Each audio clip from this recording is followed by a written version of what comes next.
11th, 2020 to order. I'd like to ask Police Chief Brian Reyes to lead us in the Pledge of Allegiance this evening.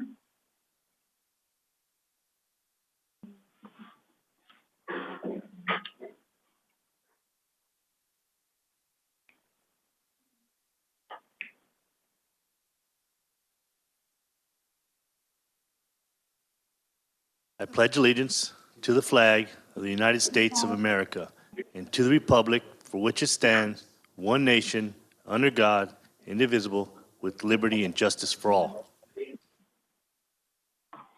Thank you, Chief. City Clerk, will you please conduct the roll call? Councilmember Garner. Present. Councilmember Middleton. Present. Councilmember Woods. Present. Mayor Pro Tem Holstedge. Here. And Mayor Kors. Here. All council is present.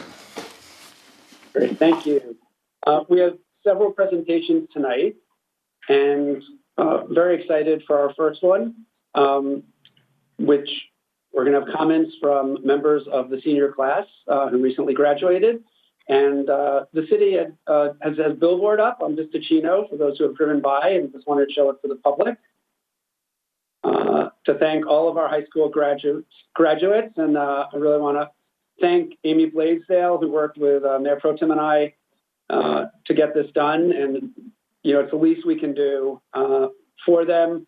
And for Palm Springs High School, there was a sort of drive-up graduation, and I really want to call out Brian Hendra, the principal. I think the hottest day we've had the year in a black robe for 4 hours, congratulating each graduate personally, and just made it fun and festive with people cheering on. So we know how hard a time this is for them, and we really appreciate the high school leadership and Principal Hendra especially for that. So we have 4 students who are going to join us online, and the first is going to be the valedictorian of Palm Springs High School, Santiago Karam Padilla.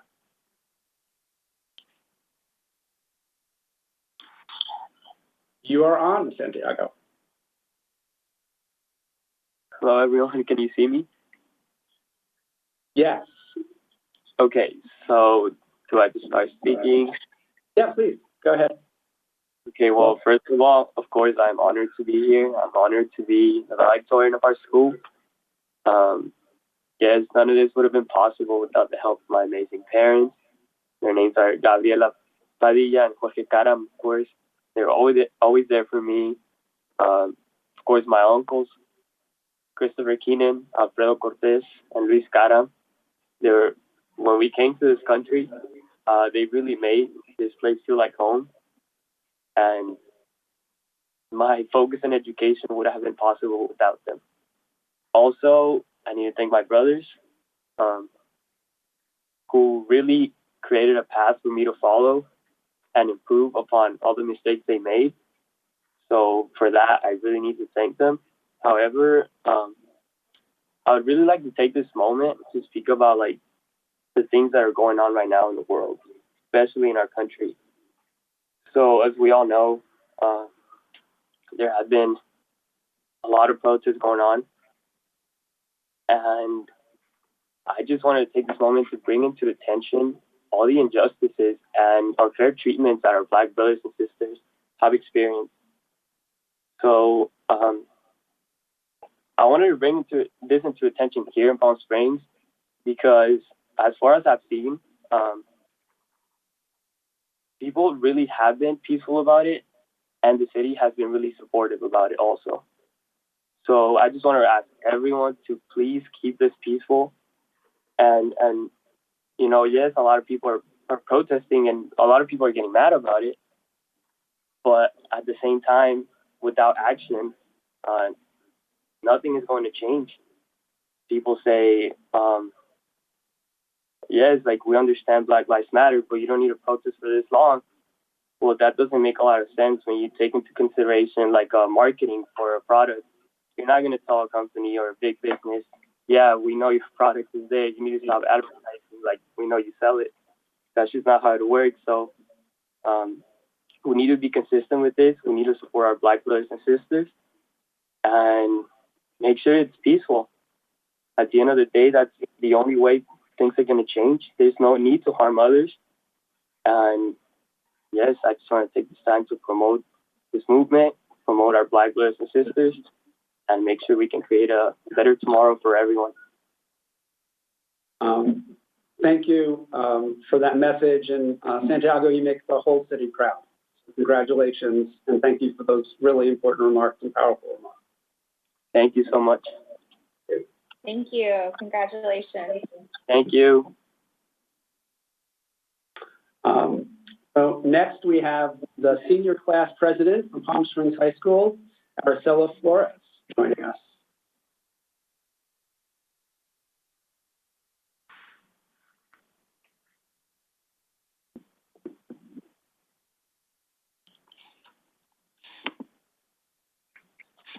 Hi, Araceli. You are on. Nice to see you. Nice to see you too. So we want to, of course, congratulate you and give you a chance to speak to us, but the whole community. Hi everyone, my name is Araceli Flores and I was a senior class president this year at Palm Springs High School. And I just want to say a huge thank you to the city of Palm Springs for doing everything in their power to make us have a graduation this year. And also to my family and friends for being there for everything I have done in my high school career, always supporting me. And to the staff of Palm Springs High School, thank you for everything you have done for all the seniors. And thank you for making my high school experience an amazing one. Some of my future goals is to become a criminal psychologist. So this fall, I will be attending Cal State University San Marcos and majoring in psychology with a minor in criminology. So I hope to expand my knowledge of the human mind and use that to my power. And also, thank you for allowing me to speak in this meeting and having a chance to congratulate me. It does mean a lot. So yeah. Well, good. Well, one, we're really proud of you and look forward to hearing about your future career. And we're really excited for you. So thank you so much for joining us tonight. We really appreciate it. Thank you for having me. Absolutely. Thank you. Our next speaker is a valedictorian from Desert Chapel Christian School, Kernish Sina.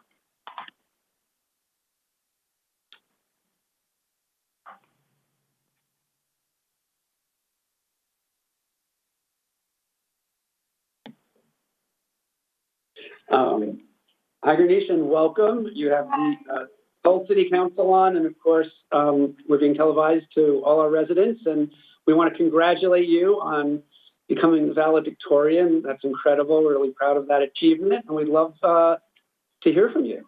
Hi, thank you so much for having me, guys. It's an honor to be here. It's an honor to speak for my school, too. Thank you for having me. First of all, I just want to say thank you to all the teachers at Desert Chapel. Like during this time, they adjusted really well to the situation. They moved all their lesson plans and they changed everything. So that was really nice. And also our faculty members, they did a great job communicating with every student, like the updates and everything. So thank you to them. And my class too, because our class is really small. We only had 11 graduates this year, including me. So that's a really small class. But they're really nice, all of them, and they made my senior year really memorable. And I'm really grateful to have a bond with them. And also, I just want to give a word of encouragement to all the seniors out there. I know this is really hard because we didn't have a graduation or prom or grad night, but even without those things, at least during quarantine, we had some time to ourselves to be thinking about what we want to do in the future and what we want to do with our careers and colleges and other big life decisions. So even though there were a lot of negatives to this, but at least there's that one positive where we can spend some time with ourselves. So yeah. Well, congratulations. Thank you for that message. It's important to find the good in challenging situations, as you laid out. Really nice. And we really look forward to hearing back from you and great success in your next endeavors. Okay, thank you so much. Thank you. And our next and final speaker will be the student body president from Desert Chapel, and that's Mackenzie Zaris.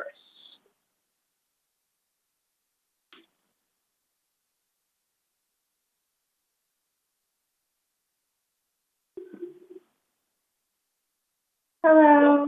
Hey, welcome, Kenzie. We're really thrilled to have you, and congratulations on graduating and being the student body president. And we'd love to hear from you. Thank you so much.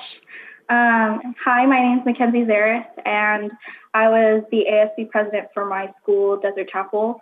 I just want to thank everyone at Desert Chapel for all their support and their willingness to be very transparent with us and help us through this really difficult time. I also want to thank my parents for, standing by me and being very supportive. I really want to congratulate my entire class and all of the other graduates that have graduated this year. It was a very difficult year due to this pandemic, and so we didn't get everything we wanted, but we still graduated and we're still doing good. And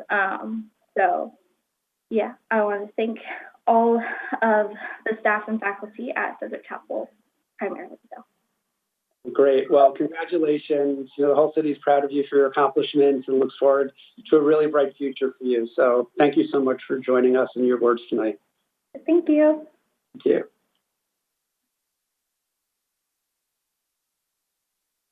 Okay, that must be the best presentation we've ever had. And really, to all the graduates out there, we really are so proud of you for your achievements.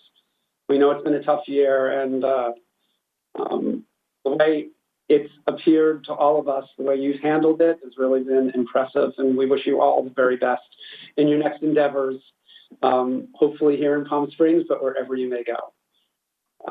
We'll move to our next presentation, which is a homeless response update from Greg Rodriguez. So I think Greg is actually at the council meeting. Is the mic on? Yes, we can hear you. All right. Well, thank you, Mr. Mayor and council members and staff for having me and inviting me to present on our homelessness status here. I'm kind of going to tailor this not only to Palm Springs, but also the valley-wide response, just because, as we know, we were working in a very collaborative way right now, and any actions we take in other parts of the valley impact Palm Springs and vice versa. So I'm going to kind of go over what the COVID-19 response to homelessness has been, or update on the CV Housing First program, our newly launched CV 100 program, the Palm Springs Access Center, and then our emergency bridge housing and crisis stabilization programs. On the COVID-19 homeless response, initially on our response, we mobilized our shelters immediately, made sure that we instituted best practices that were determined by the industry, lots of sanitation. Most of our shelters were not accepting, or were not serving actually the meals to outside shelter residents that they did start to do to-go type distribution. Very, very happy with the way that both Martha's CVRM operated the Indio side shelters, and then, as a lot of you know, we moved the Palm Springs overnight shelter from the boxing club over to the high school that I was able to secure to really help with that social distancing. That was also operated by CVRM and has been a really great success. Additionally, too, food distribution, I know Palm Springs played a big role with Fine Food Bank in getting more food distribution on this side of the valley. We also worked on the county level through our office in extending food distribution throughout the entire valley and county-wide.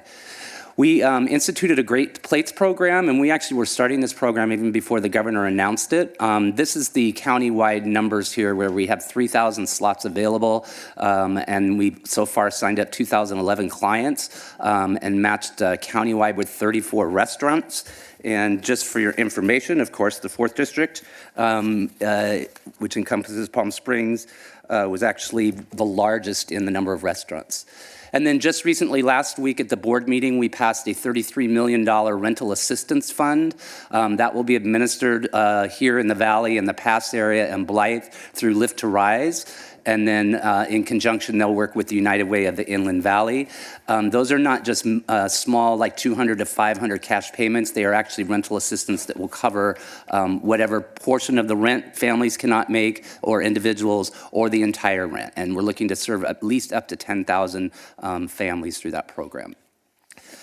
One of the greatest programs we implemented was the Project Room Key. Once again, Riverside County led on this effort. We started putting homeless individuals into hotels and motel spaces, and these were not COVID-infected homeless individuals, but just regular homeless individuals. And then the governor announced Project Room Key, which was great because then that provided some additional funding for us. We have currently 1,503 rooms available countywide. We placed 515 individuals countywide. In the Coachella Valley, again, we lead the numbers throughout Riverside County with 170, and you can see 76 of those in Desert Hot Springs, 60 in Palm Springs, and 34 in Indio. It's really important to note here that in addition to the housing element, the food, medical access, we have established exit plans with all the individuals within the hotel rooms to exit them to permanent housing. As most of you are aware, this program was limited to those 65 and older who are pregnant women or those with chronic health conditions. And so a lot of those individuals will qualify for a lot of the voucher systems that we have. We're really looking forward to get the final data on this once this ends, to really see how effective a program this was and how we may be actually to adapt this as one of our other tools in addressing the homelessness population. Now on to CV Housing First. As you know, this is the partnership amongst our 9 cities, the Desert Healthcare District, in conjunction with the leadership of CVAG. We continue to have Valley engagement with all cities. In addition, the Desert Healthcare District. We're anticipating and hoping and putting in a request to the Desert Healthcare District to extend or add another year to their matching program, and so far they've been very receptive to that. We really do rely on the city's commitment financially. We know that's a difficult thing in the upcoming budget year, but really we know, and I think everybody knows, that that type of investment, again with the match and leveraging other resources, that we actually prevent expenses to the city by that investment.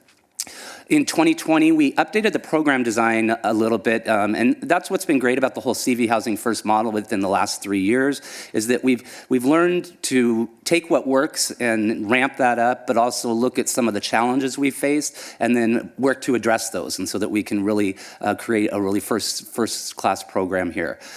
As you know, this is based on the Housing First model. Our primary contractor is Path of Life. A little bit of slow start when we first started this program, but we're really pleased with the staff that they have. They've actually have local staff now that are hired. We're getting better reporting data, which of course we're now sharing with the city as well on a regular basis.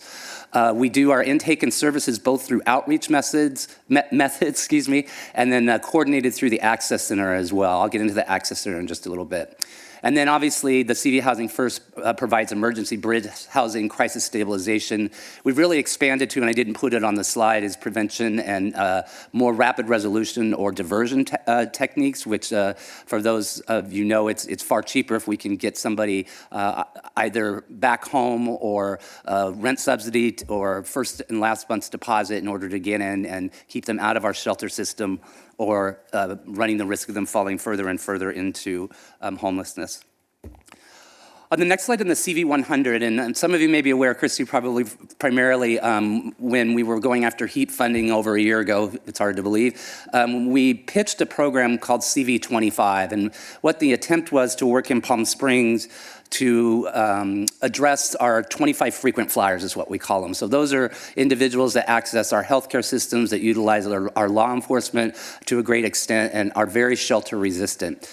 As we went into this, and as Tom Cox came on to the CVAG staff to help with homelessness programming from CVRM, he really had already built a really good relationship with many of our law enforcement partners here in the Valley, especially those in Indio, but has really worked lately with the city of Palm Springs to coordinate efforts between public safety, our Path of Life outreach workers, our behavioral health outreach workers, to address, again, hopefully our 100 most frequent flyers.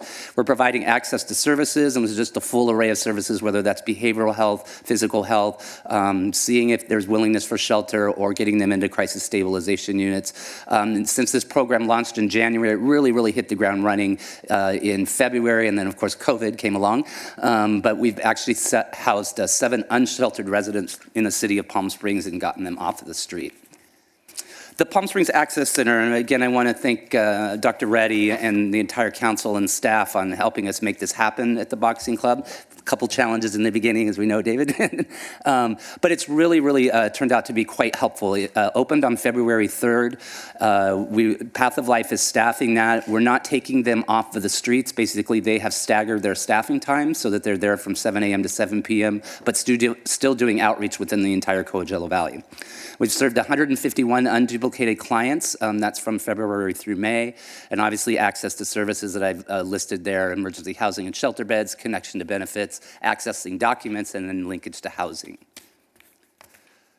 The crisis stabilization and emergency bridge housing, we have already utilized Path of Life under the CV Housing First program for emergency beds and crisis stabilization units. I'm going to give huge credit to Tom Cox. When we started the hotel lodging program at the county level, him and I were talking. He came up with a great idea about, we have a lot of these hotels and motels that are vacant.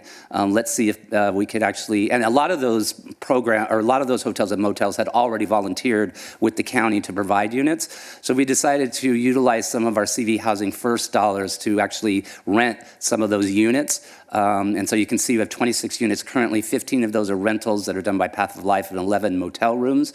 We continually are trying to find more units. Path of Life has gotten a county contract that they've been doing now for about 3 months on the landlord locator program, and they're really heavily focusing on the valley in a lot of that work. And so we're starting to see some good stock become available soon, but really want to help them, and the county help them to enhance that program, and again, working with CV Housing First on how we can assist them in that as well. Again, with this program, intensive case management, obviously with the goal to exit to permanent housing within 30 to 60, 90 days. We've helped 9 households and 18 individuals housed from just the city of Palm Springs. And that's kind of the update of just moving forward. As you know, as we look for more collaborative ways to approach homelessness services and, establishing more permanent access centers, not only in the city of Palm Springs with some element of shelter bed, but permanent housing, also access centers throughout the valley, and still continuing to fund and beefing up our current programming. We'll be looking at CARES funding opportunities. That's paying for our hotel motel program right now at the county level. We're looking at some good CDBG allocation money that's just come down from the federal government and the state. And then obviously state funding opportunities. We've been pretty assured that the governor, who had a tremendous commitment before COVID to homelessness and housing, is going to try to maintain those commitments moving forward.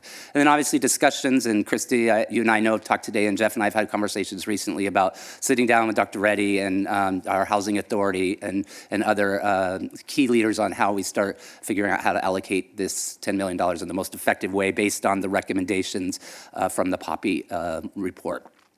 And then again, I'll just hit on this, and this is my mantra constantly, in order for us to be successful, whether it's crisis stabilization housing, temporary housing, permanent housing, preventing people from falling into homelessness, we've really got to continue our laser focus on affordable housing, really supporting the work of Lifts to Rise and the county's program in the Housing Collaborative Action Network, as well as other city efforts, and then obviously some innovative programs such as motel acquisitions and utilizing those for temporary or permanent housing. With that, I'm happy to take any questions if there were. I tried to pack a lot in a short amount of time because I know you have a busy agenda. But You did, and we really appreciate the update and report. There's a lot of great work being done, and we really want to thank you for your leadership on this. I don't know if there are questions, or Mayor Pro Tem Holstage, who chairs the CVAG Homeless Committee, wants to jump in. Thank you, Mr. Mayor. Thank you, Greg, for your presentation. I just wanted to say, the community, our residents have really been asking us what's been happening on homelessness. I think sometimes people assume if they're not hearing about it, we're not doing anything. And so I just wanted to make sure that we had this presentation to the public and the community about all of the incredible work that really Greg has been spearheading with Supervisor Perez's office and with CVAG. I think we've housed more people in our region in this crisis, in a short period of time than we have before. And it's truly remarkable and amazing. Obviously, there's always more work to be done. We have a lot more people to house through permanent housing. There's still a need to find permanent units. So we have funding to house people right now, but we don't have enough landlords who have permanently signed on to rent to people who are homeless or going through a hard time. So I'd urge the community, if you're interested in renting, this is guaranteed rent, which my rent isn't, right? There's vouchers and funding for this. And so if you're interested, please let us know, reach out to the city or to the supervisor's office so that, we can make sure that we have enough units in Palm Springs. But I just really want to thank Greg. I think he's worked hard to find money for these programs. He's worked on getting a shelter operating in the city of Palm Springs for the first time in a few years since Roy's closed. He's really shown incredible leadership as well as the supervisor on really providing homelessness services in the city of Palm Springs. And we look forward to working with them more and continuing those services when this crisis is over. Thank Christine, you. and I failed to mention, and I didn't want to get in the weeds on the point in time count, but county overall, we only went up 3% this year compared to 23% last year, and roughly the same percentage point in the Valley.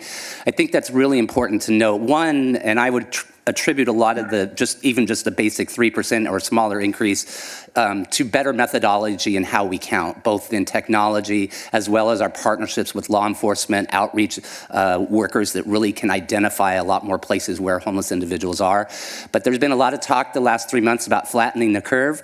That's exactly what we're doing in this county and in this valley with homelessness. Do we have a lot more work to do? Of course we do. But we are starting to flatten that curve. And I think what's really more important, we're really preventing a lot more people from falling into homelessness, which is key and we really need to focus on. And thanks for the accolades. I appreciate that. I don't do this by myself, and Tom Kirk's here for another reason, but I really want to give him a really big shout out because he, through his leadership at CVAG, has been an amazing support from not only for me, but also for the programs that I highlighted here as well. Great, thank you. Any other questions for Greg? Okay, great. Greg, thank you so much. Really appreciate the update in the report, and all that information is really helpful for the council, so thank you. And our final presentation is an update on CV Link from Tom Kirk from CVAG, which is the Coachella Valley Association of Governments, just so we don't use acronyms if people don't know, representing all the cities in the Coachella. Good afternoon, Mayor, members of the council. I was, so you listened to me here, I was actually hoping that this would be my first public meeting that was not a Zoom meeting, and you all tricked me. I'm at the meeting, but you aren't. So here we go, and I think I may be the only one in the room that may have more Zoom meetings than the rest of you. I think I've been on 2 or 3 today. CV Link, it's a great time to be here and give you fantastic information about CV Link. We are at the start of the major phase of construction, and this is a good opportunity for me to thank your staff. David's been there from day one and even before, and Marcus was in and out and back again, and he and his staff have been fantastic to work with, and we've put a lot of work in front of them in recent years, and they've been very professional and constructive all along. So thank you for that. So, on to the presentation. We'll make it quick. I think you know the background. Most of the work we're doing is on the Whitewater River and associated levees. Plans have been out there for years to build on these levee systems, whether it's a freeway or a bike path or anything else, or even trains. This is what the existing condition looked like on the part of CV Link between Ramon Road and Vista Chino, or it was the existing condition. This is our proposed approach, and this is what we actually built. Not bad. And again, another image looking southeast of CV Link near Vistacino. And as you know, CV Link is a very nice bike path that also accommodates electric vehicles. And that notion of accommodating electric vehicles was somewhat controversial when we talked about this project 8 or 9 years ago. These days, sometimes you just don't even know when a bike is an electric vehicle. These battery technologies come a long way, and there's a lot already operating on CV Link that is battery powered. CV Link is actually two paths. One is the hard path, the other is a soft path for pedestrians. As you know, we've secured our environmental permits and approvals. We've secured a lot of funding, and the route has been approved as well. This is the approved project running throughout the course of the Coachella Valley, excluding Rancho Mirage and Indian Wells. And notably, I like coming to Palm Springs and talking about CV Link because we've had our best support and most vocal support from this city, and perhaps the reason we have is we're really building CV Link on existing planned bike paths in the city, whether it's Tahquitz Creek or along the Whitewater River. And we're actually improving existing trails. This is the path that was recently constructed at Demuth Park. On the left is what you had just a year and a half ago, and on the right is what we've improved. And for all this talk about maintenance, look at the path on the left, which has to be maintained regularly because it's an asphalt path that breaks up in the sun and heat here. We've built CV Link to standards you wouldn't believe as a concrete path that could withstand very heavy vehicles and the wear and tear of our environment. 2020 plans. I've got Erica Felci with me here today, and she's very excited that we could say we'll be under construction on 20 miles of CV Link in 2020. It certainly has a nice ring to it. The California Transportation Commission approved $29 million of funding earlier this year. That's all federal and state money going to this valley for construction. And we told them we'd build at least 7 miles this year. Then we told them we'd build 13. Now, as I mentioned, we're up to about 20 miles, and that's about half of the CV Link approved project. Nearly half. That's a big deal. And the reason that number keeps going up is as we acquire right-of-way, we put it into our construction plans.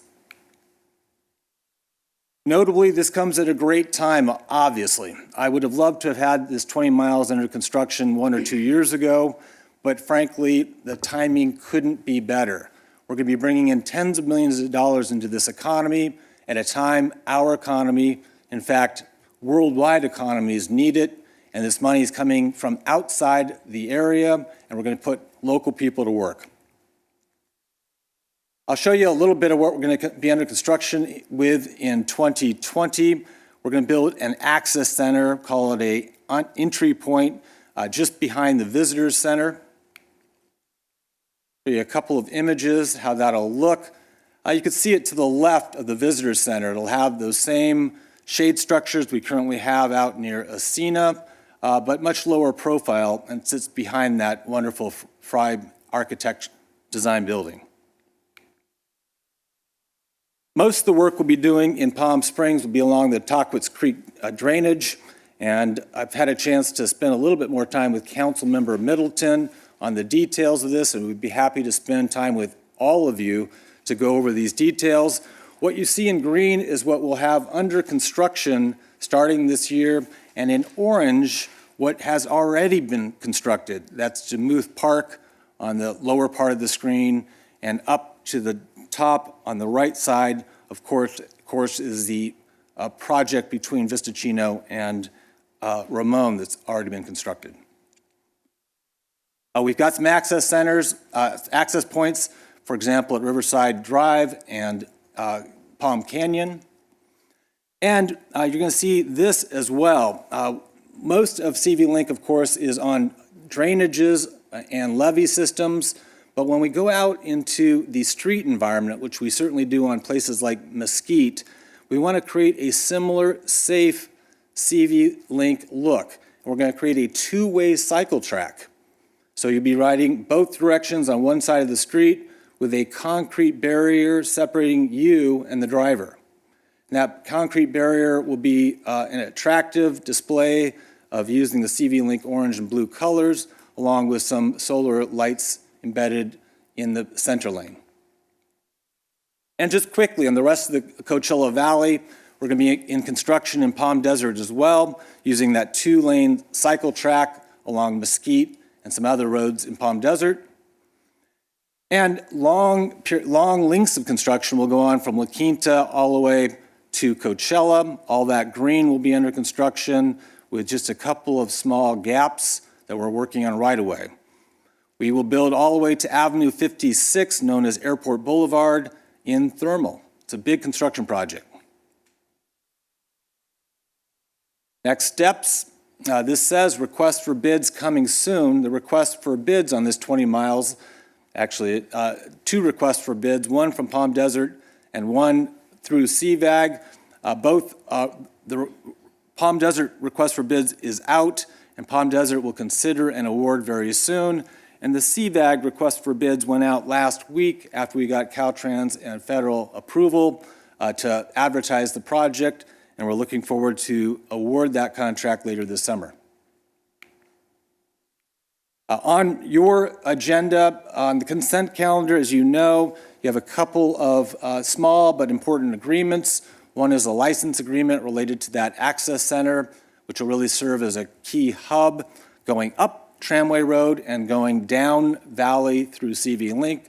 And the other is an extension of Sunrise to make access into CV Link on the north end more feasible and accessible.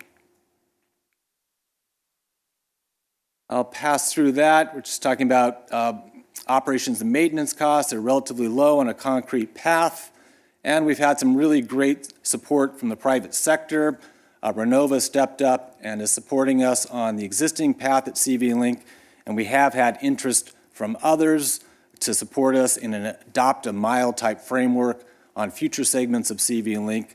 And I'm hopeful that the current downturn and uncertainty will not dissuade people, but keep people excited about CV Link. One perhaps silver lining on the downturn right now, we could turn off the PowerPoint.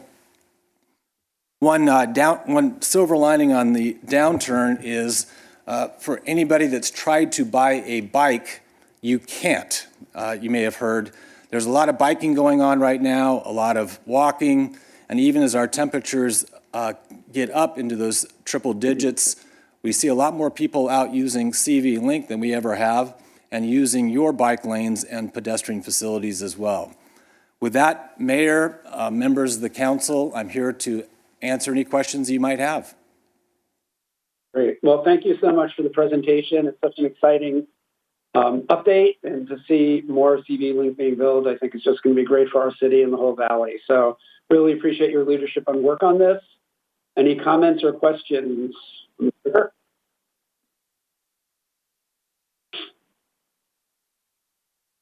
I know we'll be dealing with this on the agenda. Can you address just the issue of where it's going in Four Seasons? I know we've worked on that at a prior council, but some people have reached out to us on it being lower in the wash, not at level with their walls. Yeah, and for those that may not know what we're talking about, CV Link runs along the dike north of the Four Seasons community, which is just near Sunrise itself. And there we worked very closely with the community. And as I pointed out in a little message to you earlier, Mayor, it was textbook how to do planning and construction on public works projects. We had a lot of interest from that community. People like Jerry were very instrumental in representing the community there, concerned about CV Link being up above their backyards. We worked with them and are dropping CV Link down into the wash, which created some complications for our permitting agencies, but we got through those, and I am here to report to you that we will honor that commitment we made and you made to the Four Seasons community, and shield them from any folks looking into their backyards. That is not under construction in 2020, but we sure hope it will be in 2021. Great. Thank you very much for that. Anyone else have anything? Okay. Seeing nothing, thank you, Tom. Really appreciate you coming in. And even though we're not there, we could see you, and we appreciate seeing you on Zoom frequently, all of us on Sharp. So, City Manager, are there any other presentations? There are none, Mayor. Thank you. So the next agenda item is acceptance of the agenda. City Council will discuss the order of the agenda, may amend the order, add urgency items, note abstentions or no votes on consent calendar items, or request consent calendar items be removed for separate discussion. I'd like to entertain a motion for acceptance of the agenda. Are there any items any council member would like to remove for a separate discussion or vote? I would like to pull 1M.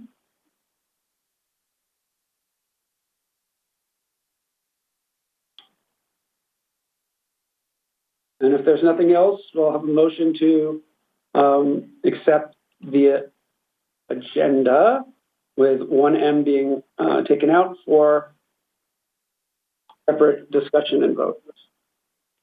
So moved. I second. Okay, we have a motion by Councilmember Middleton, second by Councilmember Garner. Councilmember Middleton. Aye. Councilmember Garner. Yes. Councilmember Woods. Yes. Mayor Pro Tem Holstedge. Yes. And Mayor Kors. Yes. Motion passes 5-0. Thank you. City Attorney Ballinger, can you please provide a report on the closed session? Yes, Honorable Mayor, members of the City Council, and members of the public. The City Council met in closed session earlier today to discuss the items that are listed on the agenda.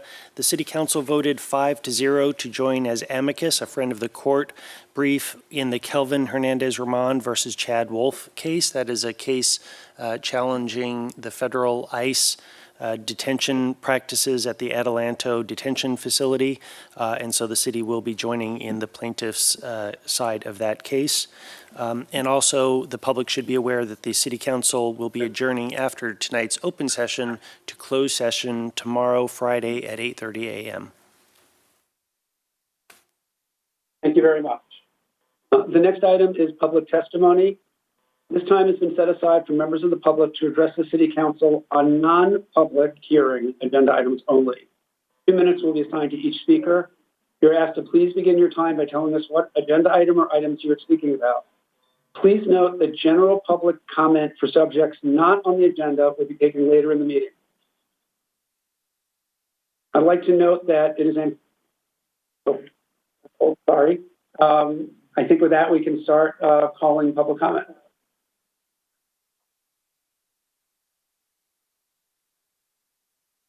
Hello? Hello. Lisa Lennis, this is Palm Springs. Yes, this is Lisa Lennis. This is the Palm Springs City Council meeting. You're live with the council, and you have 2 minutes to provide your comments. Yes, thank you. Good evening. My name is Lisa. I reside here in Palm Springs. I'd like to ask the City Council to please consider forming a committee to make sure that the HOA boards are not abusing their power and privilege. We need the city to please make sure that the boards are in compliance with regulations established by the City Council. A particular concern is the refusal, for example, of our board to properly open all pools and fix them, that which they might need some repair, because we need proper social distancing, especially when they have renters, and regulate situations which they allowed, such as large gatherings, which allowed people in the community to come on open grounds, which the HOA president approved, which was a health risk to us owners. Many individuals, honestly, are leaving Palm Springs due to the HOA decisions. This affects Palm Springs businesses and the economy. A lot of people are just leaving because they've had it, not just in our community. Short-term renters that float in and out less than 30 days are being allowed in communities, which is a risk to us owners health-wise. We really need support. I appreciate your time and hope you can take this in consideration and step in and help us and others. I thank the mayor and city council, and thank you very, very much for your time and listening to my thoughts this evening. Thank you very much. Thank you, and we'll disconnect.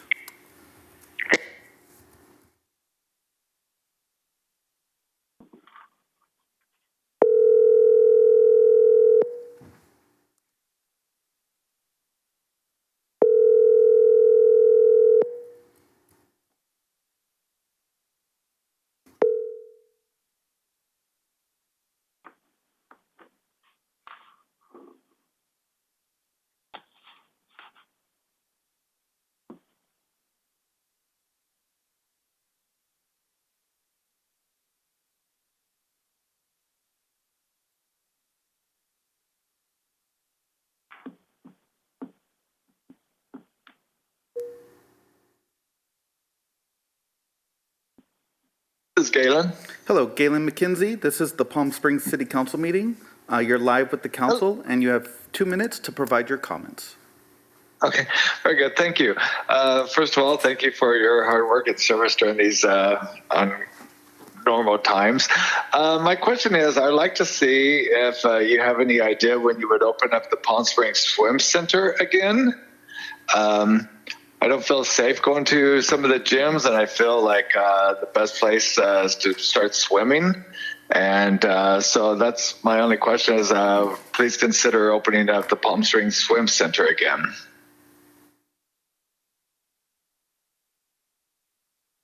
That's it. Great. Thank you very much. You're welcome. Thank you, and we'll disconnect now. Okay.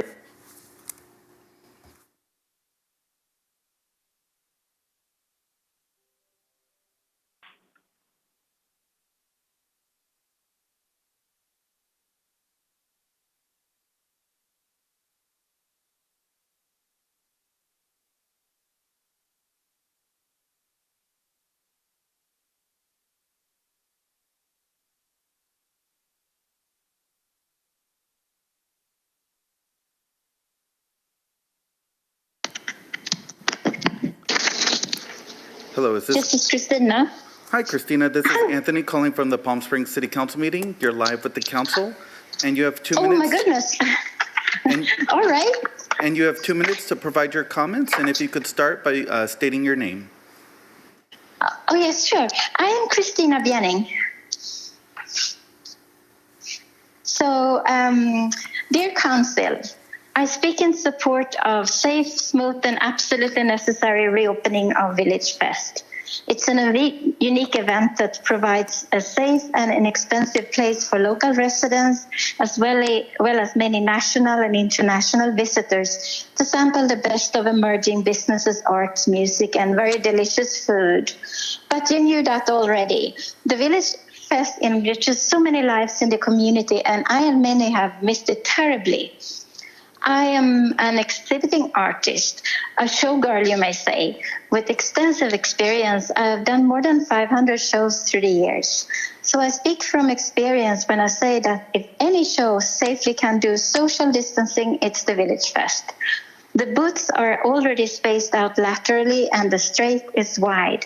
Hand washing stations can easily be provided, for instance, in street intersections, the beginning and end, and also the middle, for the convenience and safety of patrons and vendors alike. And I'm a part of a team working to safely guide vendors and executive team towards reopening our show in Melrose in LA. And I would be very happy to share experiences and vendor tips with Faith and our team. As the village of Palm Springs is recalibrating and finding its way in the wake of the pandemic, I'm here to let you know how important it is we be part of this as soon as possible. For me, I promise to follow, to respect and honor all safety regulations to create a safe and sanitary environment in and around my booth. I thank you so much for your excellent stewardship of Palm Springs, and I hope to see you soon at Village Fest. Thank you. Thank you, and we'll disconnect now. Thank you so much. Bye.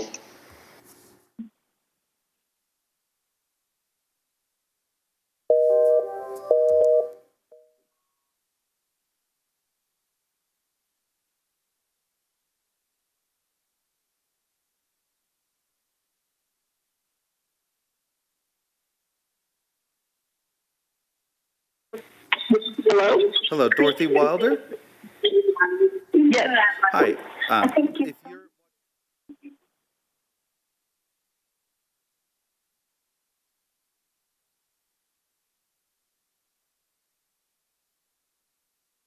Okay, you're live with the Palm Springs City Council meeting, and you have 2 minutes to provide your comments. Okay. Good evening, Council. My name is Dottie Wilder. I would like to comment on the defunding or reimagining how police do their work. I would like to ask how many of the council have had a job where they were routinely required to get another out of control adult restrained, whether it was from drug use, alcohol use, or both, mental illness, etc. Also, in large percent of occupations, if an employee does something against the policy or makes a mistake, they can just redo the problem. However, people want to hold police and healthcare workers to a higher standard. When they have a job where every shift could result in getting killed or nowadays fired for every decision they make, while the policy manual is back in some office or others who rethink their split-second decisions are behind a desk or home in bed, I would think the police should be paid a lot more than they're being paid now. One wrong choice can result in being fired or losing everything they have worked for or being killed because the wrongdoer has been given the upper hand due to restrictions placed on police. No one is mentioning that the person whose death sparked all of this reportedly had 2 very strong drugs in the system, either of which, much less both together, can cause heart failure and death. When police walk up to a person, they don't know their health history. They have to figure it out as the situation evolves. The police are required to wear a ton of equipment on them in all kinds of extreme weather conditions, which was not the case years ago. I hope the City Council reimagines each of them wearing all of this equipment while they answer each and every call they respond to during a shift. And lastly, I don't know how you legislate racism, which is a state of mind. How do you propose to treat everyone the same? Ms. Wilder, your time is up. Okay, thank you. Thank you. We'll disconnect. Thank you. And just for just to remind people, this is only on agenda items. Comments on other things, including police-related activities, or at the next public comment period on non-agenda items.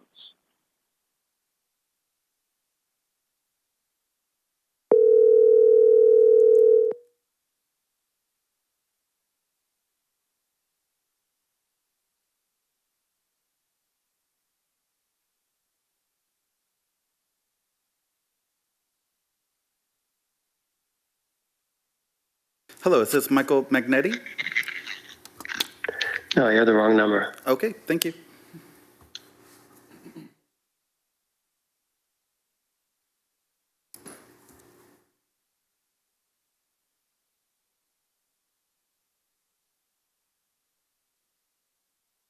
Hello, James. This is the Palm Springs City Council meeting. You're live with the council, and you have 2 minutes to provide your comments. And if you could start by stating your name. Okay.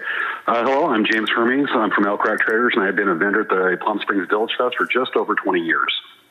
I'd like to address, I believe it's item 4D on the City Council meeting agenda, impacts in response to the local emergency related to the novel coronavirus.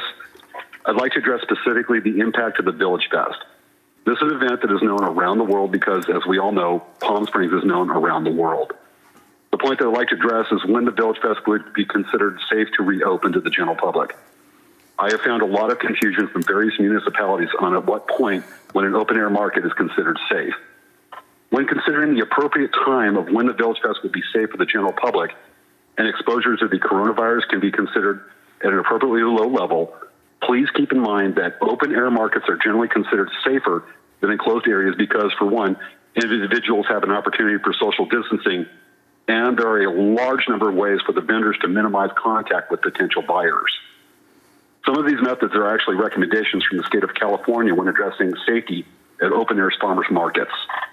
I encourage members of the City Council and the Village Fest Board to explore all the options that can help facilitate reopening the Village Fest. And on a personal note here, I have researched and provided assistance at the request of many special event organizers on how they can hold a safe public event.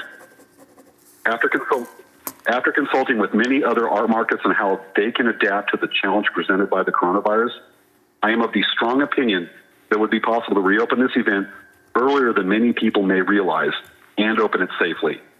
This would send a signal to the community as well as the rest of the country that Palm Springs is strong in its resolve to promote itself as the world-renowned destination that everyone knows it is. And I have also provided a list of recommendations to the Village Fest board, which is well researched, that I strongly others ask about and look at it. Other markets have looked at it and asked about it. And thank you for your time. Thank you, and we'll disconnect.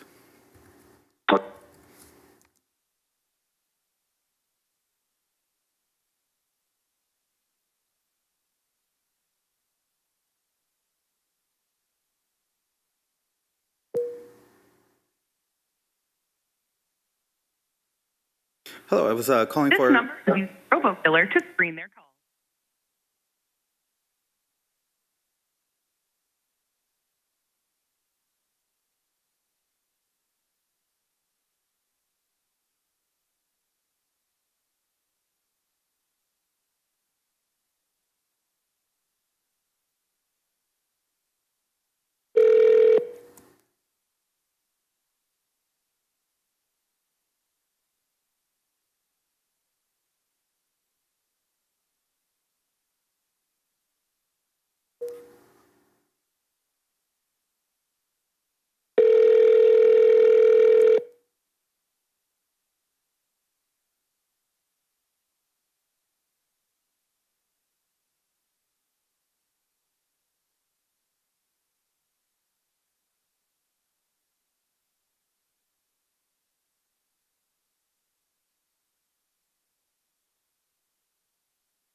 Hello, Mayor Bell Nunes. This is Palm Springs City Council meeting, and you're live with the council, and I have 2 minutes to provide your comments.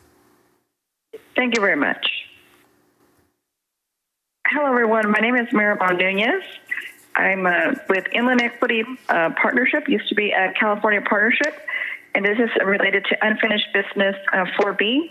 And I'm in support of using the new CDBG CARES funding, and then if possible, part of the $10 million for some of the rental assistance. And I think, if some of those funds could be combined for rental assistance, supporting, what was planned for emergency shelters, we're in support of that. And also the looking at small business support. But I want to ask if there's more funding that could be allocated, because with the list for the staff, with 52 households, out of the 211,000, it's not going to be enough to cover our communities.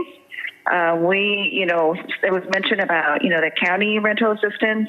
It's only going to help 10,000 families, and we live, almost 3 million here in Riverside County, so 10,000, that money is going to go quick. And so we ask that there's more money allocated to help with rental assistance versus using, for the 52 households. So we do ask of that. And then just like Greg Rodriguez said, we have an increase of 3% in point in time. So the need of helping people that are homeless and people that are going to be newly homeless, if they are able to pay the rent, the moratorium is going to be finishing soon and people are going to be out in the streets. So we ask more support for rental assistance. And then I also want to let people know that in Palm Springs, racism does exist here in Palm Springs. If you remember back in December 2017, there was a removal of trees through Crossley Track property that was funded in 1960 to divide a city-owned Palm Springs golf course in Taquitz Creek and an African-American community. And so racism does exist. Thank you so much for your time. Thank you, and we'll disconnect.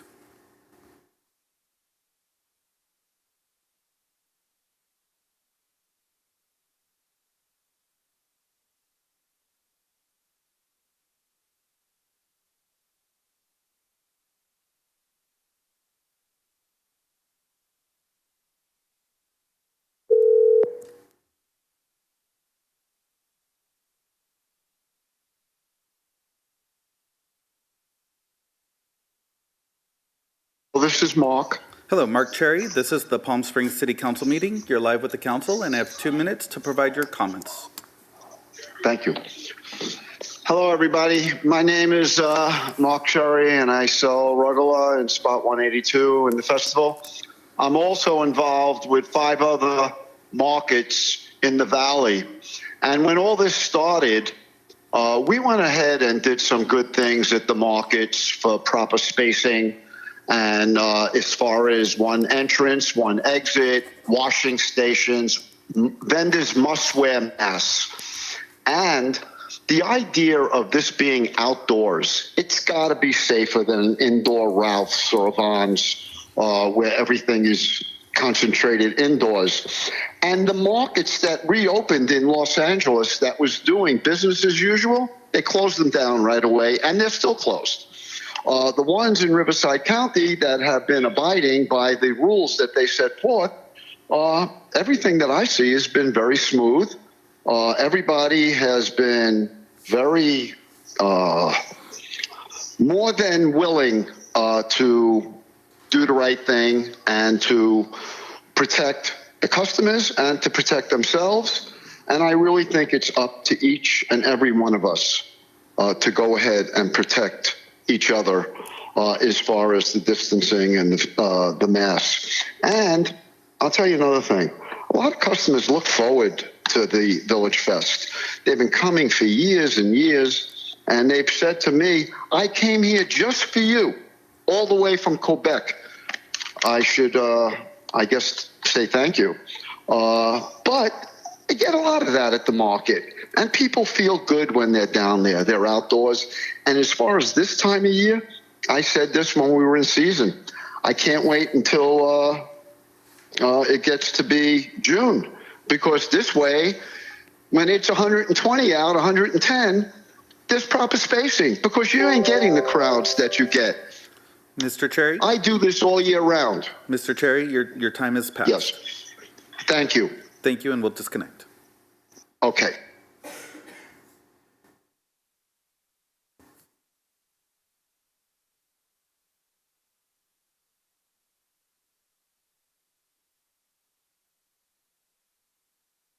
Hello, Patricia Breslin. This is the Palm Springs City Council meeting. You're live with the council and have 2 minutes to provide your comments. Thank you very much. This is Patricia Breslin. I'm Vice President and Executive Director for the Greater Palm Springs Bar and Restaurant Organization. And first of all, thank you, Mayor Kors, Mayor Pro Tem Halsted, council members, Dr. Reddy, and staff, because all of you have been tirelessly working to ensure our personal safety and our business financial sustainability here in Palm Springs. So we, as a city, are responding to the need to protect each other from the current COVID-19 threat. Now, with an eye to safety and the remarkable leadership we have had in that respect, it's time to get business back on its feet. Tonight, I'm speaking in support of 4C, the temporary expansion of outdoor areas, with some necessary changes, because everything is moving so quickly. So between the time the staff report was written and tonight's hearing, bars are opening. The ABC and the California Department of Public Health had removed the requirement that alcoholic beverages be served only in conjunction with meals. The ABC has adjusted its prior notices of relief. Bars have now been certified to open tomorrow, June 11. Bars can now extend a footprint as their original license allows. Bars may now serve alcoholic beverages for consumption on the premises without the requirement to also provide meals. This is as the license designates, and it includes any extended footprint. So I am asking that you approve a temporary outdoor footprint expansion for bars as they are licensed without the food requirement, with the ABC temporary catering license and the state health department approval. This is just smart policy. This will allow restaurants and bars to gain back capacity while providing the social distancing required, without which they will not be able to revitalize. Thank you very much. I know that was my beep. Yes. Thank you, Okay. and we'll disconnect now. Okay, bye.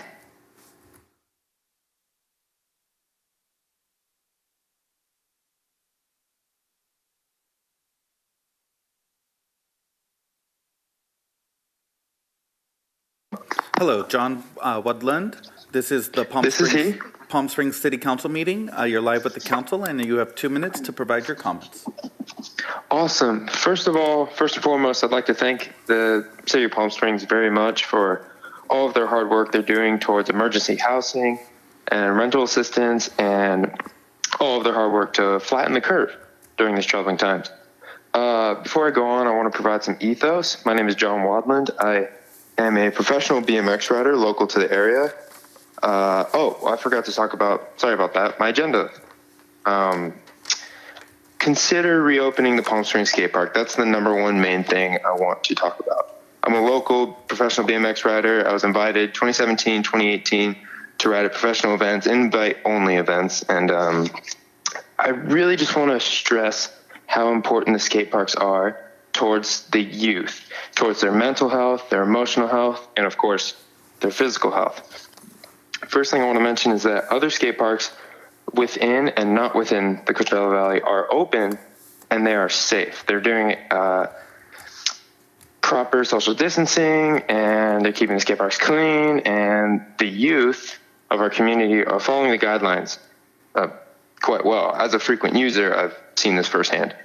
Skate parks are a great place for exercise. They're some of the best places not only for exercise, but for keeping our community's youth outside of the alleyways and outside of doing sketchy things and outside of the house. Because if any of you have children or know teenagers, quite get kind of rowdy just staying indoors all the time. And we like to do things like the youth needs to do things. So social distancing is very possible at our skate parks too, the skate park for the City of Palm Springs. With school sports being canceled and of course with school being out for the summer, our community's youth is looking for things to do. They have skateboards and they consider skateboarding and scooter riding and BMX riding a way of life. Before I end, I know that that's time up. I want to say that skate parks are just as essential as any restaurant in Palm Springs, and the youth needs their skate parks back. So please consider it, and thank you for your time. Thank you, and we'll disconnect now.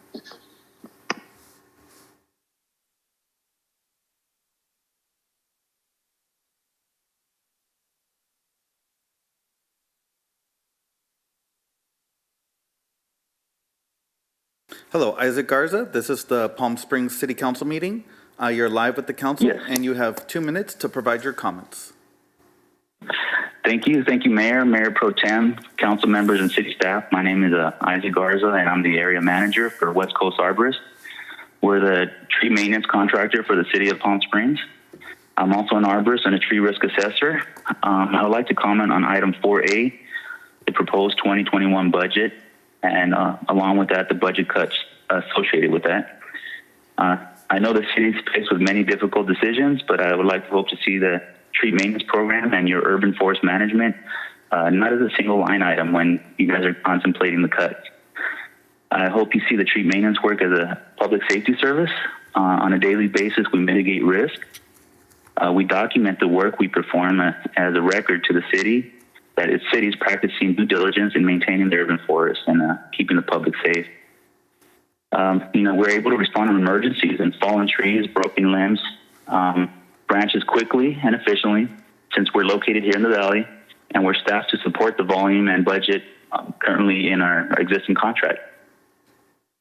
Our local office employs many LEONA Local 1184 union workers who live here in the Coachella Valley, and some were hired specifically to serve the Palm Springs area. As you know, Palm Springs welcomes well over 1 million visitors every year, and most of them are going to be visiting downtown. There's lots of pedestrian traffic along with vehicular traffic, and it's, there's always a high potential for damage to property or persons when tree service maintenance cycles are skipped. So I know that, a large portion of the tree maintenance budget is also that of the airport, which is the first impression of tourists and visitors when they visit. We prune the palms and trees yearly to prevent deadfall from damaging hundreds of vehicles parked in the parking lot and prevent fronds and branches from potentially hitting pedestrians. Aside from that, an aesthetically pruned palms and trees creates a welcoming sight to visitors and the public alike. The city has over 13,000 trees, valued at $56 million. Yes. Your time is up. Yes. All right. Thank you. There's reduction in budget, 92% is going to affect the community, and I just really wanted to voice my opinion on that and kind of consider reviewing the budget changes. Not at all. Thank you. Thank you, and we'll disconnect.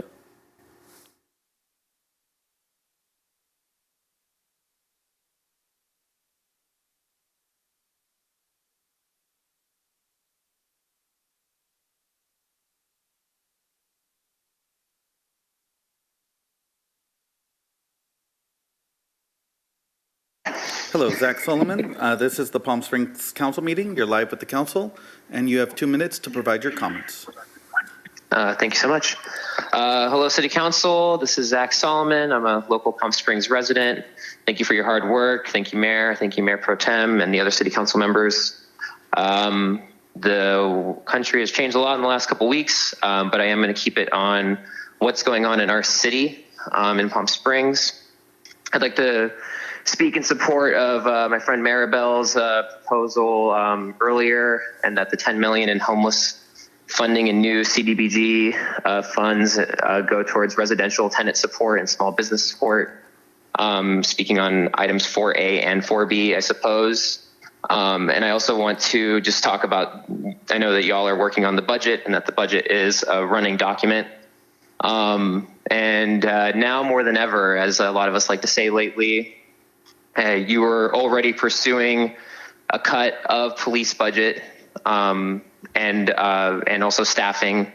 And obviously that is a changing topic during this period of time. I can just tell you generally that I've spent the last week in Los Angeles. I have many friends who are in Seattle. This is something that is going to be a long conversation. One city council meeting will not do it. But I would like to encourage you to continue to work towards protecting the people of Palm Springs and pursuing creative avenues of what to do with that budget during this tough period of time that we're about to face with COVID-19. And on a general note, I would just like to say that my experience with Palm Springs is one of there being more of an importance on the protection of property than the care of people at times, and of one of silent comfort. And I hope that the city does reckon with its history and of segregation and Black Lives Matter. That's it. Thank you. Thank you, and we'll disconnect.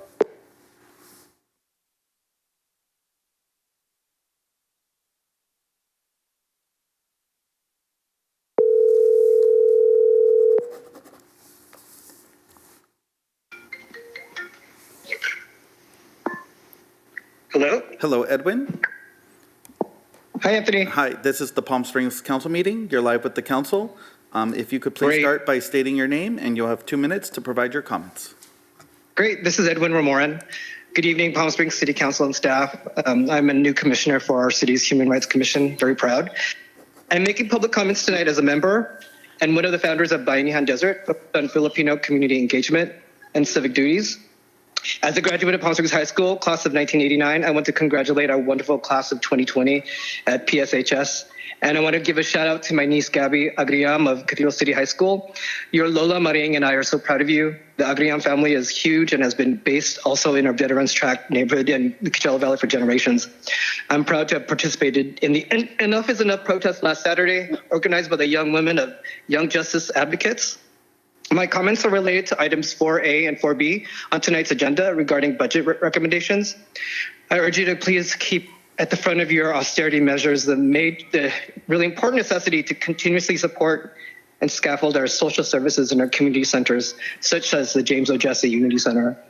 I grew up taking full advantage of the services of the Palm Springs Youth Center, now the Demuth Community Center. Our Pavilion and Leisure Center gave us our Filipino fiestas. Our parks, the swim center kept us exercising and fit. The library has always been our epicenter of learning and sharing. Please consider creatively reallocating responsibility, resources, and funding towards community-based models of prevention, support, and safety. Our community needs more jobs. We need more mental health resources, arts programs, and educational opportunities.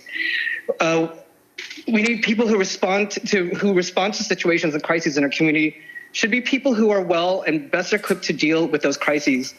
Rather than just strangers who are armed with guns who may likely not live in the neighborhoods where they're patrolling, we need more mental health providers, social workers, and victim survivor advocates, religious leaders, more neighbors and friends who may make up our neighborhoods to look out for one another. Also, please support the implementation of body cams for our police. We want more of a say in our own community's function. I know that's the end of it, but I have to also want to support the recommendations of Maribel Nunez and the Inland Equity Partnership, of which Bayanihan Desert is a member. We urge you to develop a coordinated rent relief payment program with residents and landlords. Please look into the Edwin, providing some of we're going to $10 need million to towards disconnect. that. Thank you. Thank you.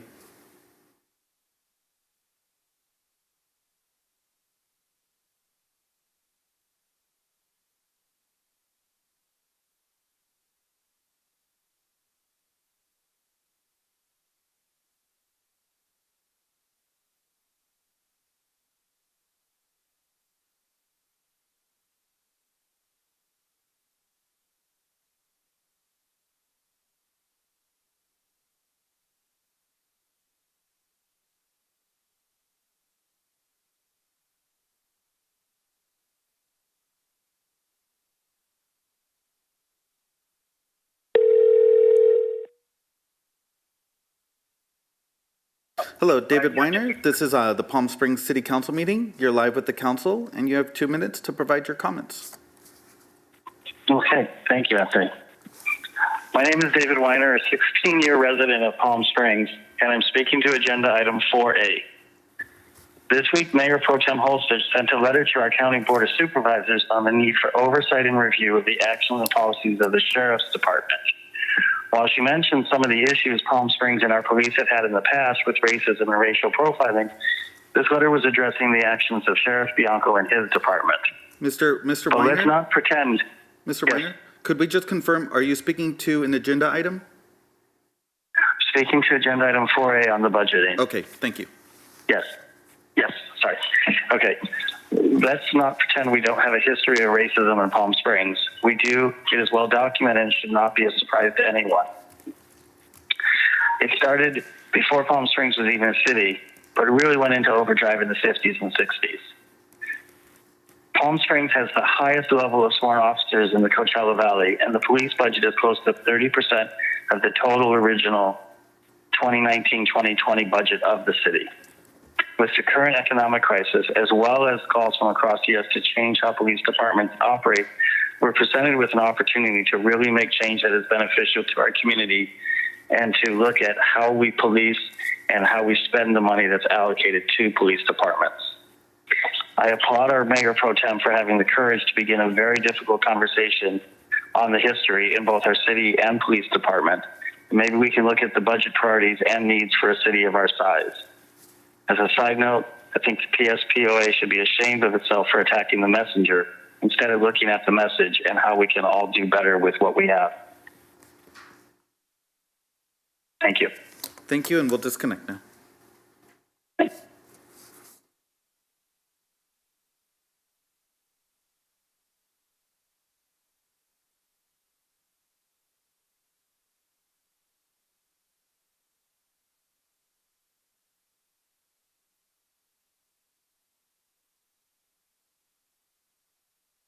Hello, Naomi Soto. This is the Palm Springs City Council meeting. You're live with the council, and you have 2 minutes to provide your comments. Wonderful. Thank you.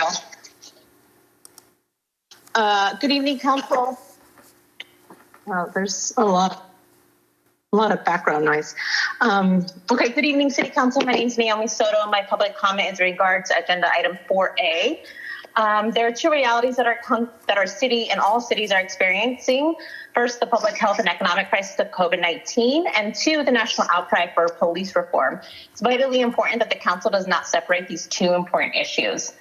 For fiscal year 2021, the city estimates a $47 million deficit, of which the city is still determining how to cut $13 million. Our city budget reflects our values, and apparently we've been increasing the way we value police in our community. In reviewing the police department budget, it is clear that it has grown significantly in recent years. The source of this increase is almost all in police administration, and almost all of that is in wages and benefits for police officers. From 2015 to 2020, there was a 60% increase in administration costs. Most of this was not in the form of adding new staff. Staffing only went up 19%. Most of that money was in wages and benefits for the police. Total regular compensation for the average police employee in 2015 was $75,000, not including benefits. Now the average salary is $100,000. That's a 33% increase. But the increase in benefits is even more dramatic. In 2015, the average police department employee received benefits of $68,000. This year, benefits are worth $115,000. That's a 69% increase since 2015. And it means that per employee wages and benefits, including overtime, vacation pay, et cetera, for one employee costs $237,000 per year. The value of benefits to each employee is not only increasing fast, it's becoming a larger and larger proportion of their total compensation. In 2015, benefits were equivalent to 72% of their salary. Now it's equivalent to 95% of their salary.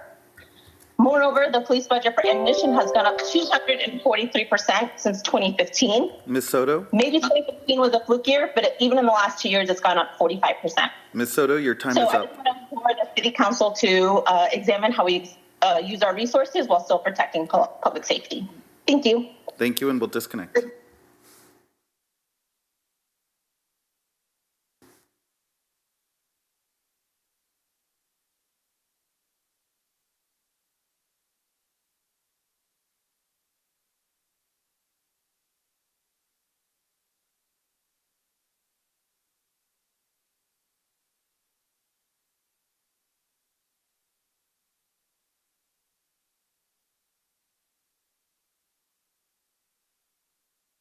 Hello.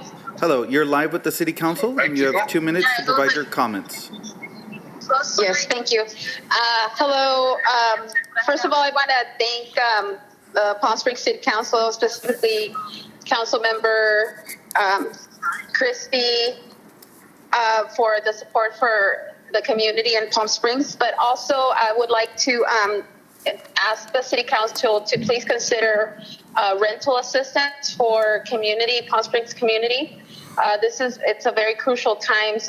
We have documented thousands of people that have been left without a job, not having any type of aid, qualifying for any type of aid. And these are very crucial times. We're asking the City of Palm Springs to please consider supporting rental support for the Palm Springs residents. Thank you. Thank you, and we'll disconnect. Mr. Mayor, that concludes public comment. Great. Thank you very much, and public comment on agenda items is now closed. The next item is City Council and City Manager comments and reports. City Manager, do you have anything? Mayor, I don't have a specific report this evening. Ready to move forward with the agenda. Thank you. Okay, thank you. Councilmember Garner. Thank you. I really want to thank everyone for their public comments. I know you can't see our reactions, but it brings me a lot of joy to see how passionate our residents are about all sorts of different things. So thank you, and thank you to our seniors. Congratulations. It's a really big accomplishment. So on Saturday, the Coachella Valley community came together in a rally that was led by an incredible team of young women of color, the Young Justice Advocates. And they came together to say, Black Lives Matter. It was a powerful display of community organizing, acknowledgement of the work we must do to be anti-racist, and the commitment of the community to take a hard look at how we police in our nation and our cities, and what that means for the future of Palm Springs. These events are not new. The death of George Floyd, a Black man, at the hands of the Minneapolis police shocked many into new consciousness of the realities of racism and police brutality. The protests and work being done across the nation by individuals and communities is far from over. It must be a continual process.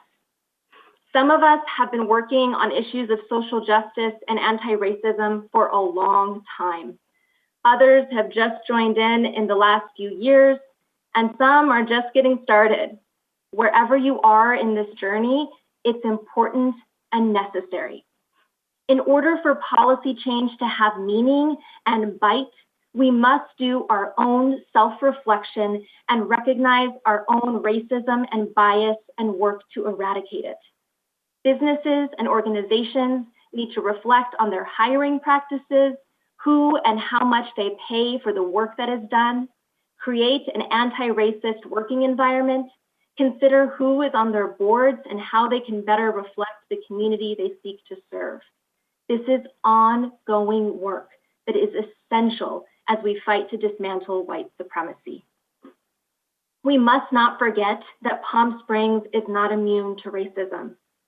Section 14, now considered our booming downtown, was once home to Black and brown residents. When the land became desirable to the city, the residents were forced out of their homes and their homes were burned.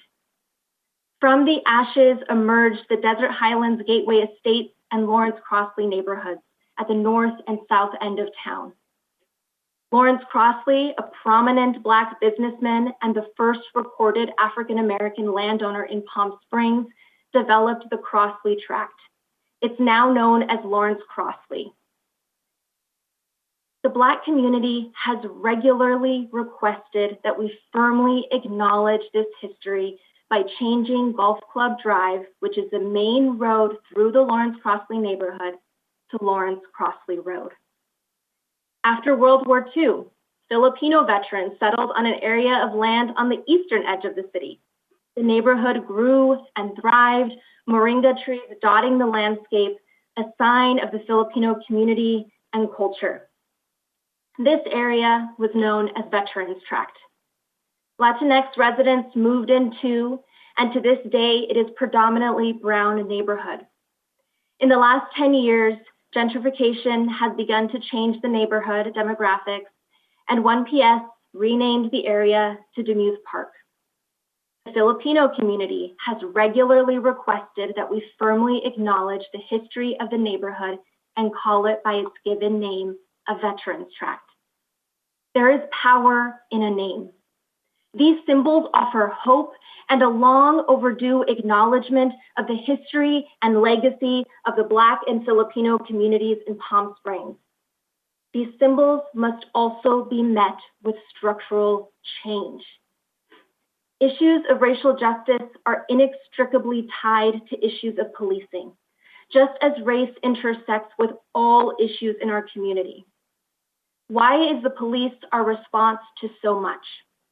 Who is the best person to address issues of homelessness or substance abuse?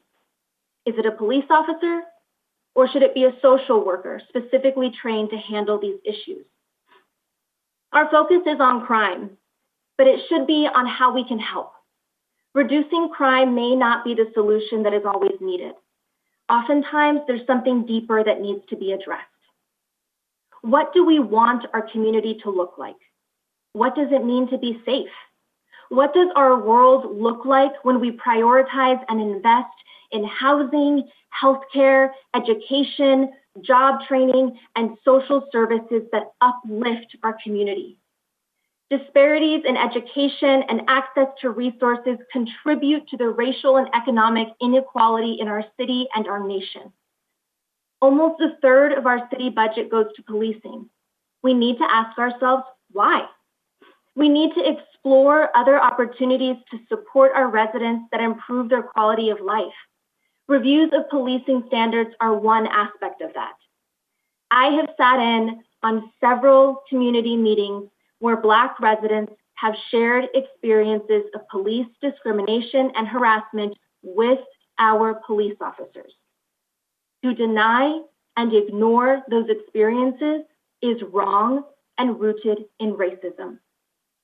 It is imperative that these conversations continue to ensure our community is safe and to make sure that the brutality and abuses of power that we have witnessed nationally and even at times in our city never happen again.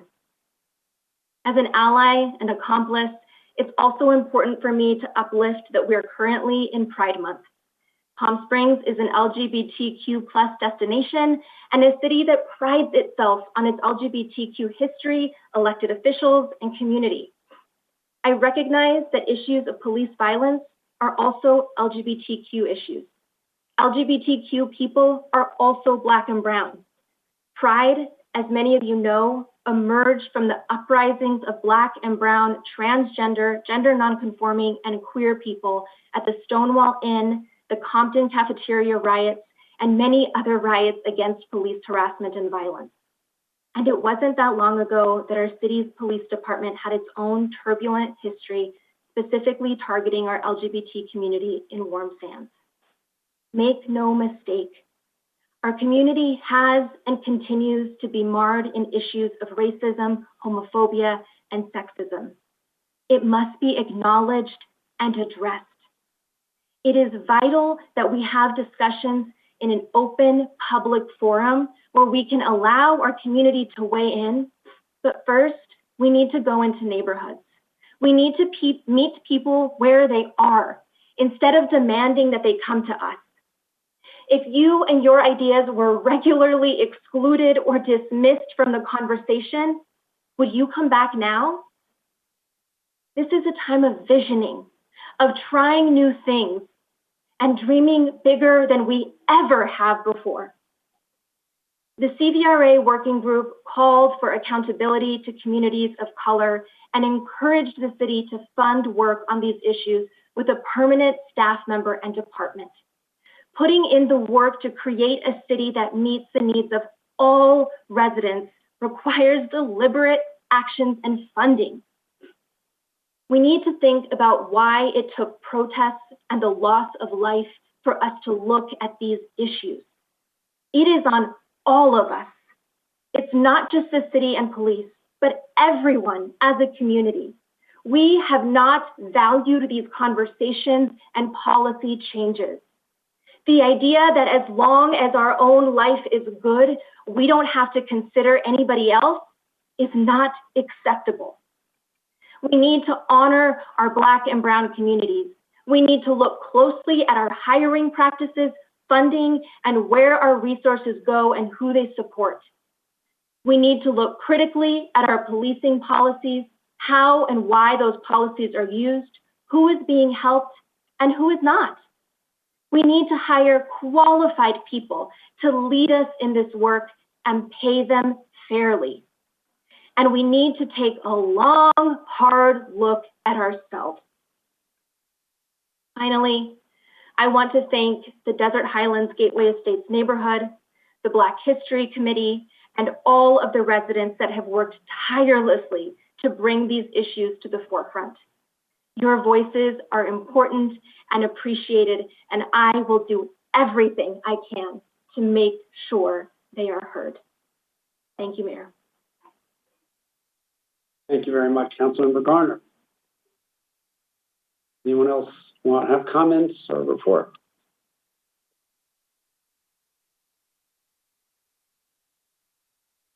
Mayor Pro Tem Holstich. Thank you. Thank you, Councilmember Garner. What a powerful statement. That's the best, I think, statement I've heard so far sitting here in 2.5 years on City Council. I think this conversation and these communities need to be heard, and the city needs to listen. People have been calling for an accounting of the racist history of Palm Springs for decades. They've been demanding and asking for policy changes for decades. And I don't think that a city council before has truly listened.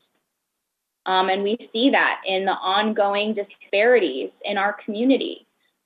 And those are obvious. And I think we need to do the hard work as a city to acknowledge the racist past of our city and some of the policies, like in Section 14, like in Palm Springs High School, like in schools and institutions across the city.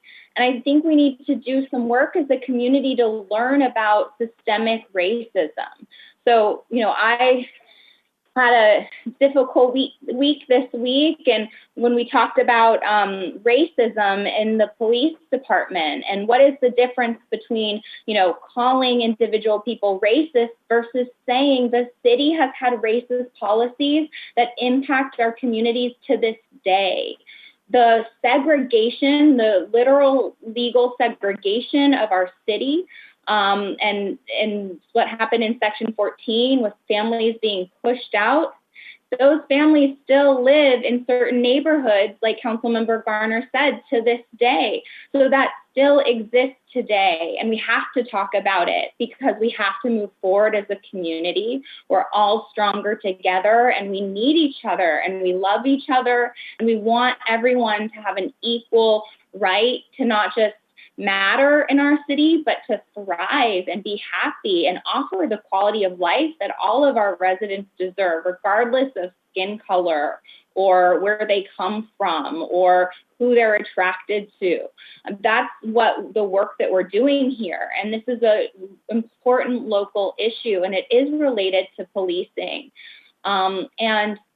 We have to talk about that. We just need to have an open dialogue as a community and be open to that, and not just being us talking, but listening. And I think that's the crucial element here. And I hope that we're able to do that and not criticize each other. This is the most divisive time that we've maybe ever faced as a country, and it's happening and affecting our city. We can't just take each other as on opposite sides. We're all on the same team, and we have to work together.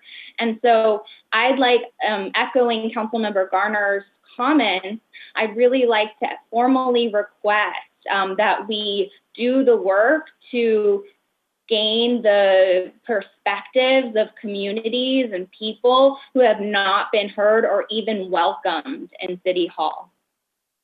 And we know we've had overtly racist mayors in the past, and those racist policies. And so, we can document that. And I think we need to educate our community about what our history is. And people like Councilmember Garner and my husband, who grew up here, who actually went to segregated classes in the 1990s in Palm Springs, they have that lived experience.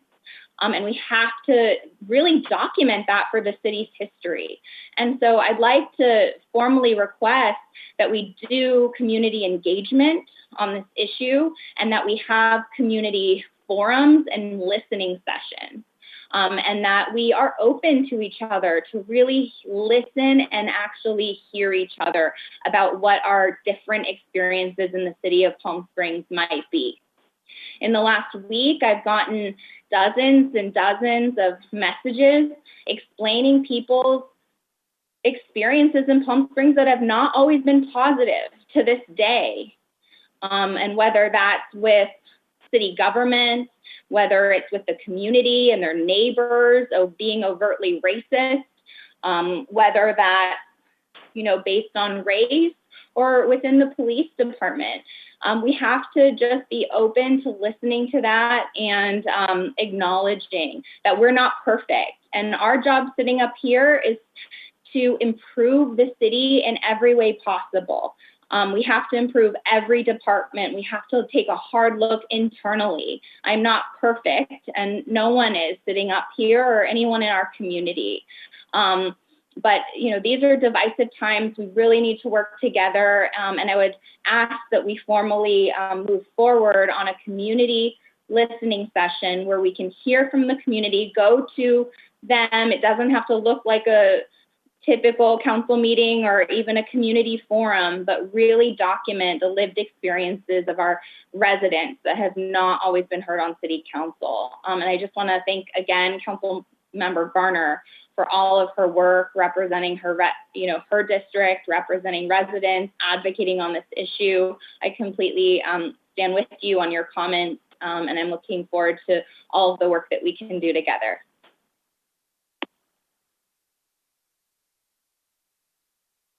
Thank you, Mayor Pro Tem. Councilmember Middleton. Thank you, Mr. Mayor, and I want to thank Councilmember Garner and Mayor Pro Tem Holstich as well. This has been a very difficult, grueling 2 weeks in our country, our state, and here locally in our city. It is long past time that people from every corner of our community have conversations with people different than who they have typically had the conversations with. One of the things that has been missing in our country over the last many years is people from different political points of view, from different life experiences, from different races, from different religions, or the lack thereof, coming together and actually having conversations so that they can hear and learn the language of other people in our country. As has been said many times, you cannot love our country if you despise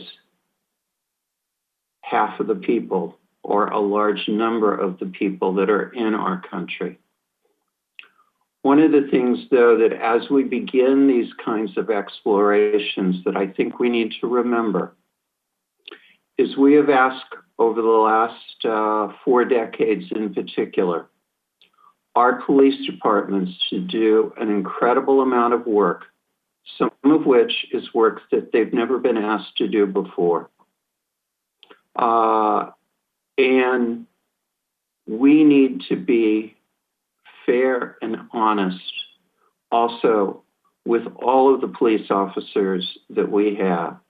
I have seen firsthand the sacrifice of the individuals that are within our police department.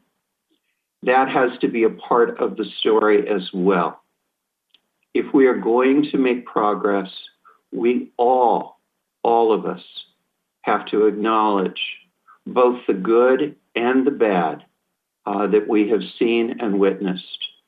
It is long past time for us to come together face to face without any bullying. It is absolutely irresponsible, some of the bullying that has taken place. There is no place for that in our community. But as we come together, it is critical that we listen to each and every voice and the life experience of each and every voice. It is, I'll come back to where I started. What happened in Minneapolis 2 weeks ago has opened wounds, deep wounds in our community. We in leadership positions have a responsibility to help heal those wounds. And we can only do so by being fair and open and honest with absolutely everyone and asking people to listen to one another and not pass value judgments. Thank you. Thank you, Councilmember Middleton. Councilmember Woods. Thank you, Mr. Mayor, and thank you to my fellow council members. You know, as a nation and as a city, we have been under and are continuing to be under quite a bit of trauma. We saw the events unfold in Minneapolis, and we had a pandemic hit us. So we are on a huge paradigm shift. And in this shift, it's an excellent opportunity to really re-examine everything, especially when your budget falls as drastically as our budget has fallen. So I think what I feel confident in is that the council that you have before you is here really willing to listen. They really, really want to make change. I think every single one of my colleagues is on the same page with that. We want to create the best community we can for all participants in the community. with that, I also want to say that those young kids that came out and expressed themselves in the protest for Black Lives Matter did so in a way that they were heard. Their voices were heard, their faces were seen. I think that is very important. I'm very proud that they were able to do that in our city. I'm also proud that our police force did not have riot gear on in the process of doing that and allowed them to do what they needed to do to express themselves. I think that is also a testament to the city that you live in. And we have come a long way to do this, and we have further to go, granted, but I do believe, and I want to repeat, that your council is here listening. Thank you, Mr. Mayor. Thank you, Councilmember Woods. I'll be brief since so much has already been said that I agree with, and I appreciate everyone's comments. And not that I don't appreciate all of them, but I really do want to thank Councilmember Garner for, as Mayor Pro Tem Holster said, probably one of the more powerful and most impassioned and thoughtful remarks we've had in Councilmember comments in my 4.5 years here. And a reminder why it was so important that we move into districts and make sure everyone had a voice and had the opportunity to elect the people of their choosing to be on the city council. And I couldn't be more thrilled to have you representing our city at this moment and all that you bring to it. I wrote A Valley Voice in the Desert Sun, and I'm not going to repeat some of the initial steps because they were meant to be that, as I said, initial steps to start a dialogue. And I so appreciate the number of people who reach out with suggestions and ideas, and also from people who've never really felt they knew how to engage and want to engage, what they can read, how they can participate. And so the importance of listening right now and listening to each other. People are on different journeys. They've had different life experiences. Some want to learn, some may not, but we need to hear each other in a way that not only lets us talk about these issues, but actually make the systemic changes that are needed to address them long term. Some of the things that, we've talked about, and several people have brought up, Section 14, that was 5 decades ago. And there's still not an official apology from the city. And so, none of these are new ideas, right? These are ideas I've heard from people, especially people of color in our city, and before this and other work I've done. And I really want us, as we listen, to really start thinking about the actions we're going to take as well. We want everyone heard, but we really need to focus on the changes we can make in our government.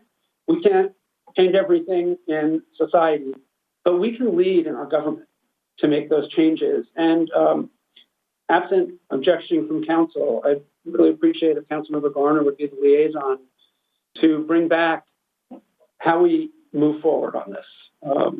And I know it's a big undertaking, but I really do think you grew up here, you have lived experiences, and your passion and your intelligence that you will bring to this, I think, is really important for our city. So without objection, and if you will, I know you will take this on, and really appreciate us moving forward on this. And if there's nothing else, we will go back to our agenda. And thank you, everyone, for the really thoughtful comments. Mayor Pro Tem Holster, did you have? Thank you. I just wanted to agree with you. I think that's an excellent recommendation. And I just wanted to offer to Councilmember Garner, since that's a big task, and there's a lot of work to be done. If you do need assistance or you want 2 liaisons, I'd be happy to serve with you. And I'm sure every other council member on this council would be happy to as well. So you can let us know if you'd like assistance. Thank you.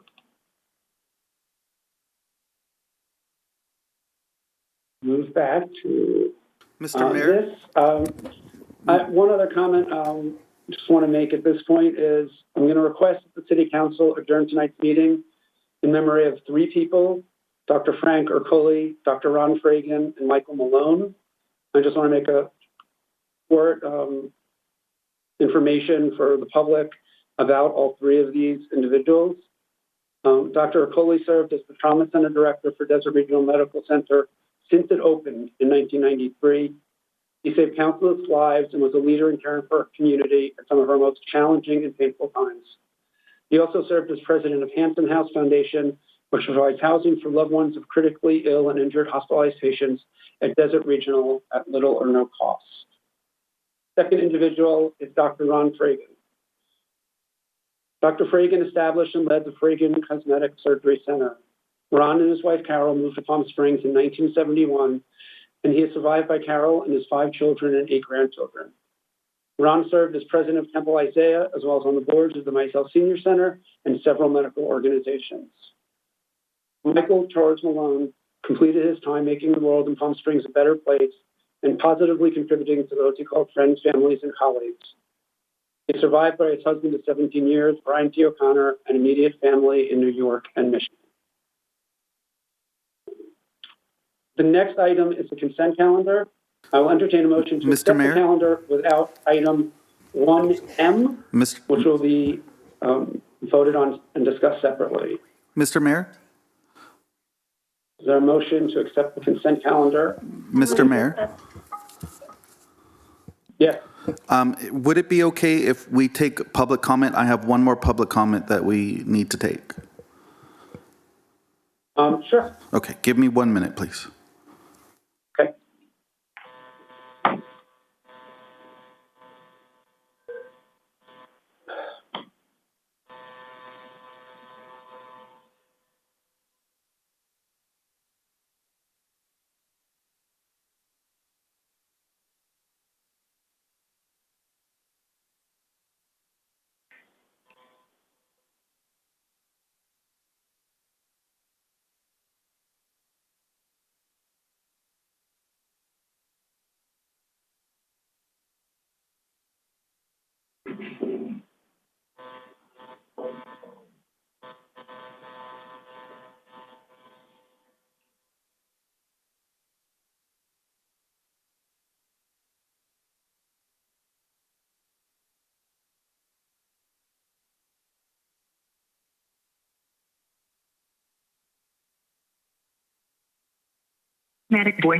Mr. Mayor, never mind. We're still not able to get him. City Clerk, if I can, I did get an email. Are you contacting TODAC and a few of those public speakers? Because I did get comments that people had attempted to email you or couldn't get through to the line. So I just want to make sure that we did include them as well. Do you have names?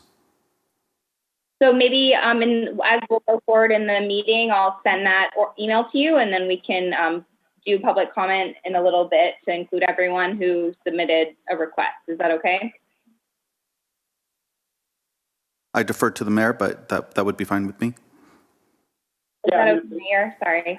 No, that's okay. If they submitted a request, then we should hear from them if they weren't able to get through. So if you can forward those to the city clerk, you can see if they submitted requests within the time period for public comment, and if they are, then we should reopen it up to let them speak.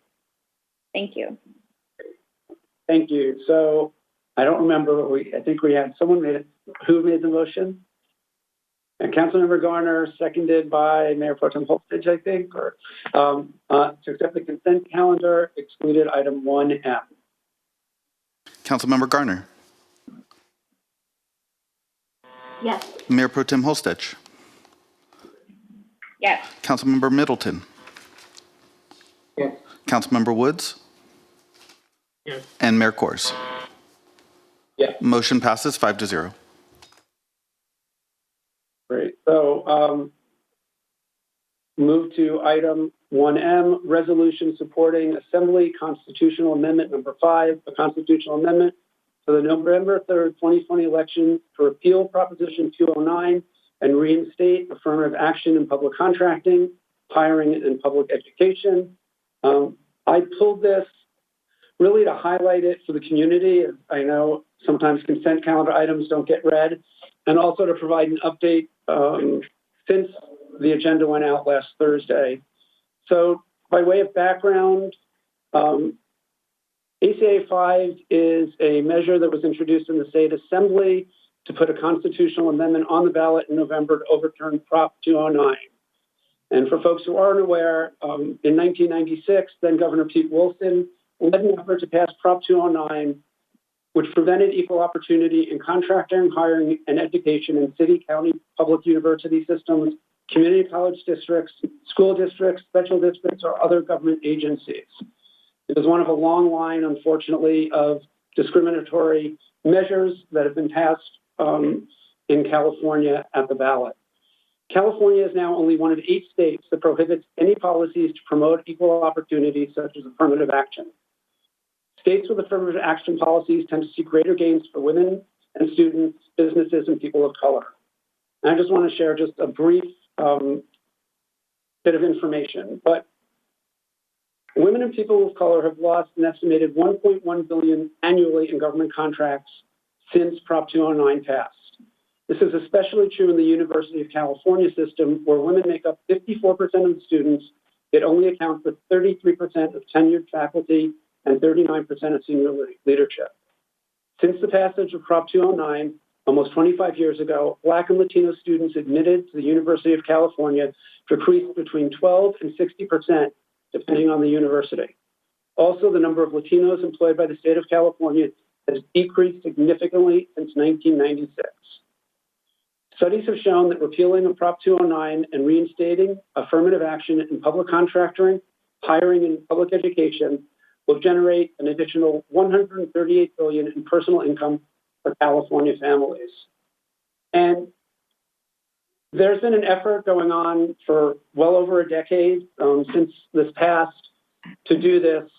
And I just really think it's important that we as a city take a stand. I've spoken to our assembly member on this. I'm very pleased to report that the California Assembly passed it 60-15. It needs a 2/3 vote, and Assemblymember Chad Mays voted in support of moving this forward. So I want to thank him. And it now goes to the Senate, where it also needs 2/3. So as we move forward, I'd like to add the request to be that in addition to the resolution, that we send a letter thanking Assemblymember Mays for his support, and also send a letter requesting support from Senator Melendez and from Senate Pro Tem Tony Atkins. So with that, any other questions or comments? Otherwise, a motion? I'll second. Oh, Lisa did as well. So motion by Councilmember Garner, second by Councilmember Middleton. Councilmember Garner. Yes. Councilmember Middleton. Aye. Councilmember Woods. Yes. Mayor Pro Tem Holstedge. Yes. And Mayor Kors. Yes. Motion passes 5-0. Thank you. Our next items are public hearings. First one is item 2A, which is consideration of a request to amend the conditions of approval for the conditional use permit for Well in the Desert facility to allow installation of an outdoor shade structure at 441 South Calle Encia. Staff report, please. Council, the item that you have before you is a request to amend the conditions of approval for the Well in the Desert facility to allow them to install a shade structure at the property. In terms of the condition that's in place, planning condition number 19 specifically prohibits them from installing any type of an outdoor shade structure, misting system, or outdoor seating. The applicant has requested this in order to allow social distancing to occur within the facility while maintaining their capacity of 42 patrons. In terms of the shade structure, the applicant submitted the following rendering and plan to show where the shade structure would be located. It would be essentially what is a patio cover, an aluminum patio cover that would be installed between a canopy over the backside of the facility across a courtyard area and connect to the two-story building at the back of the property. The photo that I have here, the dotted line shows where that canopy would be installed over the courtyard area. In terms of the structure itself, the patio cover conforms to all of our development standards relative to setbacks, height, lot coverage. It will require the issuance of a building permit. However, again, you need to amend the conditions of approval in order to allow this to happen. While the shade structure itself is not so much an issue, as you're aware, there have been concerns about loitering at the facility after the security staff has left for the evening. One of our concerns in reviewing this application is that the covered courtyard area does provide an accessible place to shelter after hours. And so, again, the concern is relative to loitering and that this might encourage loitering. However, I think there's a couple of ways that this could be addressed, either by having lighting that's there under the canopy at night, or else by gating the courtyard area. Those are two methods that staff would suggest as ways to address those concerns. What I've done is offered two different options for you in terms of a shade structure. Number one is to allow the permanent shade structure as proposed by the applicant, but with conditions and measures to prevent loitering. And I've got specific language in your staff report that lays that out for you. Option number two is to allow a temporary shade structure to be in place while social distancing requirements are currently in place here in Palm Springs. Also, I would suggest that that could be allowed during extreme weather events. For example, when we have rain, where they might need additional shelter there. A temporary facility would allow them to use that now during the emergency orders that are in place, but they could then take it down to avoid the issues of loitering after the fact. And then obviously there is a third option that we don't identify in the staff report. You could deny the request as it stands. I'd like to point out to you that we did receive additional public comment letters since the item was published last Thursday. You have those in your packet. And then also we do have members of the police department here if there's any questions about statistics or code enforcement. That concludes my presentation, and I'd be happy to take any questions you might have. Thank you. Great, thank you very much. Before we open the public hearing, are there any questions for any of the staff members on this? Councilmember Middleton. Director, in the report that we had, there was reference to a RV. Is that RV still on the premises? Last night, and the RV is no longer there. No longer there. All right. Do we know when it was removed? I don't know that. Are there any other code violations that have been brought to the attention of Well in the Desert that have not been addressed? There are some issues. You'll notice in our staff report there is a list of the times that code compliance has been by the property and noted some issues. The RV was one of those issues that was noted. In terms of what is there currently, there is some chairs and some other things that are stacked outside the back of the facility. There is some trash on the property, but those are the biggest things that I saw when I drove by the facility last night. Thank you.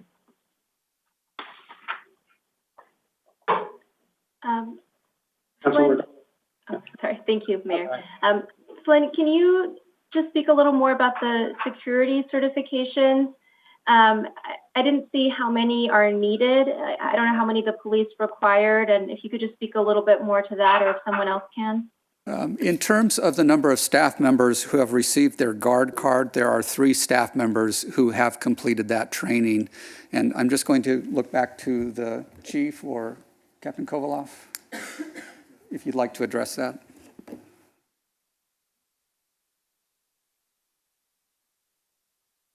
Hey, good evening, everybody. I know it's been a tough week also. Thank you. And thank you, Mayor, for honoring Dr. Erkley. Great man. The security has been going on, trickling with the guard cards. We forwarded them the process.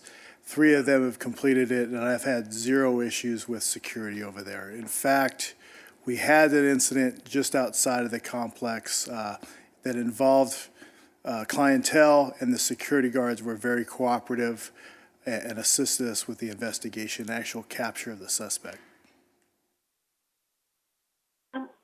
And Captain, can you just tell us, is 3 what you recommend for that area, or do they need to have more? We didn't specify a recommendation for how many. It was more so the times that they were needed. And I believe it's 2 hours before, 2 hours afterwards, and during the day. So 2 on, though. So in terms of overall hires, that we didn't dictate that. It was more so that they just had to cover a certain amount of hours. Thank you. Other questions? Mayor Pro Tem Holstich. Thank you. I have a similar question about the status of the security plan. If you could explain that a little bit more in depth. I know last time we talked about that, that was an issue that was raised. Well, it's always an ongoing issue. And our staff, our department's out there daily. If you look at the statistics, we're out there quite a bit. With the pandemic, the statistics are completely skewed, though. If you look at, I believe, page 31 of the staff report, and you go into that last time frame in terms of extra patrol checks, 777. Our department has really had to change the way we operate over the last few months with the pandemic, with the closure of businesses. So that isn't 777 property checks at the well. It's in that area that's encompassed in this analysis. So that really inflated the numbers. We've been really focusing on monitoring our businesses in that downtown area while they've been closed. But overall, the issues at the well are consistent. We have loitering outside at Wang's or at Castaneda's. My staff has seen a difference in the issues across the street with the Brits condos. And based on a meeting that Mayor and Councilmember Holstich attended earlier this year, we did expand that analysis area to include the businesses along Palm Canyon, south of Ramon in this analysis, and they really have been consistent, and that's why I went back 2 years. There's not much variance in the numbers over 2 years. Thank you. That was a question that we received public comment about as well. So, you know, when we had a community meeting, we discussed expanding the map of what we would consider based on feedback from the community. So that was done, it sounds like, then by you. Yes, that map is on page 29, and that is the expanded area. Before, the west boundary was Indian. The north boundary was about 100 feet north of Saturnino. The east boundary was Calle El Segundo, and the south boundary was about 3 houses south of Ramon. This area now is a lot more expansive to analyze, and it includes all of those property owners and business owners that attended that meeting that were concerned about the well and the impact. Thank you. Thank you so much for doing that. And I know that you've worked really hard on this, that our department has in our community and well in the desert. So thanks for your work. Can you talk in general? I know that the neighborhood or people have asked about compliance. So ongoing compliance, and that was sort of Councilmember Middleton's question, but I wanted to make sure you said everything about current compliance. Well, we work with the clientele and the staff daily. Our homeless outreach officers are over there multiple times a day. If they're not in the location, they're in the lots surrounding it. The compliance is good, but we have to stay on top of it, because the moment that we don't, we have camps, littering, and other issues that spill into the areas and result into the complaints. I can't say it's any better than it was before or worse. It's just a constant issue that we have to stay on top of. But I have heard from my staff that the issues directly east of it at the Brits condos have been better. Now, code has been addressing some of the other security issues in terms of the lighting at night, and those issues have been addressed and corrected.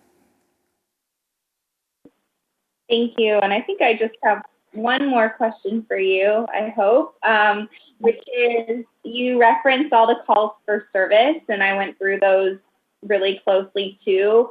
But I just wanted to hear from you, are there any patterns in the calls of service for any of these call types that we should be aware of? Well, the well, you really cannot compare the well to any other business in our town. It's clientele and what they provide. There's nothing to compare it. You can't compare it to bars, restaurants, big shopping centers. They have a high need clientele at times, and there's medical services that are there quite often. There's our constant checking on it, but the numbers that really are associated with the well these days are our constant property checks and area checks trying to address any flare-ups or via the complaints we get. I can't say there's been zero increase in violent crime. We had the one specific incident earlier this year that was addressed, but that's not the norm. And there's no specific crimes that are associated with it that have increased or decreased. It's been consistent. There is drug use. There have been drug dealing. I can't say there's been an increase or a decrease. And that's part of that clientele, unfortunately. So that's the reality of it.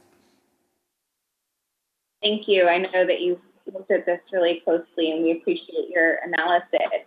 I just have one or two questions. I think it might be for Flynn. So I was wondering, I saw that one of the issues is the storage of property, that people have no place, it sounds like, to put their property, and so they're storing it where they can in the surrounding areas. So I was wondering if there's any conversation from the Well in the Desert or solutions about how people can have a place to store their property so that they don't have to stash it in the empty lots or nearby. So could you talk a little bit about if the Planning Commission or if the planning staff has discussed that at all with the applicant? We have not discussed that with the applicant in terms of additional storage. Looking at their existing facility, they don't have room within their tenant space to store people's belongings. They would need to have additional room there, perhaps in the vacant building, to do that. You would need to modify your conditions to include that expanded area as part of their conditional use permit approval. Right. So, I've worked with other homelessness organizations. I've seen other models where storage is provided, and so that would require a change to the CUP like we're considering today, if it went over the expanded area footprint of their inside location. That is correct. Any expansion of their use requires the conditional use permit to be amended. Okay, thanks. And then my other question is about our ability to give discretion to staff after community meetings to decide between a temporary and permanent structure. So I know that we've promised and we've attended community meetings with all of the stakeholders on this issue, and I just wanted to see if there's any ongoing discretion that could be given to staff, especially if there's emergency circumstances like the pandemic or extreme heat or something like that. We could amend the conditions of approval to give that discretion to staff, but I think we would need to be very specific in terms of what those situations would be. I think we've tried to do that in terms of defining, extreme conditions relative to extreme heat, extreme cold, rain. Pandemic was one that we didn't anticipate back in 2017 when this was originally approved. And so for that reason, we would need to include that as one of the situations. We might just do that generically by saying under some type of emergency order, staff would have the ability to allow some type of temporary shelter.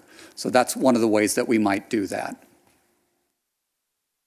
Lynn, you always think of everything. How did you not plan for the pandemic and the CUP? My apologies, Mayor Pro Tem. Thank you. Another question. Hey, did you have something else, Councilmember Middleton? No, it's more a comment at this point, so I'll save it. Okay, I do have one question. Sorry for the Captain Kozlov. As we look at this and, there are three options. Obviously, one's a more permanent structure, one's a temporary structure.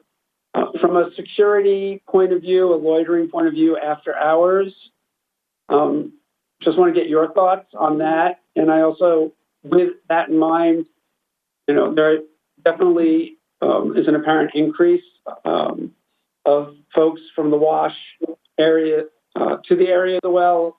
There, we still have the vacant lots on South Palm Canyon there. And just what, if you've seen changes pre-COVID, obviously we're in a very unique period in those areas, because we got some public comments on that as well. Yeah, the Wash has been difficult for the last few months between, let's say, North Riverside and Camino Real, far up past the Milanovich Bridge. There's camps out there that we're out there daily on.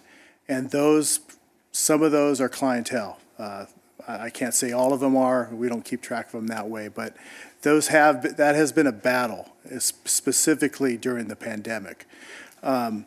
In terms of how this structure will affect our duties at night, we're going to have to monitor it, because it will offer shelter from nightfall, or shelter almost like a tent in a way.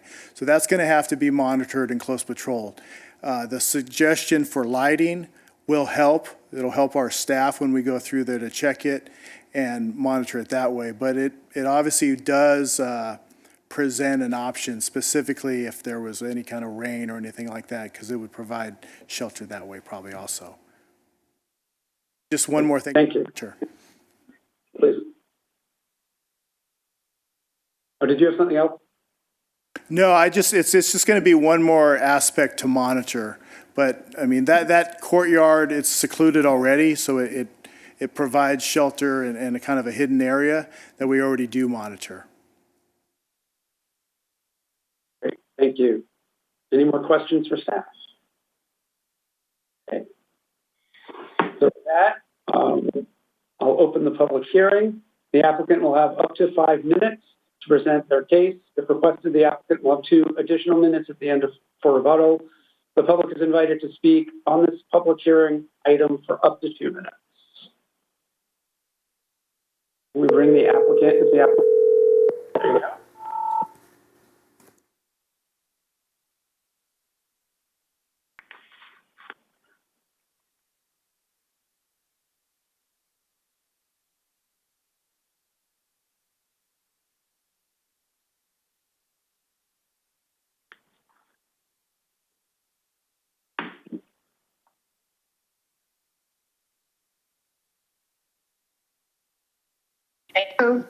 Hello, Arlene Rosenthal.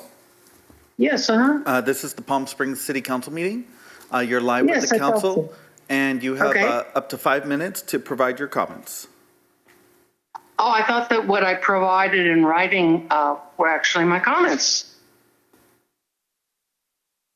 If that's Hello? if that's all the comments you'd like to submit, then we'll move Can on they to be the next read? speaker. You can read them if you'd like. I don't have them. I emailed them to the city clerk to give to everybody. Do you not have them? I do, and the council has been provided with the comments.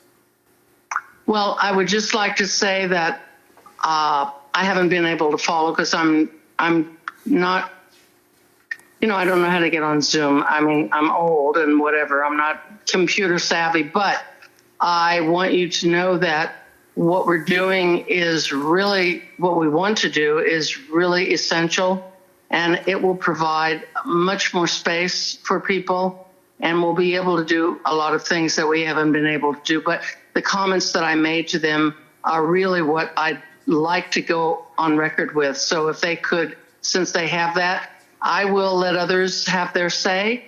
And will you be calling me back for any reason, or do I stay on the phone, or what? Yes, I will need to disconnect, and once we have one public comment, and then I'll return to you if you have any rebuttal. Okay, but I'm not hearing anything, so I don't hear it from, okay, you'll let me know what it's about. Okay, We'll try. I'll be here. Okay, thank you.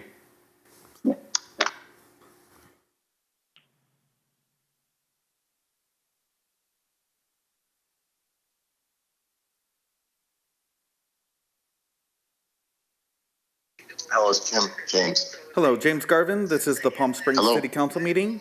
You're live with the council, and you have 2 minutes to provide your comments. Right now?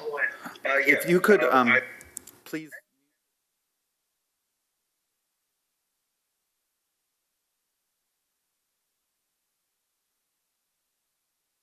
Yes, if you could please start your comments, you'll have 2 minutes to provide your comments. Okay.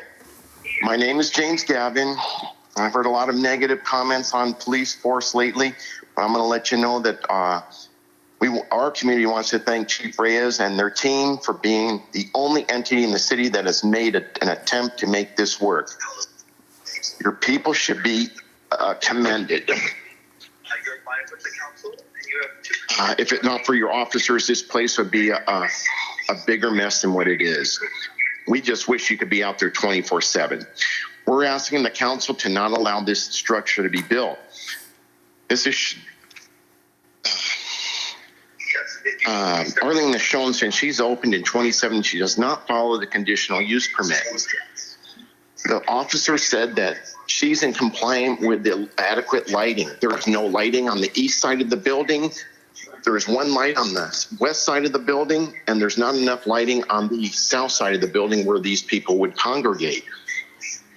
That in itself should have been addressed July 1st, 2017, and still not addressed.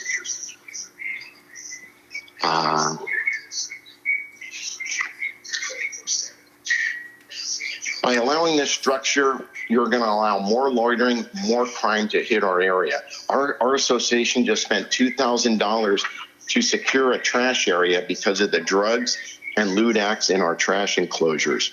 We're tired of spending money because of this business. And it's about time the council sits there and listens to the businesses in the community. Mayor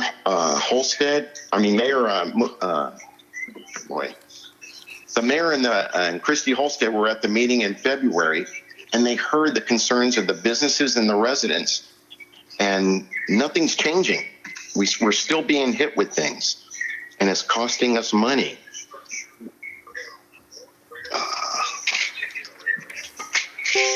Mr. Garvin, your time is up. Yeah, okay. Thank you, folks. Thank you, and we'll disconnect.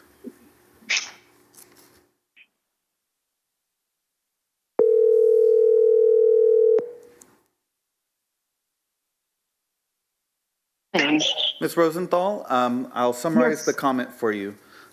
Sure. It's Mr. Garvin, and he opposes the proposal. He says that you're not following the conditions, and he believes that there's not enough lighting in the areas of where people are likely to congregate, and the proposal will cause more loitering and crime in the area.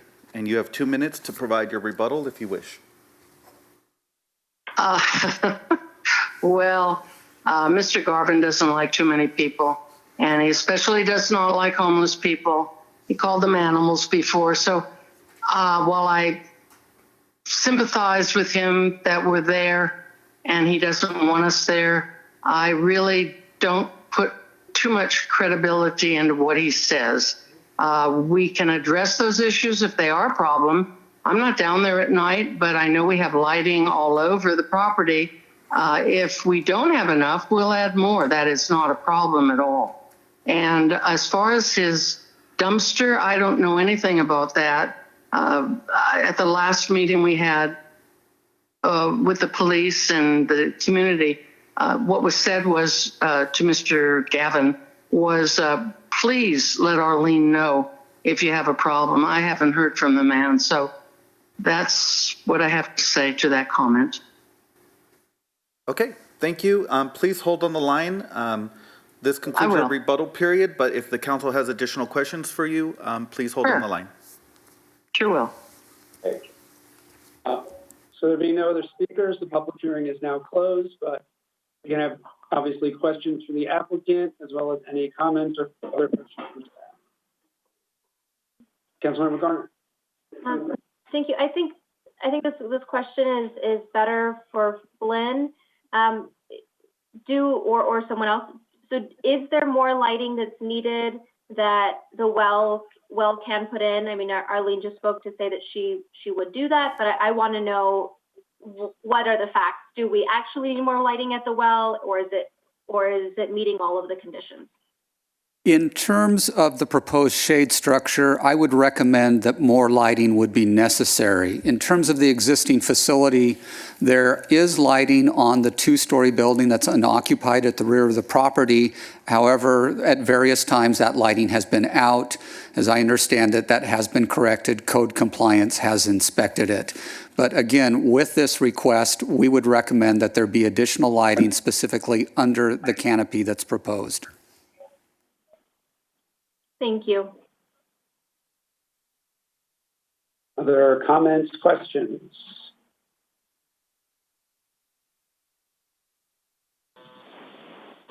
Councilmember Woods.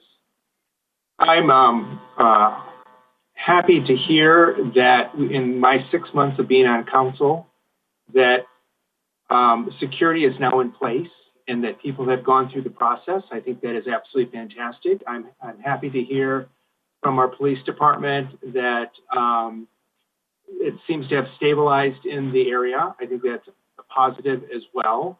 And I do think because of the pandemic, we do want them out, we want them in the shade and out of the sun, and have spatial separation. I think that's important. So I would support the canopy as proposed with additional lighting.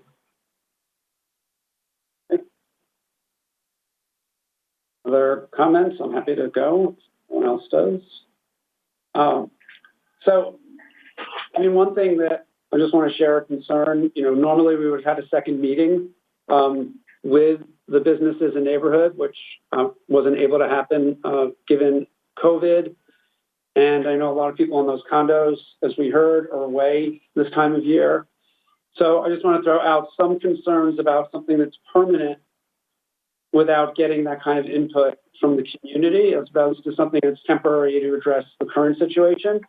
So I just wanted to throw that out as a concern, because the amount of public comment being what it was, which was one person, although we did get some through email, just concerns me that to make this major a change, which after the pandemic would double the capacity potentially, without talking to the neighborhood and the businesses, the concern. Obviously, we need to do something now, so I understand that. The distancing is a real issue right now. So I don't know what I think on that, but I just want to throw it out if anyone else had comments or thoughts.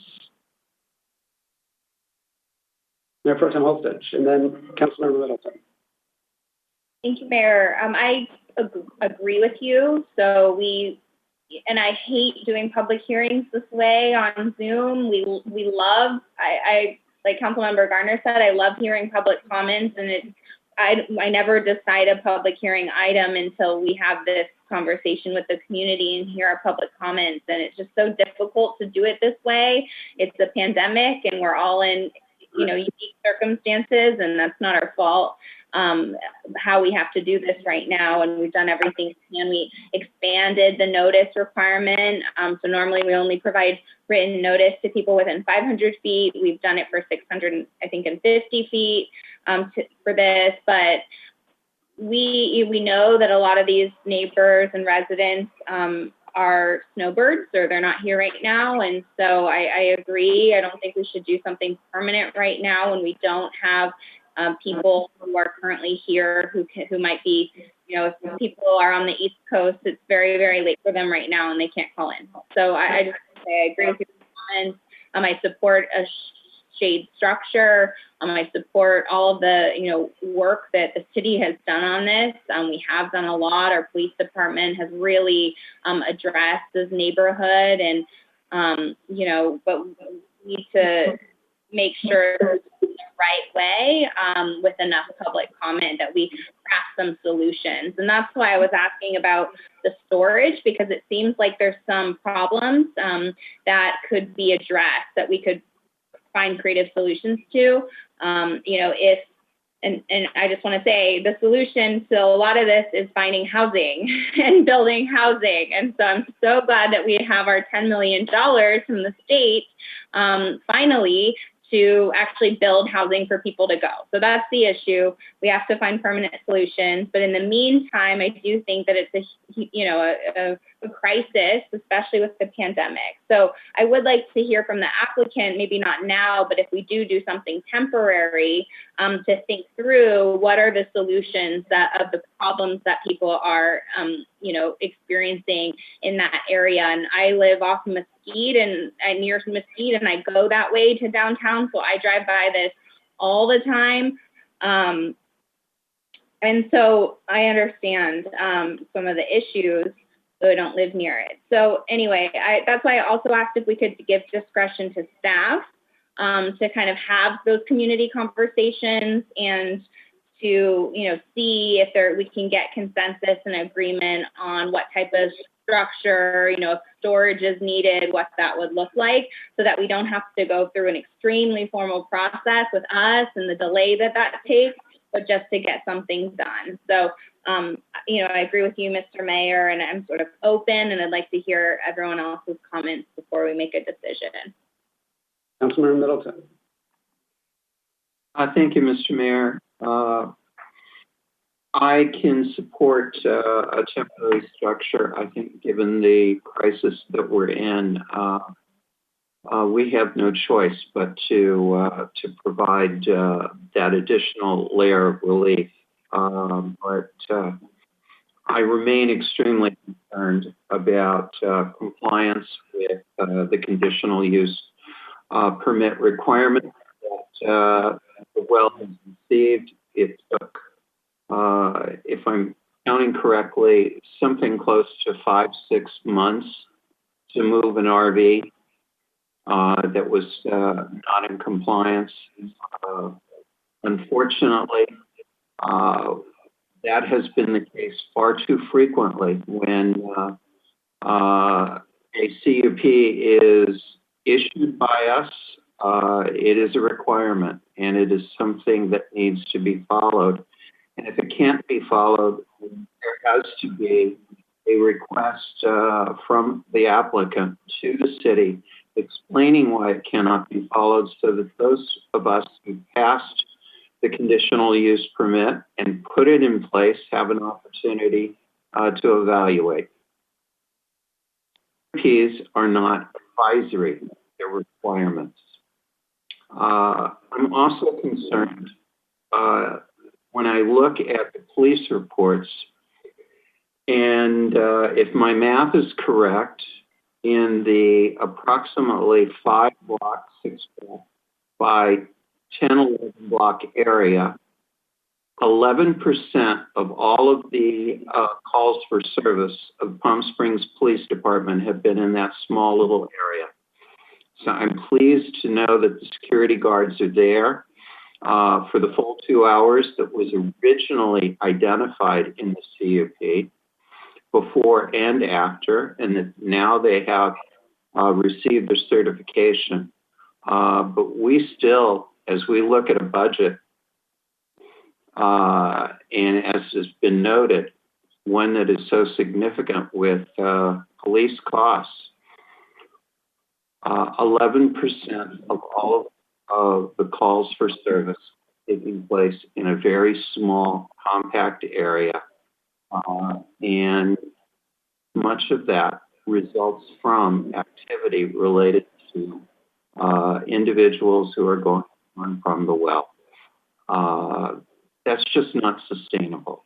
And so I can approve a temporary structure there to get us through this crisis, but there has got to be greater attention to the CUP. There has to be a recognition that the people of the Biarritz complex have legitimate concerns that they have expressed in a legitimate manner. And lastly, I want to thank the police officers of Palm Springs for the amount of time and attention they've given to this matter. Thank you. For the city manager, I know you've been trying to do outreach to see if the grant for one of the crisis teams from the Desert Healthcare District is potentially going to move forward, or if we think we could potentially lose both those crisis teams. And I'd like to hear from the captain about the impact of that in this area, given the budget constraints we're in.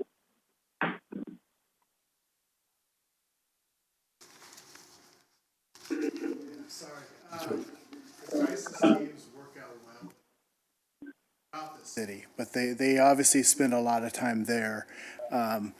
With the pandemic, we've had to shift our focus to the area of Sunrise Park again, the Camelot Theater area with the high school location, but those teams work out great with our staff. It's a constant moving across the city, but the partnership is great, and they have been successful in getting people off the streets. So that's the key to the success. And Council, I would note that as you recall, we removed almost $8 million from the budget. So that is not funded. It was a 50% match with the Desert Healthcare District. We have reached out to them. We've not heard back from them yet if they'd be willing to continue funding even though we are not able to fund our 50%. So we will follow up with them to see if we can get an answer. But as of technically July 1st, there would not be funding for those programs. Thank you. Obviously, I know we are making, but as we double capacity at this location where 11% of our police time goes, we're going to see that number go up, especially if we don't have these teams funded. So I know Mayor Pro Tem and I are speaking with the county and CVAG, and this will be one of the subjects, and we need to continue to do the outreach to see about funding, and then we can bring something back to council if need be.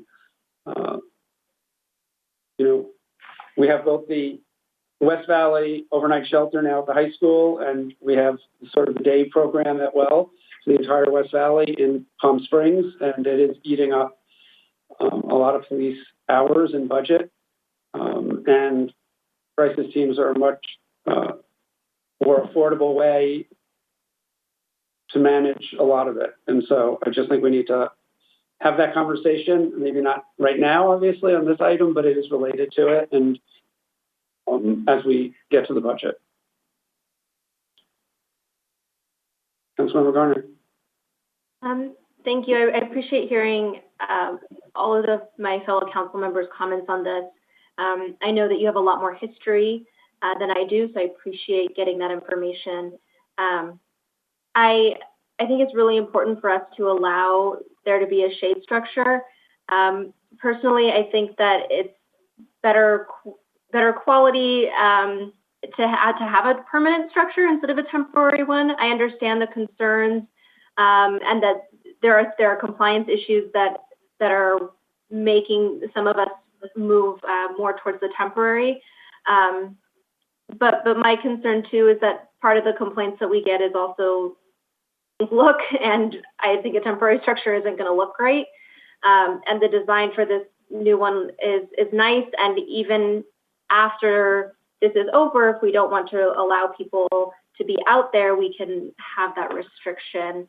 So it just seems like a better option for everyone. And assuming that the issues with compliance are resolved, and the well does a better job of making sure that people are respectful of the neighborhoods, then it would be a nice permanent space that people can use.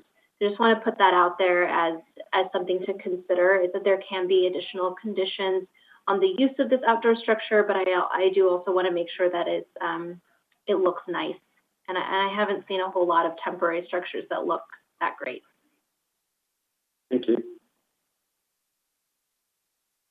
Mayor Pro Tem Holstead. Thank you. I think that's a great point. Maybe Flynn or city staff could explain to us, I know it's in the packet and you went through the photos, but raising that point, sort of the visual difference, if you could give an opinion about the visual difference between the temporary and the permanent, and explain what the temporary would be and look like more in depth. Certainly, Mayor Pro Tem. In terms of the temporary structure, what I anticipate is it would be some type of a tent structure that would be put in place either in the courtyard or in the parking spaces immediately adjacent. It's something that would be in place through the end of the emergency order. I'm not sure exactly how long that's going to be, but again, it would be a tent-like structure that would be there in the parking lot. So the concern that Councilmember Garner has raised in terms of appearance, it wouldn't be as attractive as the permanent structure that's being proposed. One of the things to keep in mind is that we do have a capacity on the number of patrons that they can have at the facility at any one time. In one of the planning conditions, it's capped at 42 patrons. I think it's important that if you do consider a permanent shade structure, that the capacity remain either at that number or no more than 50 total at the facility. In terms of practicing social distancing, if you consider a permanent structure, I would also recommend that we require as a condition of approval that lighting be installed under the permanent structure to address some of the loitering concerns after hours. And then based on Mayor Pro Tem's comments about storage, what you might do is allow the applicant to have storage space for people's belongings as long as it's within the building itself and that there is no outside storage. So those are some of the conditions that I would recommend if you are to consider the permanent structure. Thank you. And by a temporary tent-like structure, you sort of mean a pop-up like that you bring to a soccer game or a barbecue in the park or something like that, like a pop-up tent in a way that you can go under and provide some, protection. Yes, it would be essentially a pop-up tent. Thank you. And I'm not ready, I think, to approve any storage. I just think that is what needs to be worked out. The Well in the Desert is the experts about serving homeless clients, and they need to tell us what that would look like. The community needs an opportunity to respond to that and, understand the impact and the benefits. One other question, so for the lighting, so for a permanent structure, it would include lighting and could be very well lit. And then remind me, for a temporary structure, what would be the lighting situation? It would be difficult to provide lighting for a temporary tent structure. That's one of the issues with the temporary structure, is that we can't really surveil it, if you will, at night, like we could with the permanent structure by having lighting or in some way gating off that area. So there are some challenges with a temporary tent in terms of providing surveillance in the evening. Thank you. Yeah, thank you. That was helpful. I appreciate the comments about this being attractive. I think the need for lighting. Is there any discussion of security after hours once this structure is up? Has that been discussed with the applicants at this point? We have, police department? We have not discussed that with the applicant in terms of providing security beyond the hours that they're already required to do. And I don't know, I don't think the police has had a chance to discuss that with them either. Captain Kovaloff is shaking his head no. Okay. And would signage about not being able to be on that property after hours be something that would be recommended?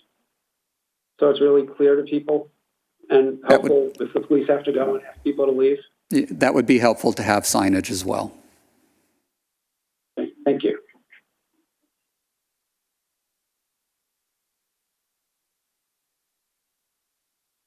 Councilmember Middleton. Could ask a question of Captain Caldwell.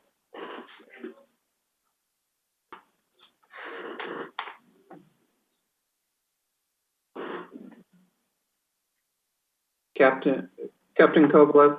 Yeah, there he is. Okay.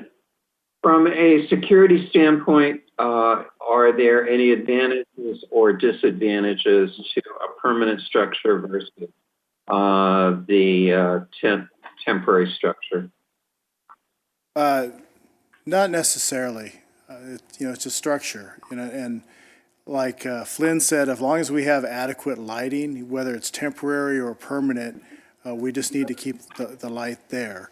I agree, though, with Councilmember Holstage's comments and Mayor Corsa's comments about that information getting out to that business district with their concerns. So if you go the permanent route, because those folks were very vocal, to say the least. And I don't know if they just didn't want to attend tonight or if they have other things going on, but that was a contentious meeting. And it's a structure, it's gonna block things, but lighting will help.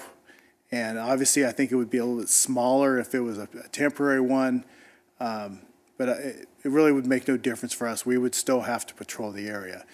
As for the question about security at night, that has never been addressed with the applicant. And I based on past experiences with this discussion of security, I'm sure the costs associated with that would be a concern for the applicant.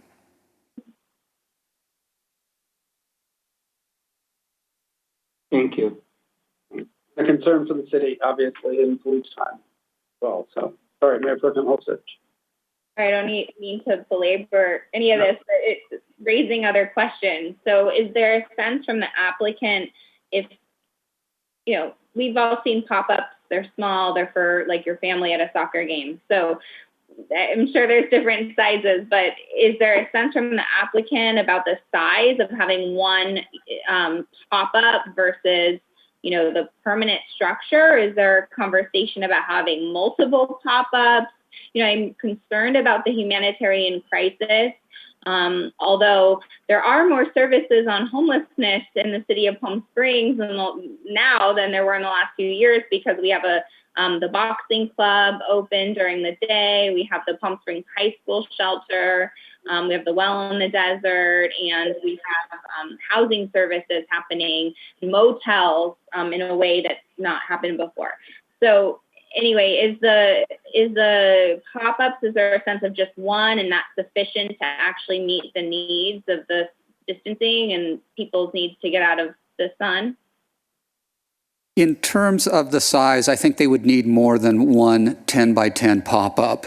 Looking at social distancing requirements and their current facility, approximately half of their patrons would need to be outside. So one 10 by 10 tent is not going to be able to do it. So it would need to be multiple pop-ups.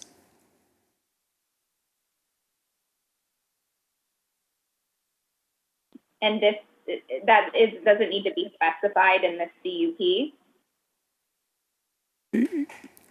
We could specify that as a condition of approval, yes.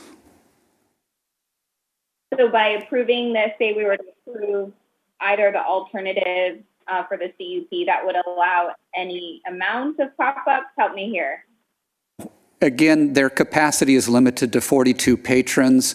What we as staff would do was evaluate exactly how much outdoor space they would need to accommodate the same capacity outside and make sure that we could still practice social distancing for those who are outside the facility as well as inside the facility.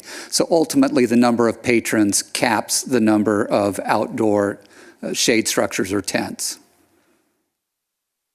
I understand. Thank you. Anyone else?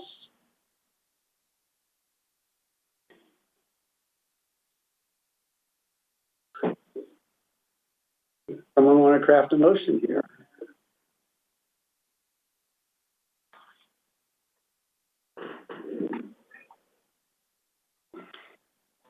I'm not going to craft a motion, but I think that there's a need. I just want to say I think that there's a need, whether it be permanent or temporary. Our library is closed. We want people to go where they can get services. Martha's Kitchen is there. We want people to be in that location where they can get services, but then not be disruptive or cause issues for the neighboring community, I think is what is important. I was not at the meeting that the mayor and the mayor pro tem were at to understand what the controversies actually are and if a permanent structure would exacerbate those type of concerns. Maybe there is a temporary structure that allows us to, as you will, try it out. And if it works and there's no problems, maybe it could go more permanent depending on how long this pandemic actually goes on. But I think it is a humanitarian issue, like Mayor Pro Tem stated, and I think we're obligated, I think, at this point to try and improve something that will help our homeless population in many ways. Thank you. I think there's no doubt we need to do something. When you cut the capacity dramatically because of the necessary for distancing, it's important that we do something here. And I think a lot we heard at the meeting, in addition to the condo community, was the businesses who were just having a lot of people coming and going from the wash and from some of the vacant lots to the well for services and back, and just harassing customers, harassing people in the parking lots that had caused them to lose business. And that was their concern. So I think the capacity issue, as the director suggested, allows the social distancing without increasing the capacity, which may address some of those comments.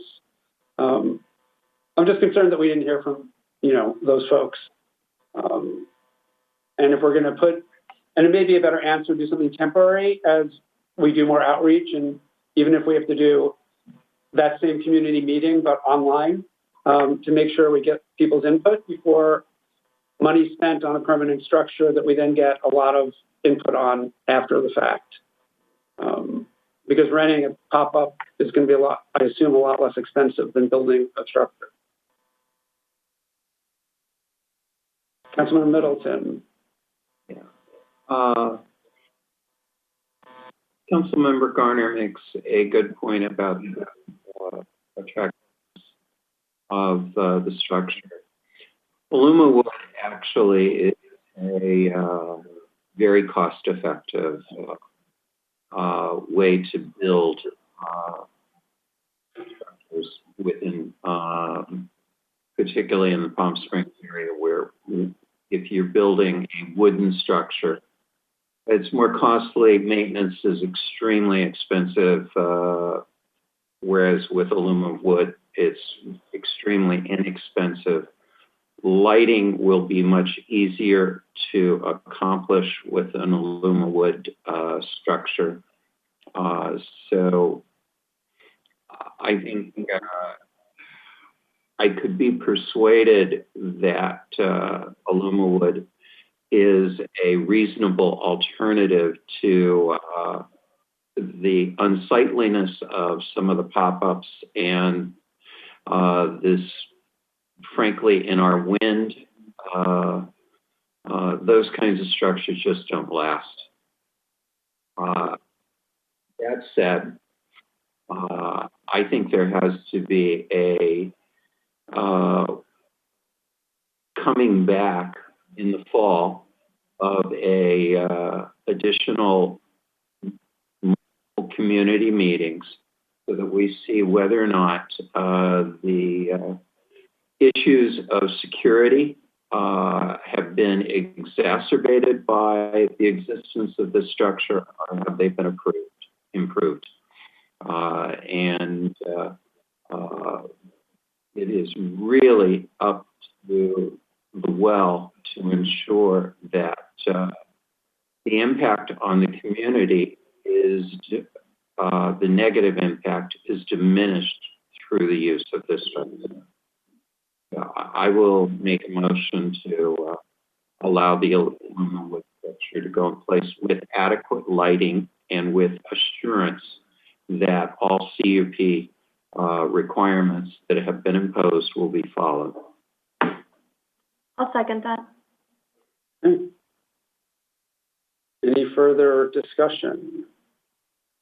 Just one thing maybe to add is the staff discretion to add signage or other things is needed, and to report back maybe, monthly on if we're seeing increase or decrease in culture service in the area, so we're updated.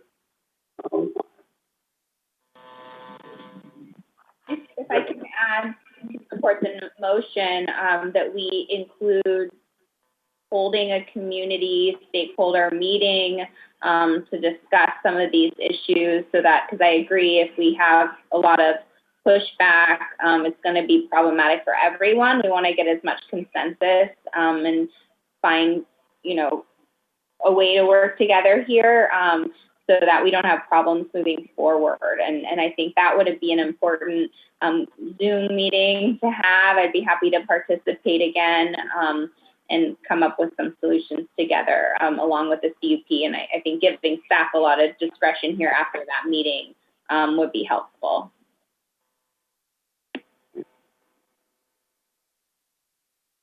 Director, do you have what you need or questions about the motion?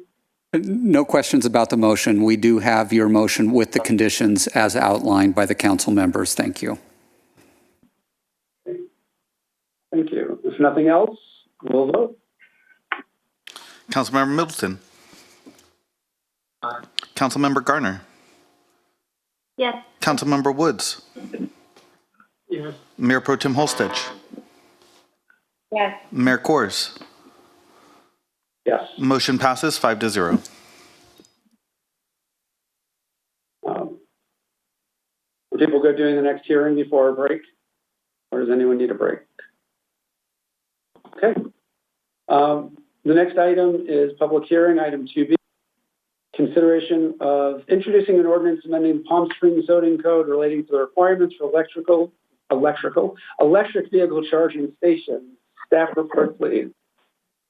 Mr. Mayor and members of council, I'm going to give an abbreviated presentation because you have a long agenda in front of you. In terms of the proposed ordinance, what we are proposing is to require the actual installation of charging equipment for commercial and multifamily. The city of Palm Springs adopted the Green Building Code earlier this year. The Green Building Code establishes a percentage of spaces that are required to be pre-wired for charging equipment, but don't actually require the equipment itself. And so what we're proposing is to require charging stations in accordance with the numbers provided in the Green Building Code. In terms of the number of spaces that would be required for new non-residential construction, we have here in the slide the number of charging spaces and equipment that would be required to be installed based on the overall number of spaces in the parking lot. For renovated or expanded commercial construction, what we're proposing is that only for the number of additional new spaces that would be required would charging stations be required. So for example, if you're expanding an existing shopping center, your expansion requires 25 new parking spaces, you would only need to install the charging equipment for the number of new spaces that you're adding to the center. You wouldn't need to retrofit any of the existing spaces. For multifamily construction, what we're proposing is only requiring the pre-wiring. There would be 1 space per unit for duplexes and then 10% of the overall spaces for other multifamily where the spaces are in a common parking area. With the multifamily, one of the reasons why we're not requiring the charging equipment is because that really needs to be determined on a case-by-case basis by the residents. And so again, we're only requiring pre-wiring in those situations. The Planning Commission reviewed the proposed ordinance at their meeting in May. One of the things the Planning Commission would like to do is to assess the effectiveness of the ordinance in 6 months, and then also looking at measures to facilitate access to charging equipment for existing multifamily residents. It's sometimes difficult for those who live in condominiums or apartments to purchase an electric vehicle just because they don't have the opportunities. And so Planning Commission has requested that we do some additional research and look at ways that we might be able to facilitate that. That concludes my presentation to you, and I'd be happy to answer any questions about the proposed ordinance at this time. Thank you. Before we open the public hearing, are there any questions for staff? I have a question, and it's either the mayor can answer it or staff can answer it, since the mayor drives an electric vehicle. What type of charging station? I mean, I think, aren't there a plethora of different charging stations that are out there for different types of vehicles? There are. We're going are. to require them to actually put it in. How do we require that? There are different types of charging. There's actually 3 different types of charging stations. Type 2 is the most common, and then Type 3, which is the fast charging, or the ones that accommodate either the Teslas or the Chevy Bolts. What we're requiring in the ordinance is Type 2 or Type 3, and we're leaving it to the discretion of the property owner in terms of which they choose to install. And thank you. And if they were to install that, is it a pay-per-use kind of thing, or are they getting it for free? No, it's intended that it would be a pay-per-use. That assists the property owner in terms of running the electrical and then also the station itself. And so we're not putting any language in the zoning ordinance about limits on what they charge, just that they are able to charge for that service. I believe many electric vehicle owners already anticipate that they will be charged for it, just like we are charged to put gas in our vehicles, no different than putting electricity in your vehicle. Thank you. Thank you. Mayor Pro Tem Hilstich. Thank you. And by the way, this is so exciting and great. And I know our Economic Development Task Force had talked about this about a year ago or so, and trying to incentivize and get these charging stations throughout our city. So I'm so excited by this. Thank you for your work. I just have a few questions. So I see that the cost of doing an actual station, but is there an additional cost for doing the pre-wiring? And some of my questions are about, we're not distinguishing for multifamily. So it makes sense to me that, you know, a homeowners association or an ownership type of multifamily, that would make sense because an owner would be able to put in a charging station. I'm wondering about for tenants who might not own, if it's multifamily or if it's an affordable housing project, you know, that's going to raise the cost of construction for these types of units. It doesn't seem like it's based on AMI or what type of multifamily. Is that right? That's correct. It does not distinguish in terms of the type of multifamily. However, keep in mind, in our zoning code, our density bonus ordinance relative to affordable housing does allow waivers of standards, and that might be one that's waived. And so we do have other vehicles to address that if the project is affordable housing. So there is a way to do that, and I don't think that we need to address that in this particular ordinance. Okay, thank you. I guess it's some of our discussion about the solar that it actually costs probably less to have an electric vehicle and to use solar to do that over the long term. And then just my last question is about duplexes. So I was a little surprised to see those included and if it's an additional extra cost. And I just don't want to deter people from building duplexes or multifamily here. So is that required under the Green Building Code? Yes, it is required under the Green Building Code that they pre-wire in multifamily duplexes. So we're just taking the language from the Green Building Code and replicating it in our zoning code. Again, they only need to install the 240-volt outlet. The actual smart charging equipment, the property owner would be responsible, or the duplex resident would be responsible for providing. Great, thank you. Any other questions? Okay. So with that, I would like to open the public hearing. Since we are the applicant, the public is invited to speak for up to 2 minutes. City Clerk, I believe we have at least one speaker. Anthony? Hello, Mr. Friedman. Yes.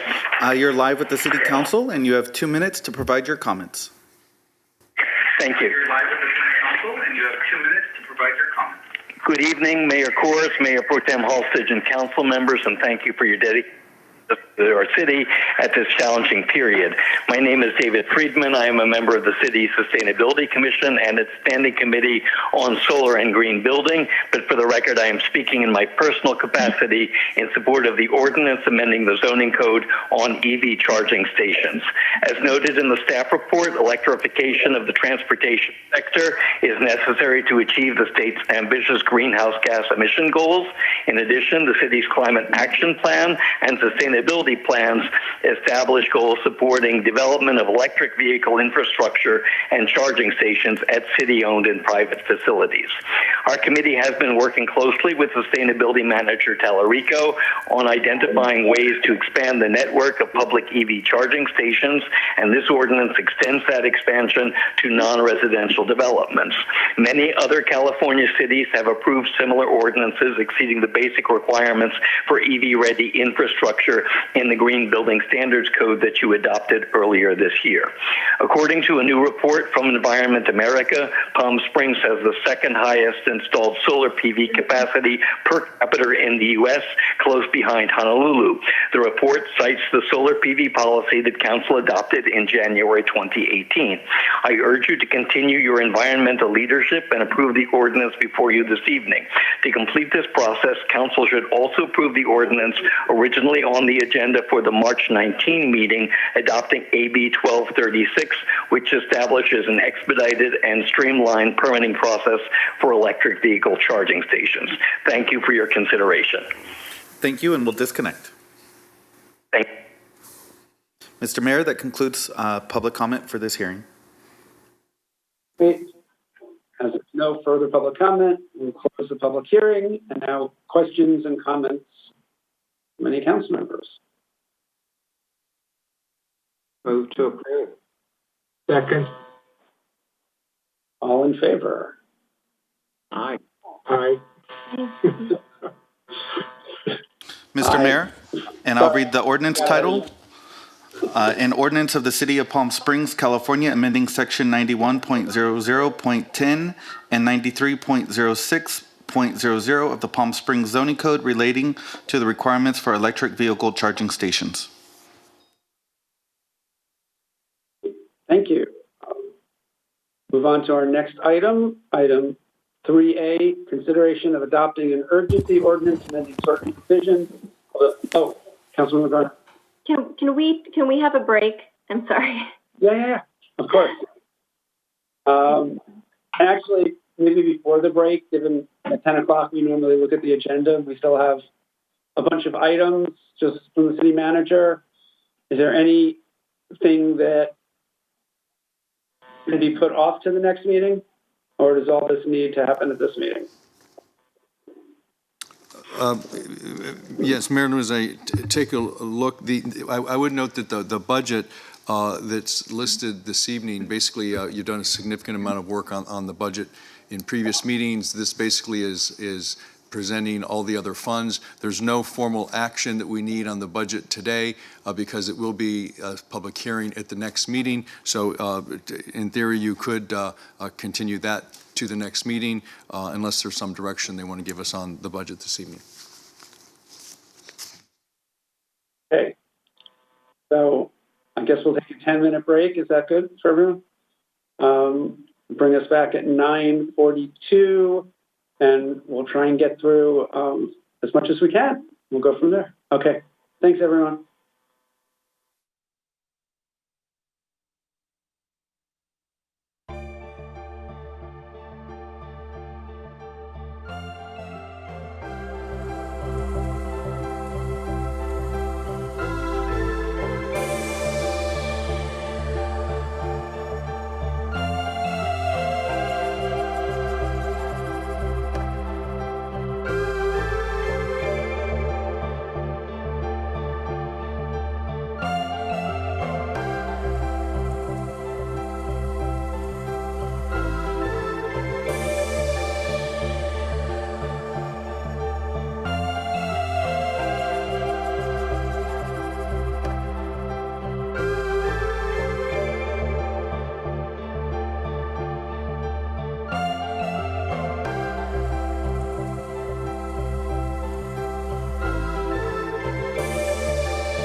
The next item is item 3A, consideration of adopting an urgency ordinance amending certain provisions of the Palm Springs Municipal Code regarding enforcement.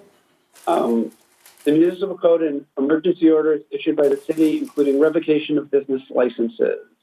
Staff report, please. Yes, Honorable Mayor and members of the City Council, the item before you is a proposed urgency ordinance. And because it's an urgency ordinance, in order for it to be passed, it would require 4/5 vote of the City Council. And the effect of that would be that it would take effect immediately rather than requiring 2 readings and becoming effective 30 days thereafter. The proposed ordinance makes some rather fundamental shifts to the city's current business license regulatory program. Under the current program, the city has a business license ordinance that is essentially for revenue generation purposes only. Under California law, cities can adopt a business license ordinance that is purely for revenue purposes, and so the business license essentially operates as a tax ID number for the city to be able to keep track of the business license and the taxes that are imposed. The second way that a city council can adopt a business license ordinance is as a regulatory measure, and this would effectively allow the city to impose regulatory requirements on different businesses, and in this particular case, it would allow the city to revoke a business license if the business was operating in violation of either a municipal code provision or an emergency order that the city has promulgated. So what this ordinance does is it adds another mechanism for gaining compliance with the city's municipal code and with our emergency orders. The ordinance does 3 things. First, it changes the city's business license ordinance from a revenue generation ordinance to both revenue generation and regulatory. The second thing that it does is it provides that if a business is operating in violation of the city's municipal code or an emergency order, that the city is entitled to revoke the business license. And then the third thing the ordinance does is it provides for a mechanism or a process for revoking or suspending those business licenses if there's found to be a violation. Again, as with all of the city's code enforcement tools, the city always tries to work first towards education and voluntary compliance, and only after that has not gained compliance to use these other tools such as fines, notices, and in this case, revocation of business licenses. So that's what the ordinance does. I'm certainly available to answer any questions. Thank you. So any questions, comments, discussion?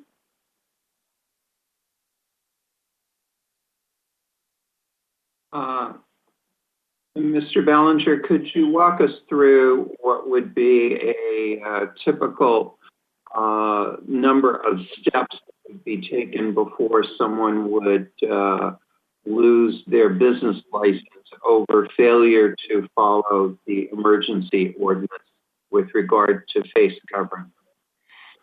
Sure. Again, first of all, we would try education. The city's police and code enforcement departments have been very busy over the last few months going out and providing educational materials, talking to all of the businesses, all of the essential businesses, and then all of the other businesses that have since reopened. So the first order of business would be education and continued education, and making sure that before we do any other code enforcement, that the businesses had an opportunity to understand what the rules are and had time to comply. And then we will provide usually either a notice warning or a first citation, and the city code officers are authorized to exercise discretion in terms of the dollar amount for any fines that they issue. The first fine can be up to $5,000, but generally the city code officers are not using that full amount, usually several $100s perhaps, or $1,000 if it's a more egregious violation. The city then has the authority to issue higher administrative citations up to $10,000 and then $15,000 for subsequent or $25,000 for subsequent violations. To date, the city has not had to go to those higher dollar amounts, but the city's could. Only after those efforts did not gain compliance would the city consider revoking licenses. Again, it's not something the city wants to do in terms of shutting a business down, but if a business continues to violate a municipal code or an emergency order that's in place for public health and safety, then the city would consider that. And the revocation of the business license, would that be a decision made by the officer or the city manager? Good question. It would be made by the city manager, and it would be appealable to our administrative appeals board. So there is an administrative appeal process in place for it. Okay, thank you. Any other questions or comments?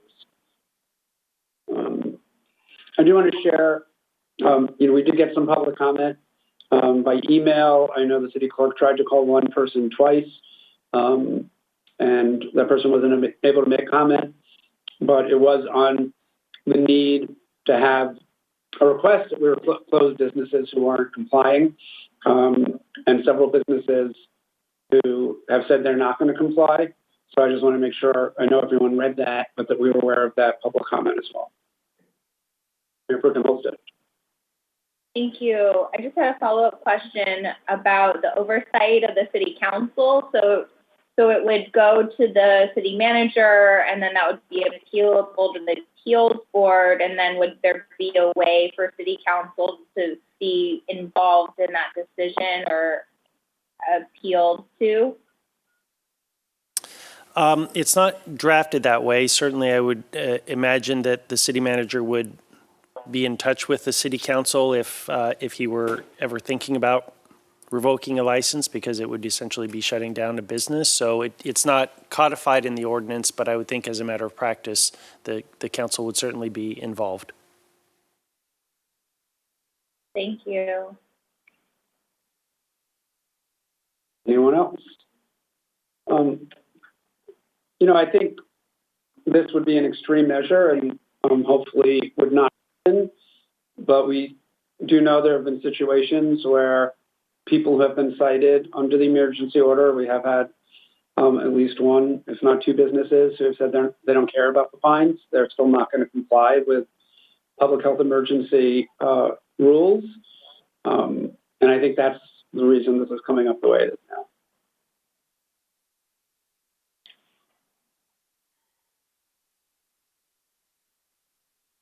Move to approve. Okay, do we have a second?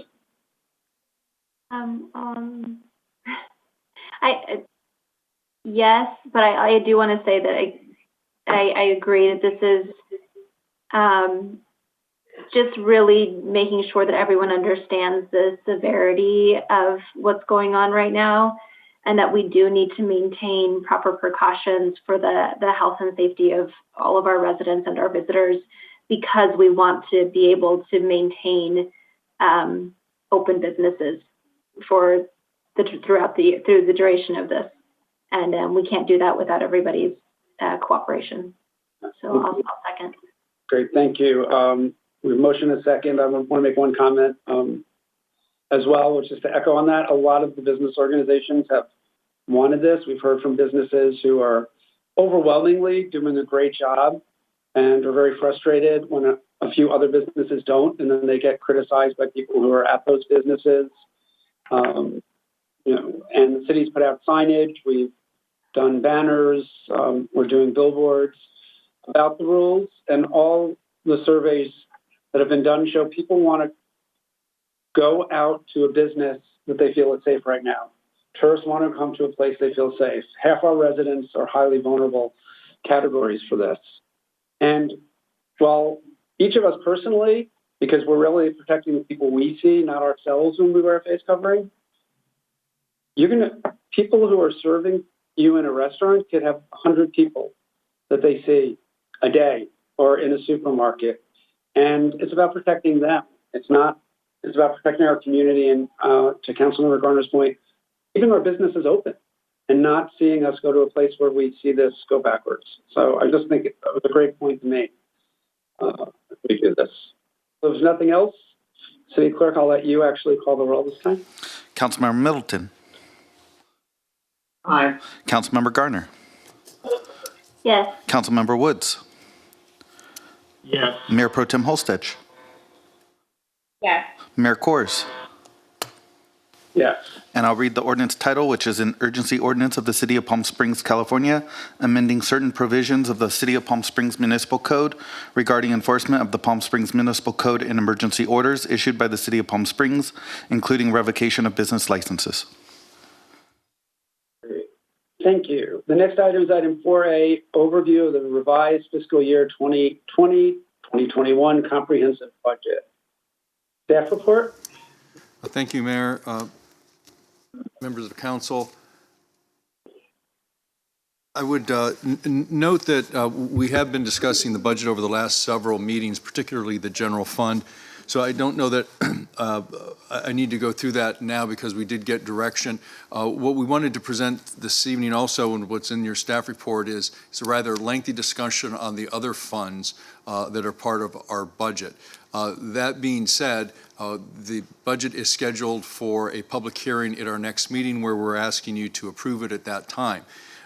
So at this point, Mayor, I think if there's questions anyone has for clarification or new direction, otherwise we'll proceed to take the summary information that you have to put into a budget document for our next meeting. One item I would note with regard to a fund other than the general fund, the airport fund, as you can appreciate, given the COVID situation, there's been significant reduction of air traffic and passengers, thus revenue at the airport. However, the airport through the FAA did receive a federal grant, a COVID grant, the CARES grant of about $11 million, and so that will make a significant difference. The airport fund will not have the deficit, for example, like the general fund did. So those dollars will allow them to continue on and actually have just about a balanced budget. So that's the only specific thing I wanted to call out, but staff is here and we can answer any questions you might have. Thank you. Any questions for staff at this time? Okay. Seeing none, this is just, Councilwoman Garner. I understand that, this is just for our benefit and we're going to have another public hearing on this.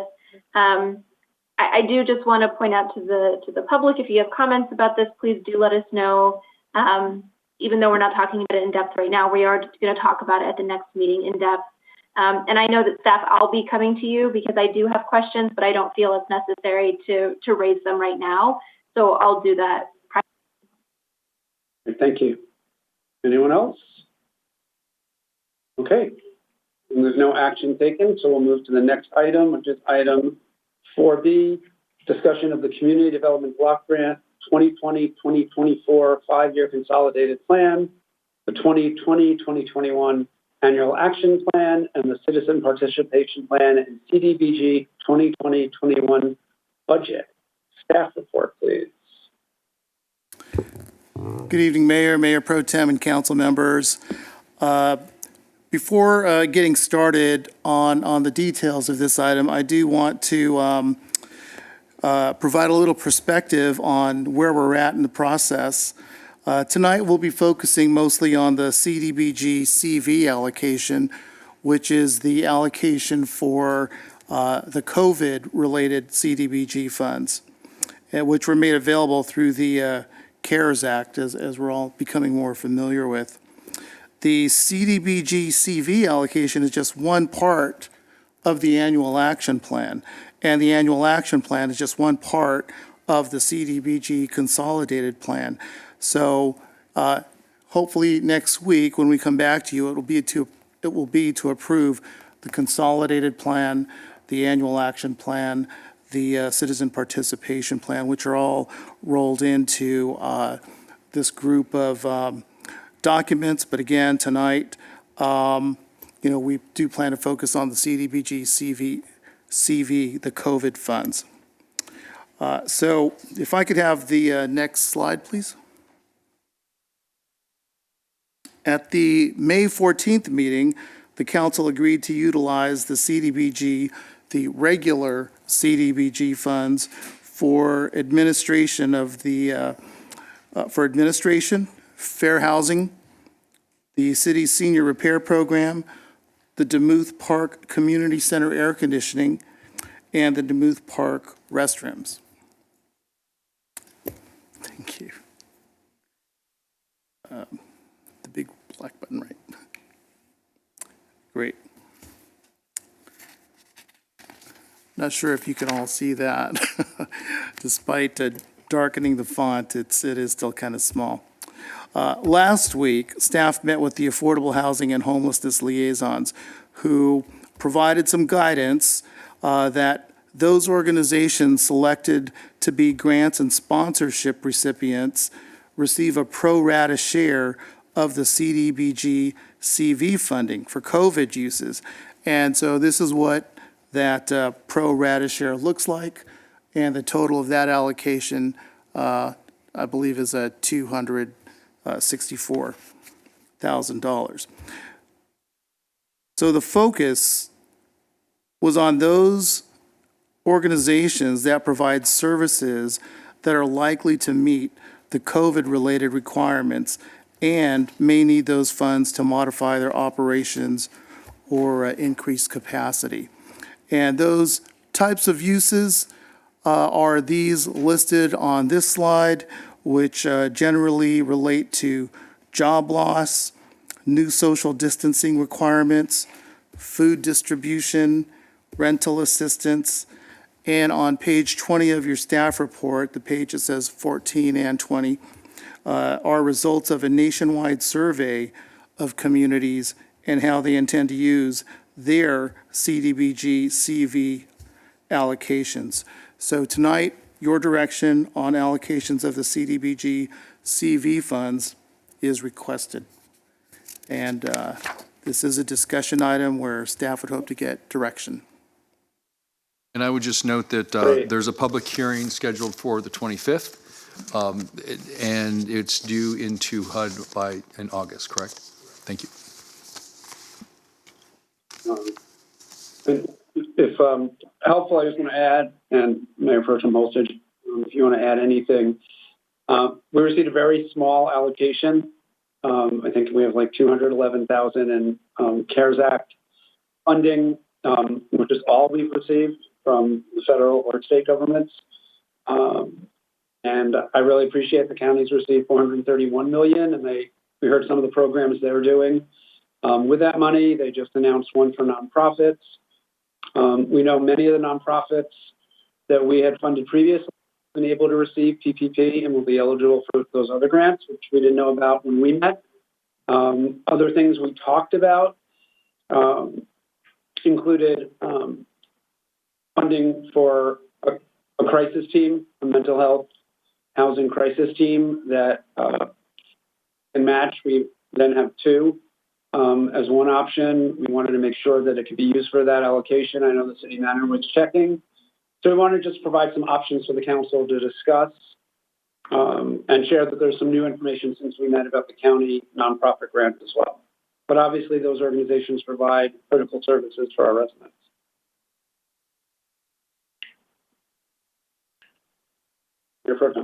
If I could just add, thank you. And just for the public to know, so the county received $430 million in CARES funding, and they have implemented a rental assistance program, a business assistance program, and as the mayor said, a nonprofit assistance. And those are funded at $30 to $50 million each, so significant amounts. I know when we first talked about this, we talked about a rental assistance fund or a business assistance fund that the city could do, because we're only getting, $211,000 in the COVID dollars for this. It's very difficult. We would only be able to help a tiny fraction. I'm happy that we're receiving $1.2 million out of our $10 million to do rental assistance and rapid rehousing. So I do agree with the staff report that that's a better use of those funds so that we can save these, these limited funds to address the community right now and and use those for rental assistance in the county program.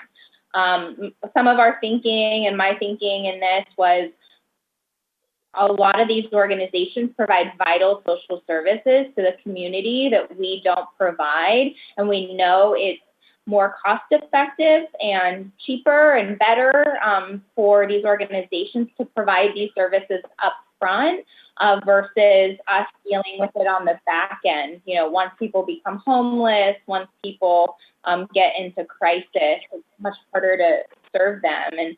And often that then falls on our police department. So yeah, I like the idea. I think we're really open to discussing, you know, how to use these funds. But this was sort of our thinking in looking at what might go to different social service organizations and nonprofits serving at-risk communities in Palm Springs. Thank you. Other council members, thoughts? This really is a discussion to give direction. Councilmember Garner. Thank you. I think this is, it's difficult because it is such a small amount of money. And there's a lot of competing interests. There's a lot of people who need this. And I'm specifically talking to the CARES Act money right now. I do like the idea of being able to provide funding to some of these organizations that we've provided funding for in the past, who I'm sure have lots of COVID needs to address. But I also do want to make sure, for instance, the food bank is that we're fully funding it to make sure that it continues for the next year. And then the same, I know that it's always hard to kind of decide who needs something more, but I feel like it would be really helpful if we are going to give to these organizations at all, to find out what their needs are related to these different things that the money can be used for. Do they have something in place already? What are they doing to address these needs, and how could they use that funding? I think that would be helpful for me, because I want to make sure that the community gets the funds in the way that they need them, and where, like that's been said many times, you know, how can we address the greatest need? I do just want to mention our small businesses, because I'm really concerned about this. Our small businesses, especially those that are really tiny, you know, under 50 employees, I'm not sure. Right now, there's some money available, but then what's going to happen 6 months from now or a year from now? I really feel like we need to be making efforts to take care of them. And I know that, for instance, there was discussion about, you know, possibly helping with rent for these commercial small businesses, which could be really useful. And I guess for me, I want to know what the community thinks as well on that for small businesses. Do they think that's useful for us to be using the money in that way? But I know we have organizations that have come up because of this crisis, like Keep Shining, which I think is really cool, because they're getting a lot of businesses, local businesses together, and they're promoting Palm Springs, they're promoting the different businesses. And in order to, the buy-in is that if you can get some of the money if you help and you participate in this process. So I love that it's collaborative, and I'd love to see the city, you know, supporting those kinds of efforts, even if we can't necessarily give them money, but what can we do to raise the profile of organizations like this to make sure that we're getting the word out? And I really just enjoy Keep Shining, because I think that's a great slogan, and they've got a great t-shirts and swag. And so I wanted to just keep that in mind and how we do this. And I did have just one question. There's the 20% administrative costs. If staff could just give some more information about why it's 20% and kind of what that goes to. I just want to make sure I'm clear and that the public is clear.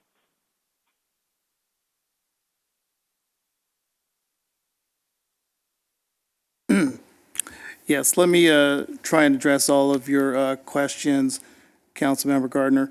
The 20%, first of all, is statutory put in place by the federal government, and it's meant to cover staffing costs basically for administering the programs. Obviously, if we move forward with this recommendation, we'll have several contracts to execute, several contracts to monitor, and so that's where the funds would be allocated for the 20%. In regards to business assistance, unfortunately, the amount we're receiving is pretty limited. And there's not a lot of opportunity to really leverage it because it is such a small amount. We've looked at what other cities are offering for business assistance, and it tends to range from $10,000 to $15,000. And with the funds we have available for the COVID CDBG CV, that would result in about 14 to 22 businesses being assisted.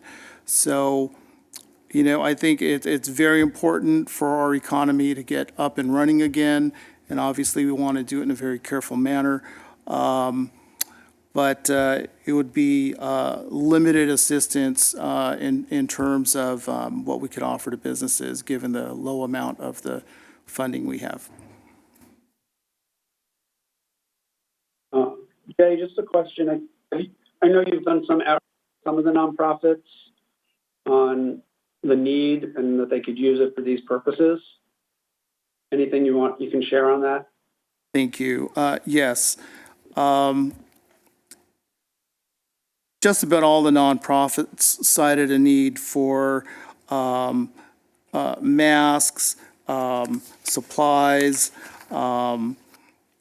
gloves and sanitization, and common areas where their clients would come in would require more professional level sanitizing of the properties.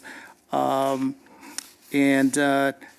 regards to the programs they operate, some are becoming very innovative and administering some distance operating programs. In fact, they would implement new apps and new hardware equipment to go with that those new programs.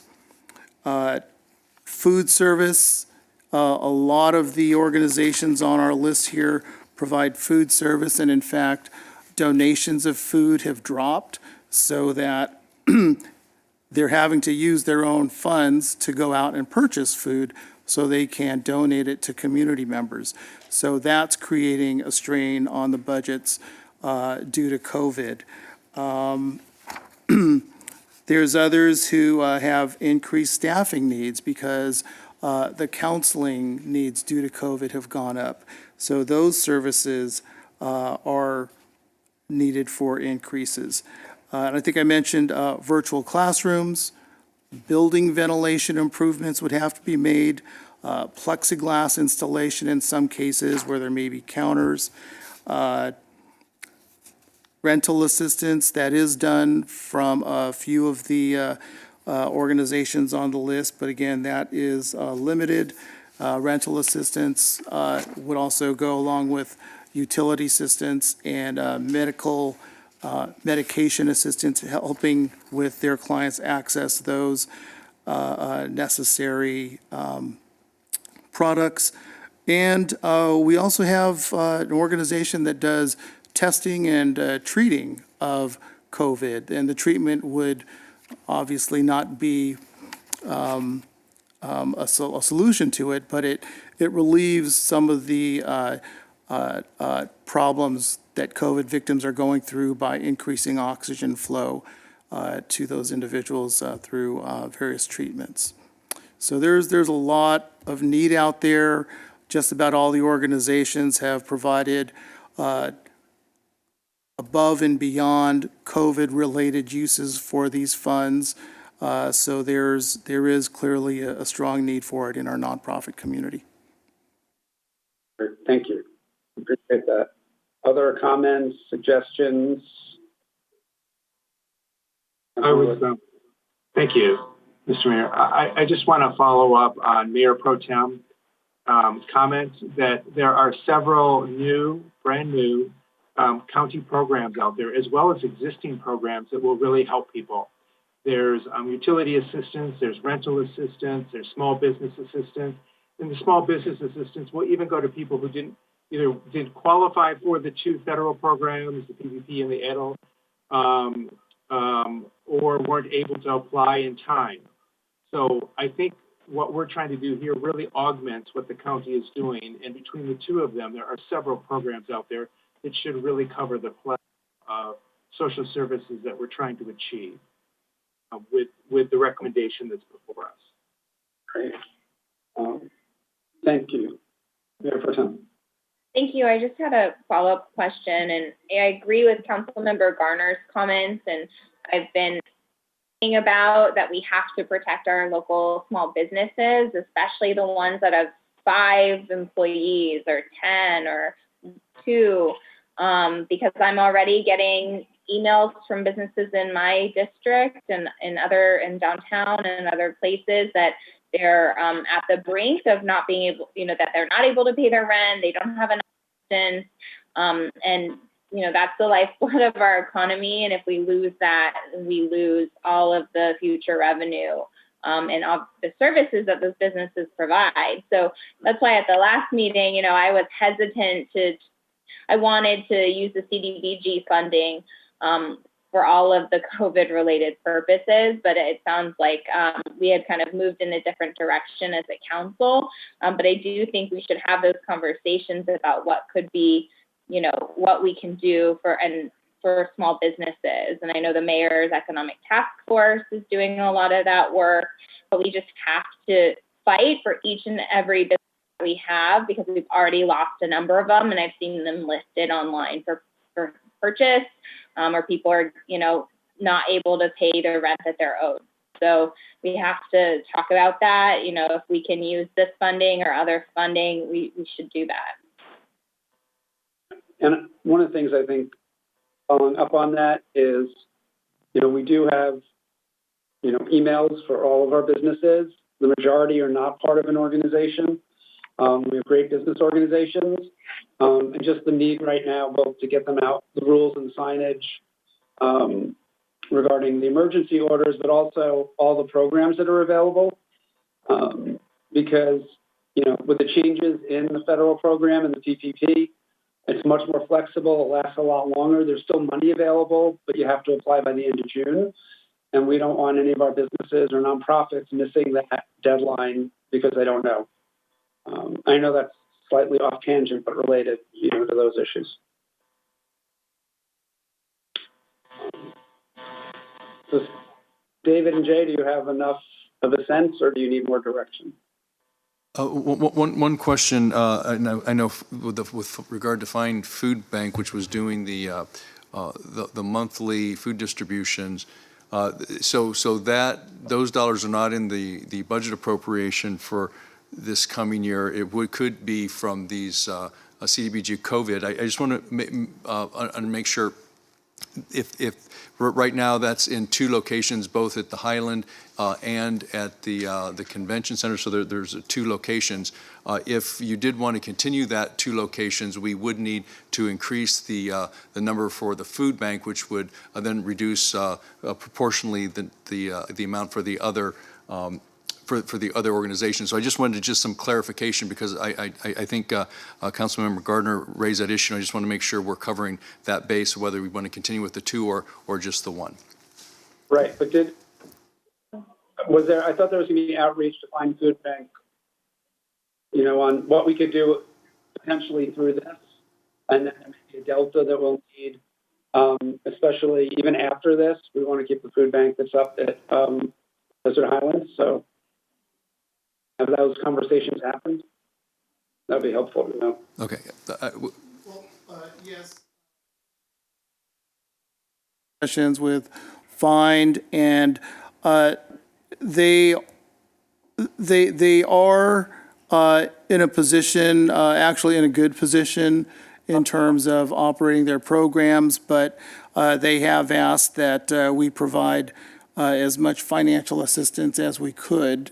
So it really didn't get too specific, but they may be able to continue operating at a lower level, but we don't know exactly what that would be. And as we are now in a contract with them, I'm sure we'd want to get to that point as we do discuss with them extending the terms of that agreement. So we'll explore that further, because there may be some additional dollars left from one organization who can't spend it all on a specific reason, and then we'll be able to get back to you with how we can redistribute that. Right, and if there's a delta, then we need to know what that is for the budget hearing. So if we're short $20,000 to keep the program going in Desert Highlands, let's discuss that so we can discuss that in the budget hearing.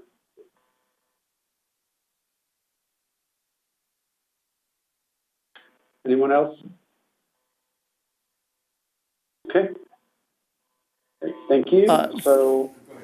Oh, I'm sorry. Mr. Mayor, would it be fair to find food bank through the next fiscal year, and then up to a certain amount, which is the current level that they're funded at, and then with the remaining funds being distributed accordingly to the other organizations? And that would be $60,000?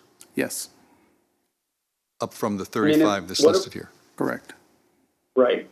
Or we can find, I'm sure we can find 1,000 to keep the program running in the budget rather than, but we can do it either way. So I think. I do think it would be good to do it on a need basis because our conversations as the liaisons were which of these organizations are already receiving federal funding to continue the services. I know that food banks have access to other funding that we don't. I agree. I think it's incredibly important to continue the mobile food bank and at least at James O'Jesse. I don't know, I need to talk to Find Food Bank about the ongoing need for another site. We had talked in the past about extending or expanding to Duluth or other areas. So, but I don't want us to fund services for any of the organizations that either aren't needed or aren't the council's priorities, and that's what I think we need to assess when this comes forward for a final vote. Councilmember Garner. And just one thing on that too. I know that there is a need for cleaning supplies and things like that, but I'm also hesitant just to give money if an organization is only asking for cleaning supplies. I feel like there's other ways for us to get those materials to them. I'm really hoping that we can use this money to provide more tangible resources to the people. I feel like cleaning supplies, we could probably rally some folks around to buy those easily enough for people who are missing them. I just want to be mindful of that too. I'd be happy to work as a liaison, or whoever else wants to join me, or if the mayor and I want to continue to personally reach out to these organizations and talk about that. I know Jay did some of that work, but it would be helpful for the council to have a sense of what all of this will fund and why and what the need is. So if that would be helpful, or if staff just wants to do that, but include all that information in the future staff report.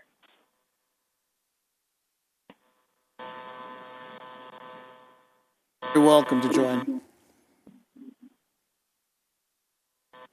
Yeah, so, maybe early next week, maybe on Monday, staff and Mayor Pro Tem and I can just have a conversation about I think we got some good direction and the things people want to see funded at these nonprofits, and then just discuss the path forward so we have more information when we make the decisions.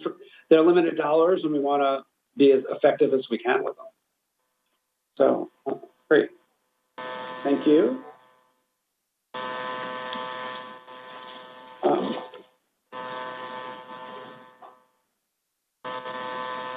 So we'll move on to the next item, which is 4C, an update on the temporary expansion of outdoor dining areas for businesses impacted by the novel coronavirus.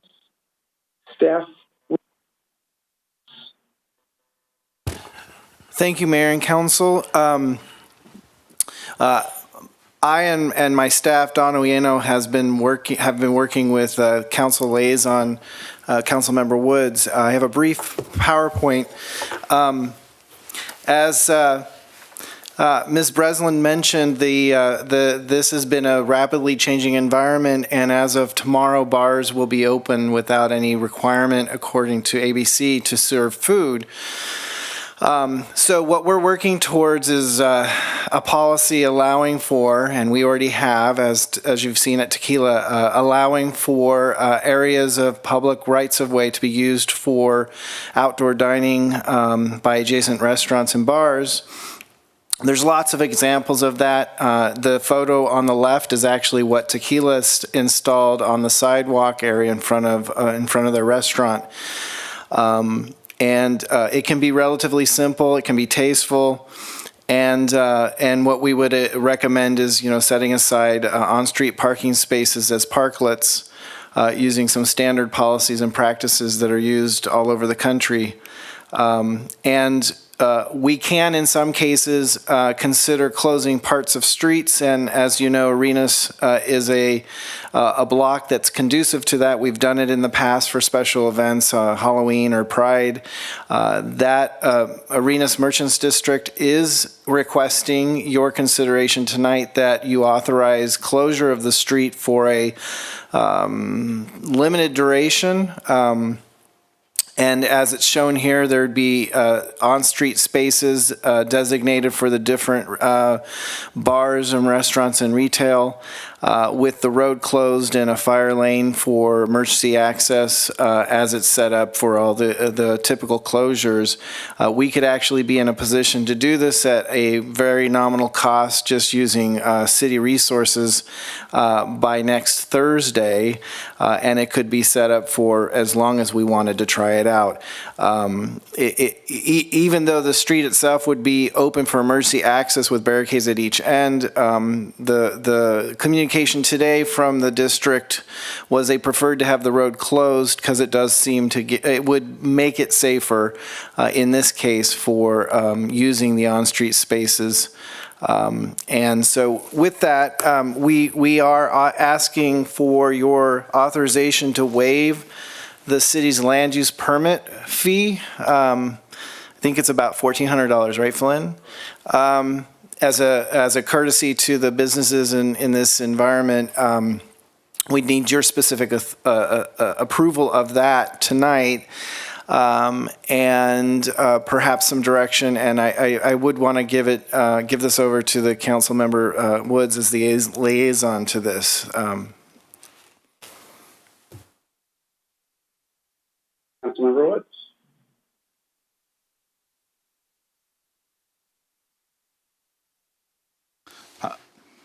I think the concept is actually very doable here in Palm Springs. We've seen it started already.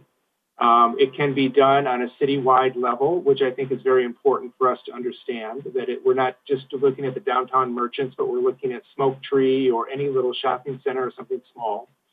I think is very important. I think waiving the fee is a nominal expense for us. It's almost $1,600 per land use permit. It's temporary. Things have changed drastically, even in the last day. I think this is a great experiment for us. I think separately, the Arenas Business District has asked us to close the street, which would be a one-time closure, and try it. If it actually works and the merchants like it, maybe there can be an investment in the future to make it more permanent. But it's a trial run. It's a trial run for all of this. And I think it's a good idea, and I think we've already seen it like at Tequila where it's working effectively. Great. Thank you, Councilmember Woods, for your work on that. One question, I know you had a meeting with the Arenas merchants, and just so we're clear with the public, they still, on these outdoor patios, people still have to be seated at tables that have to be distanced. Face coverings are required, right? Unless you're at your table with your group. It's not, just because it was described a little like we for Pride, but it's not going to be anything like that. No, you're correct. They would still have to have social distancing. They would have to wear a mask unless they're seated, eating or drinking. They would still need a permit from ABC to serve alcohol outside of their pre-approved indoor facility. So there are some things that will still have to happen. I think what we've seen in some of the initial openings is that the behavior of people goes back to the typical bar behavior. So it's going to take a little bit of education on everyone's part to especially with bars much more than restaurants that have a bar in it, to really make people understand it's a new type of bar and that the reason we're even expanding outside is for social distancing. Thank you. The council member comments? Councilmember Garner. I think it's great. I think we need to be thinking of creative solutions right now, and this is a really nice one. I know when I think about going out to a restaurant right now, I don't feel comfortable, but if I had the opportunity to be outside, that would definitely sway me to want to go out to our local businesses. And I know people spend more money when they're actually at the restaurant rather than just picking something up. So I think it's great. And like Councilmember Woods said, this is temporary. We're going to see how it goes. We can make changes as needed. And I really appreciate, Councilmember Woods, that you were involved in this and kind of helping us move forward with your expertise. Anyone else? Mayor Pro Tem Holstage. Thank you. I just want to say I agree. Really proud of our city's work on this. We heard right away from business. We were proactive in reaching out to our businesses about what they need to survive and, have business during this time. And I think this is a great, exciting, innovative solution. I'm excited for the future of this in Palm Springs because I know personally I work in an office and sometimes all day until midnight in these meetings, and I don't get to be outside a lot. And so, that's better for our health. It's better in a pandemic. And I just want to thank Marcus in particular. I know he's been working really closely on the mayor's task force. The mayor did a lot of work on this. Councilmember Woods. This is, I think, great work in a difficult time for our city, and I just want to applaud all of that work. Thank you. Yeah, and also to add to the thanks to Flynn and his staff, because when people have reached out to me about how to do it, literally within a day it gets done. I mean, Tequila was very quick, and just so appreciative of how great staff has been to work on this and making this happen for our businesses. And, I agree with Councilmember Woods. You could see some of these becoming permanent. I mean, look, our weather, even the summer, the nights, people are still eating out later, but outside at night and during most of the year, it's just beautiful day and night. So it's really a great opportunity to really see how this works in the city. Councilmember Woods. There are a few hurdles we need to get over still. So one is when somebody invests in the planters that's required and things of that nature, they want a return on their investment. So they want to guarantee that this would be so long that it would work. And I think what we haven't done is we haven't set up any design guidelines per se. We're just working individually, but we certainly don't want just, a cord across the roadway. We want something a little more decorative and whatnot. So it's something we have to work through. The other thing we have to work through is, it was envisioned that this would be for bars and restaurants, not necessarily for retail stores. And there may be retail stores that might want it, but then the question is, are we just moving their goods onto the sidewalk? And I think it's a discussion we need to have amongst us on what direction we want to go with this. Great, thank you. I think now the main thing we need is the motion to waive the land use permit for the temporary land use permit. Is that what staff needs right now? Yes. Yes. Okay, so do we have a motion? So moved. Member Woods, second by? I'll second. Councilmember Garner. Councilmember Woods. Yes. Councilmember Garner. Yes. Councilmember Middleton. Mayor Pro Tem Holstage. Yes. Mayor Kors. Yes. 5-0. Motion passes. Thank you. Next item is item 4D, continued discussion and possible direction on the impact and response to the local emergency related to the novel coronavirus. Staff report, please. Mayor, members of council, we added this item to the agenda as we have been doing in the event that if there's additional changes which occur frequently, as we know, or any modifications council wants to make to our current rules. I would note, as you know, previously we had required face coverings in our businesses, in retail and restaurants. That has been a requirement, and we've tried to get that word out as far and wide as we can. We've sent signage templates to businesses, but the other thing we did is, and if we could show up on the screen, we have the banner. Now we have 3 banners on different areas of Palm Canyon. This was, these have been put up this week, as you can see. Pretty interesting and a nice design, trying to make sure that everyone who comes into town realizes that face coverings are required in all our businesses, and this is, as you can see, PS, keeping you safe. So I want to just share that with everyone. But a couple items, council, that are of sort of topical concern right now is, as you know, previously you've allowed tennis and pickleball. There's questions on whether we could do doubles. That's one. There's also a question on the swim center and the library, and I think the city attorney has just indicated that currently the county is not allowing libraries, but I'll let him speak to that issue. And then, of course, if there's any other directions the council would have. So first of all, Jeff, the city attorney, could you comment on the library situation? Yes, so I sought some clarification from the county council earlier tonight because as part of the county's announcement earlier this afternoon, they indicated that libraries would still remain closed, which seems a little bit at odds with previous state and county direction that essentially allowed public agencies such as cities to determine which facilities and services, public services and facilities they would keep open. And I received word back from county council that indeed libraries are still considered closed, that they can provide pickup service, curbside pickup service as we've been doing, but that in-person library services are considered closed by the county.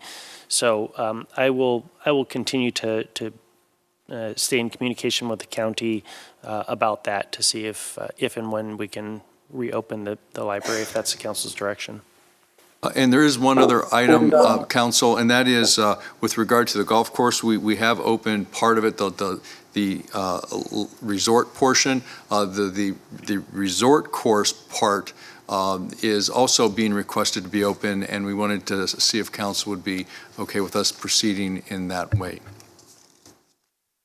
Thank you. Just on the library for the city attorney. And also, since the county said they're not giving guidance different from the state, can you also request to the state on the library? It just seems odd. You can go to a bar, but you can't go with social distancing to a library. I know we all think that's weird and illogical, and it's not on the state's list as a closed business. So it would be great to maybe do that request as well.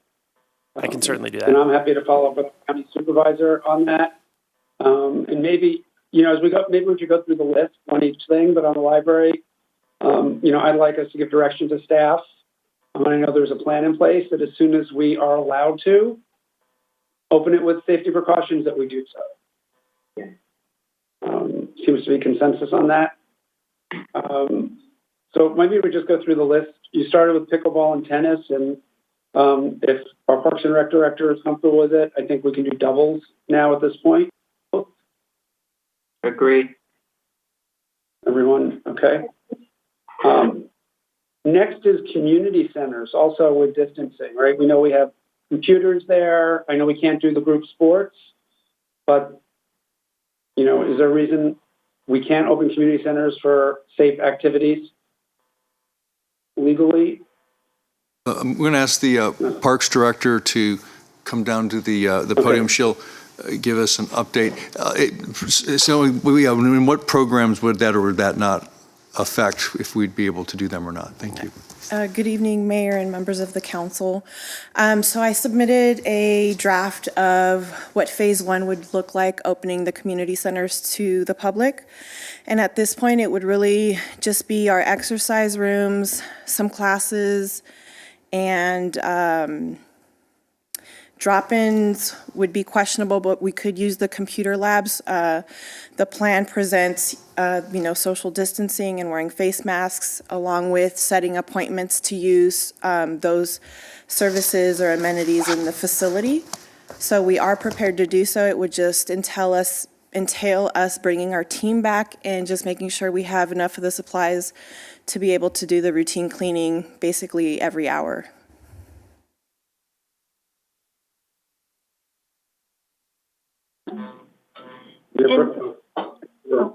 Doesn't matter. Okay, I'll go then. In terms of community centers, I think that, one of the reasons that I wanted the library open is not actually for books, because we have a really good drive-up service for books, but it's the computers. So I think, I know that at JOJ they have computers. Honestly, I don't know if they have them at Demuth or not, but if we could at least give people access to computers, I think that would be really useful. And I'm supportive of moving forward with other safe activities at our community centers. I think that can be a good boost for us, and they provide much needed resources. I agree.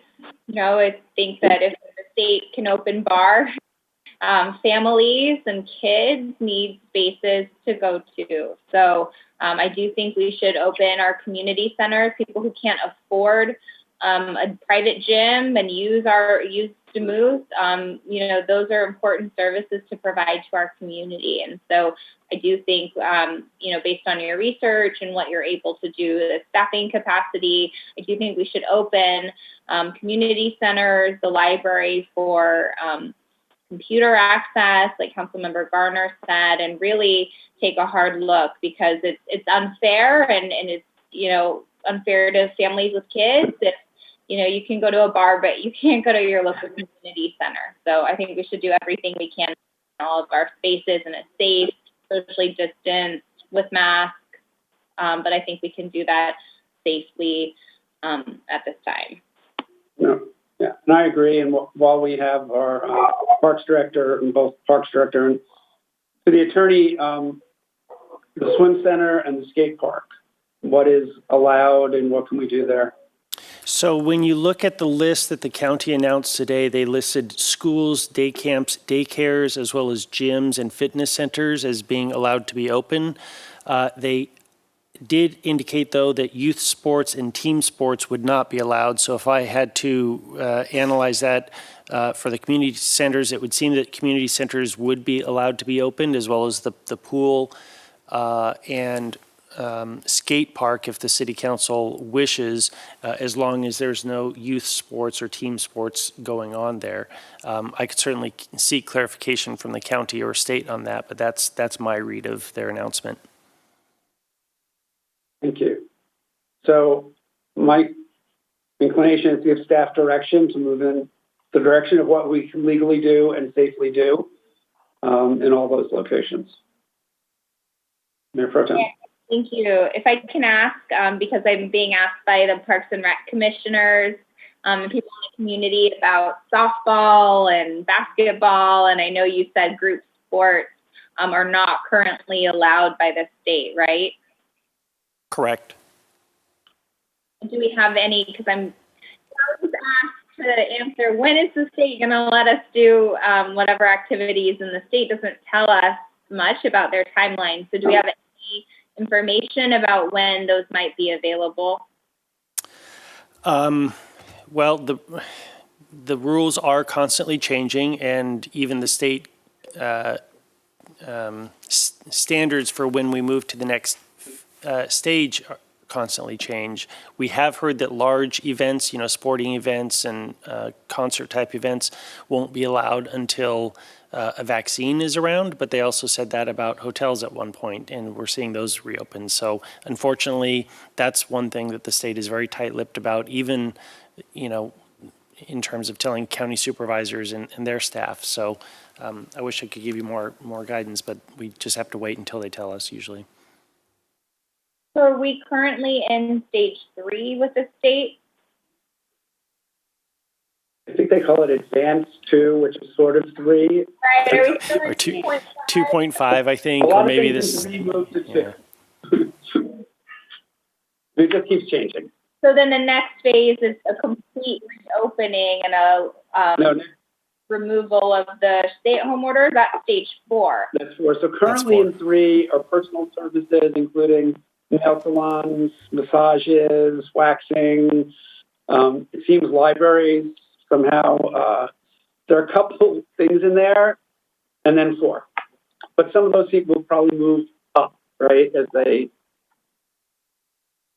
make decisions. I know it is odd.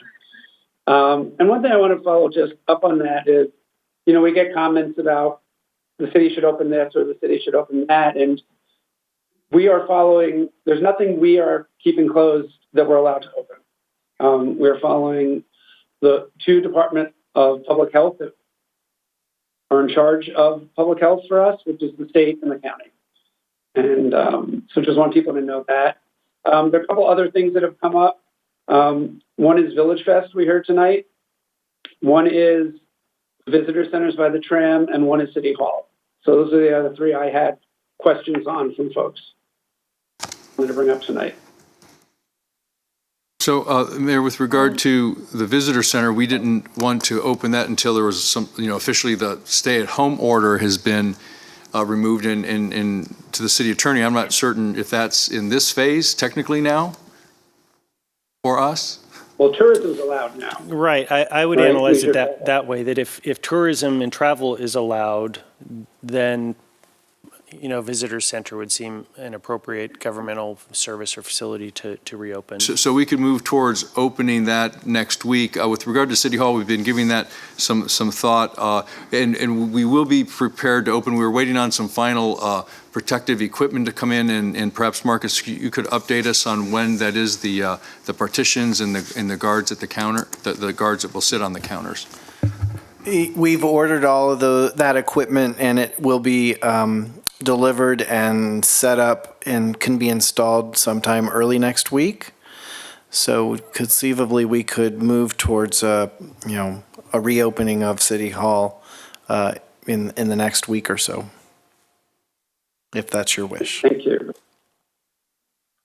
Yeah. Is that something that's necessary right now? I'm just curious from if you feel like your job would be easier, if you would appreciate having the City Hall open or not.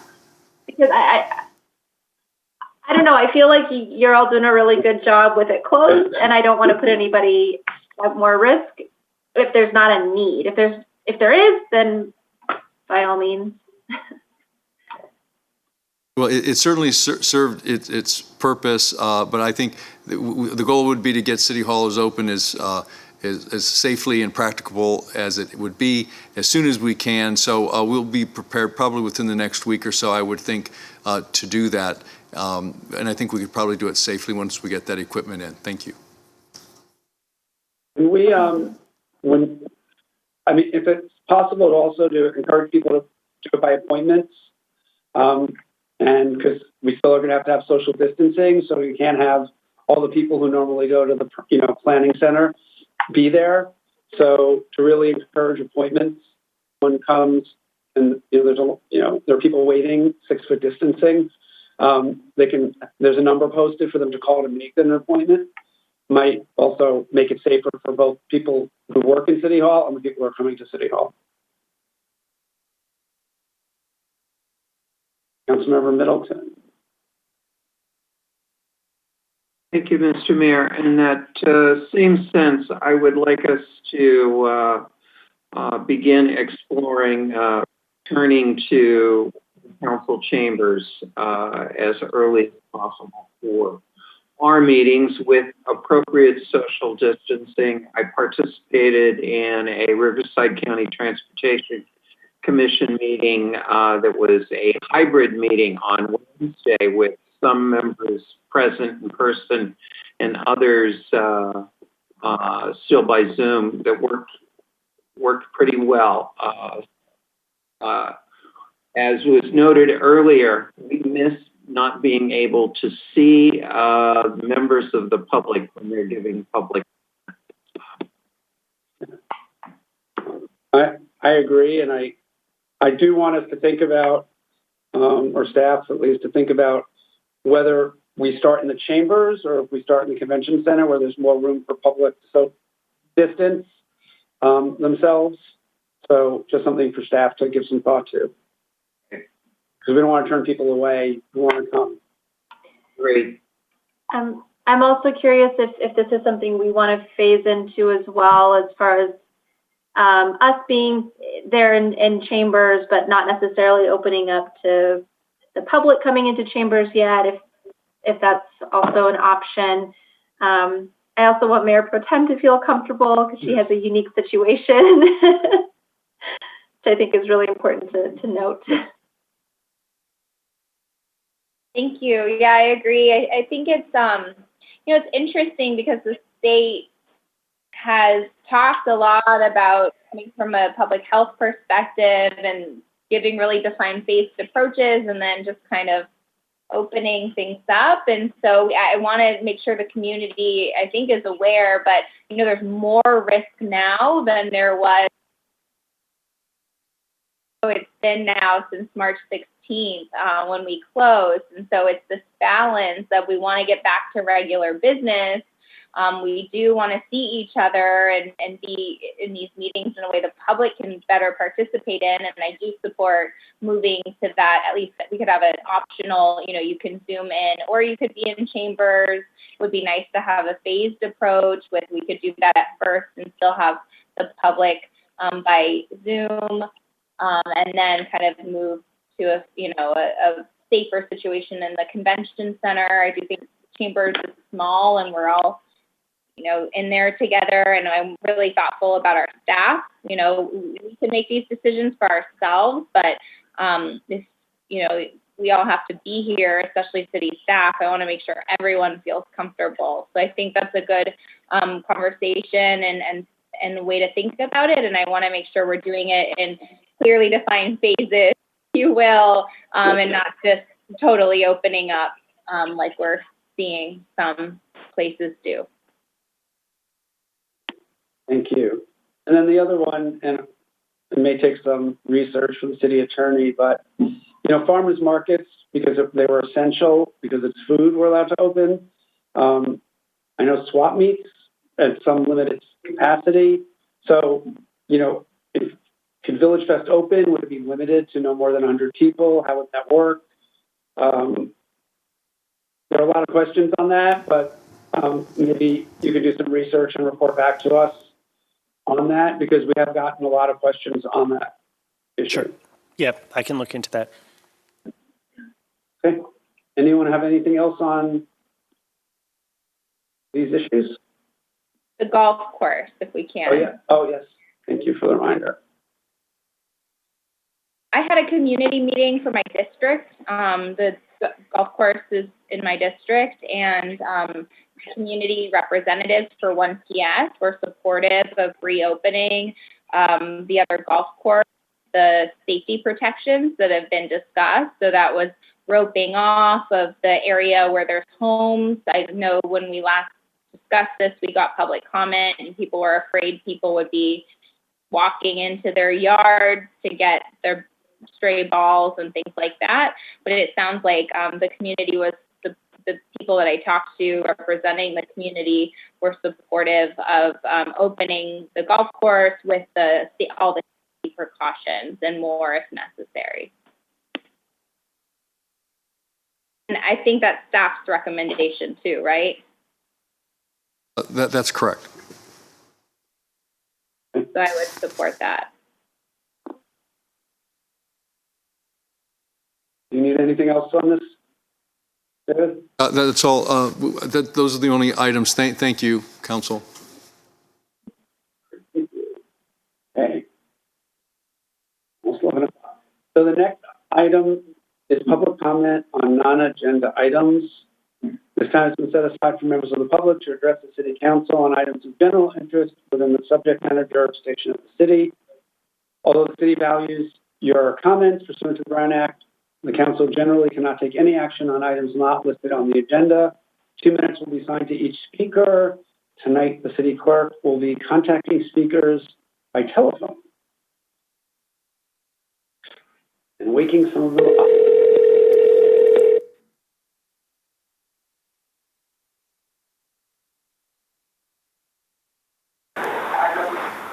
This is the Palm Springs City Council meeting. If you still want to provide your public comment, you have 2 minutes. Okay. What time right now? Yes, you can begin. Okay.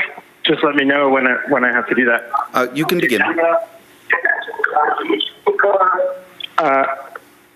I'm sorry, you said I can begin? Yes. Okay. So thank you for allowing me the chance to speak. I'm concerned by the Palm Springs Police Union's efforts to suppress and ignore well-documented issues of racism and excessive force against communities of color. Rather than embracing an opportunity to address the problem, they're attacking an elected official that is responding to so many previously unheard acts of violence against members of Palm Springs. The city needs to address how the Black community in Palm Springs experiences this country's issues with racism and policing. I'm here to speak on how these issues have impacted my community. I grew up in a predominantly Mexican immigrant community near downtown. I remember when I was a kid playing outside while all of the neighbors would sit in their front yards as the sun would set in the evening. One day in the mid-90s, the police came with guns and had my family and all of the neighbors put their hands up. I'll never forget that image of all of the neighbors in their front yards with their hands up while Palm Springs police officers pointed guns at everyone while we kids were there. This was not an isolated incident, and targeting of our communities continued. On another occasion around the same time, Palm Springs police mistakenly put a gun to my dad's head in the parking lot of the Alpha Beta supermarket, now the Ralph's on Sunny Dunes. He vividly remembers the officer's hand shaking while the barrel of the gun jabbed into the side of his head. When they realized that they targeted the wrong person, they quickly let him go, and he did not bring a lawsuit nor a complaint to the department. But it was an extremely traumatic experience for immigrants who are frequently stripped of their rights with no recourse. This has been the norm in Palm Springs since my parents moved here in 1971. To this day, why is it that virtually all DUI checkpoints target Ramon Road and other access roads into cities like Cathedral City, where mostly Mexican immigrants and working class people live? Why aren't there checkpoints on roads leading to more affluent areas like South Palm Springs and Las Palmas? The city's paid major judicial settlements for excessive police force in recent years, particularly against Latinos. In 2012, Officer Chad Norman shot and killed an Afghanistan veteran and a Marine, Alan de Villena. Yes, I'm finishing up my statement. Sorry, I didn't hear you about the time in the beginning. In 2013, the same officer shot Benjamin Mesa while again breaking protocol and shooting at a moving vehicle. Both incidents involved Latinos. The city paid $2.6 million for the life of Alan de Villena and $125,000 for the assault of Benjamin Mesa. But Chad Norman is still a police officer in Palm Springs with no repercussion whatsoever. Thank you. Thank you, and we'll disconnect.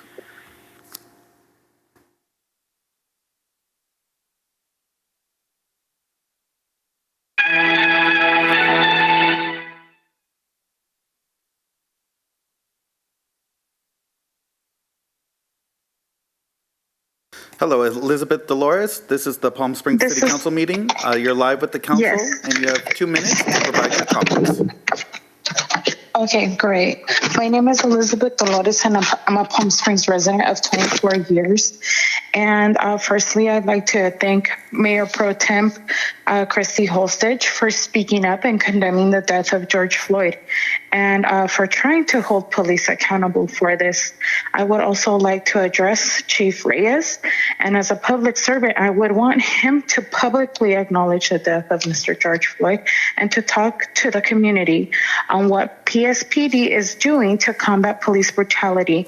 I know several former cops are Trump supporters, and I also have been, I know that they have been accused of misconduct.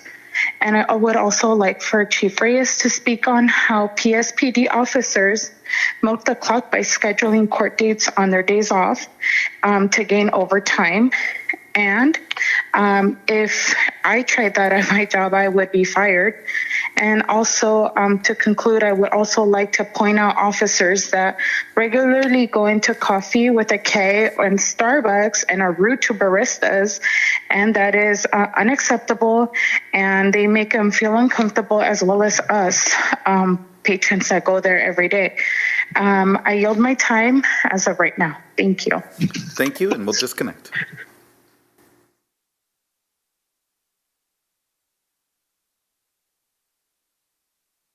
Your call has been forwarded to an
Hello? Hello, Edwin? Yes, Edwin. This is a Palm Springs City Council meeting. You have 2 minutes to provide your comments, and you can begin now. Great. I'm so grateful. I serve on the my name is Edwin Ramora, and I serve on the Human Rights Commission. And I also want to give props to the Census Committee, for which I also serve on for the City of Palm Springs. I am, again, making public comments again as an organizer for Bayanihan Desert. I am deeply and profoundly moved by the fierce, passionate, the right-on remarks delivered earlier tonight by Councilmember Gardner, who represents District 1, in which the Veterans Tract neighborhood breathes and thrives. Thank you, City Council, Mayor Kors, Mayor Pro Tem Holstedge, Council Members Middleton and Woods, for being the honorable leaders, allies, and advocates you are. I pledge to work with you all and look forward to lifting up our diverse communities of color. I'm always reminded that much of the work we do in public service and volunteerism is to genuinely support those we do not know. That is how we build community and help each other in the spirit of Bayanihan. It's that communal and mutual assistance to our neighbors and families. I want to give a shout out to the Public Arts Commission for making happen the memorial mural of George Floyd by artist Mr. Alec. On the eve of Philippine Independence Day, I want to bring up history usually not taught. Tomorrow's Philippine Independence Day is celebrated to commemorate the emerging Philippine nation's liberation from Spanish rule in 1898. Filipinos' self-determination came through war and trauma, poverty, family separations, ongoing overseas contract workers, levels of white supremacist Americanization, the horror of martial law, dictators, and rampant extrajudicial killings. They are all too real to us. As colonized peoples of the U.S., our solidarity with other oppressed peoples and minorities is real and genuine. Our ancestors have always lifted us up, and thankfully we carry them with us every day. I would be remiss not to remember the death of Marine A.J. De Villena in 2013 at the hands of the Palm Springs Police Department officer. We stand with our brothers and sisters, Black Lives Matter, and the movement for Black Lives. Please join us tomorrow we have a town hall on Facebook Live with Debbie Espinosa of Fighting Food Bank and Michelle Castillo of Wild Women. Check us out on Bayanihan Desert on Facebook Live, and please join us, and let's keep this, we got a lot of work ahead of us. Thank you. All right. Thank you, Edwin. We'll disconnect.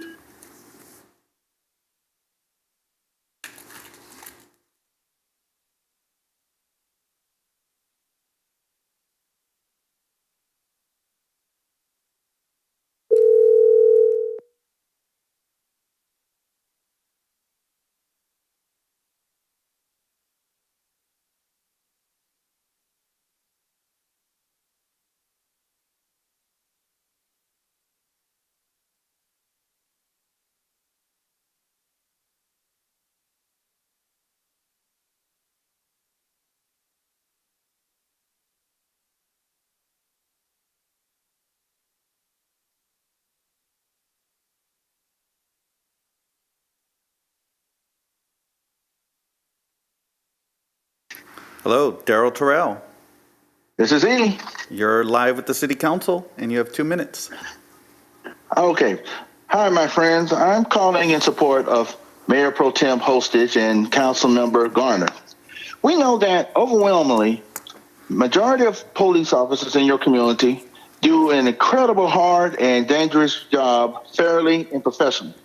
However, we know also that centuries of racial discrimination and the injustice that took place on Section 14 didn't simply stop when Dr. King made his speech or the Civil Rights Act were signed. But we know that bias remains. And so when African Americans or people of color in your community voice a growing despair over unequal treatment, we cannot simply turn away and dismiss it.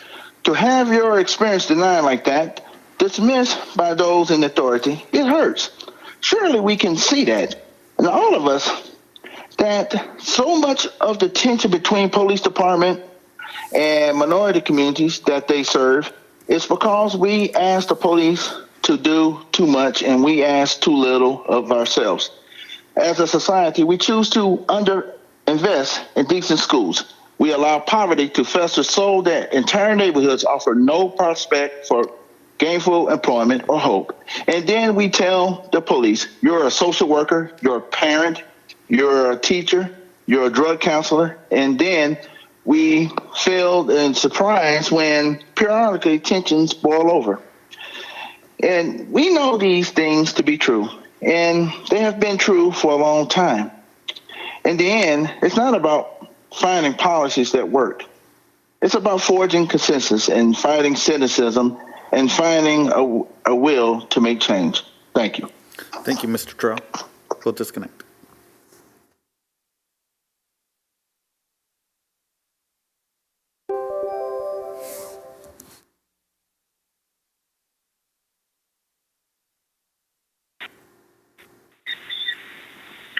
Hello? Hello, Lauren Wolfert. This is the Palm Springs City Council meeting. You're live with the council. Hi. You have 2 minutes to provide your comments. Okay, great. Thank you. My name is Lauren McKeel-Wolfer, and I'm just calling in to say that I think it's shameful that Springs Police Officers Association would rather bully an elected official over her support for greater transparency in policing than stand in solidarity with the fight against systemic racism and police brutality. As a native of Palm Springs, I have found that sadly, very few of our residents are aware of our city's racist and segregationist history. To assume that decades of systemic discrimination perpetuated by our local law enforcement is no longer relevant is not merely naive, it's damaging. This attitude completely dismisses the current concerns and experiences of both the Black and Latino communities of Palm Springs. Also, it's alarming to see that the Palm Springs Police Officers Association believes it has the authority to summon an elected official and demand she explain herself. Councilmember Holstich represents the people of Palm Springs, and we are demanding accountability from our local law enforcement. The emotional overreaction and knee-jerk defensiveness shown by the Palm Springs Police Officers Association only underscores the need for the transparency and civilian oversight. Thank you very much. I yield my time. Thank you, and we'll disconnect.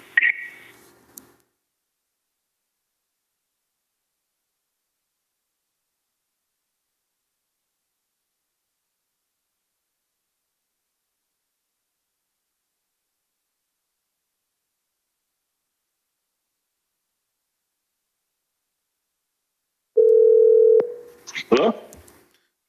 Hello, Wayman Furman. This is the Palm Springs City Council meeting. You're live with the council, and you have 2 minutes to provide your comments. Oh, I pulled my comment. Thank you. No comment? No. Okay, thank you, and we'll disconnect.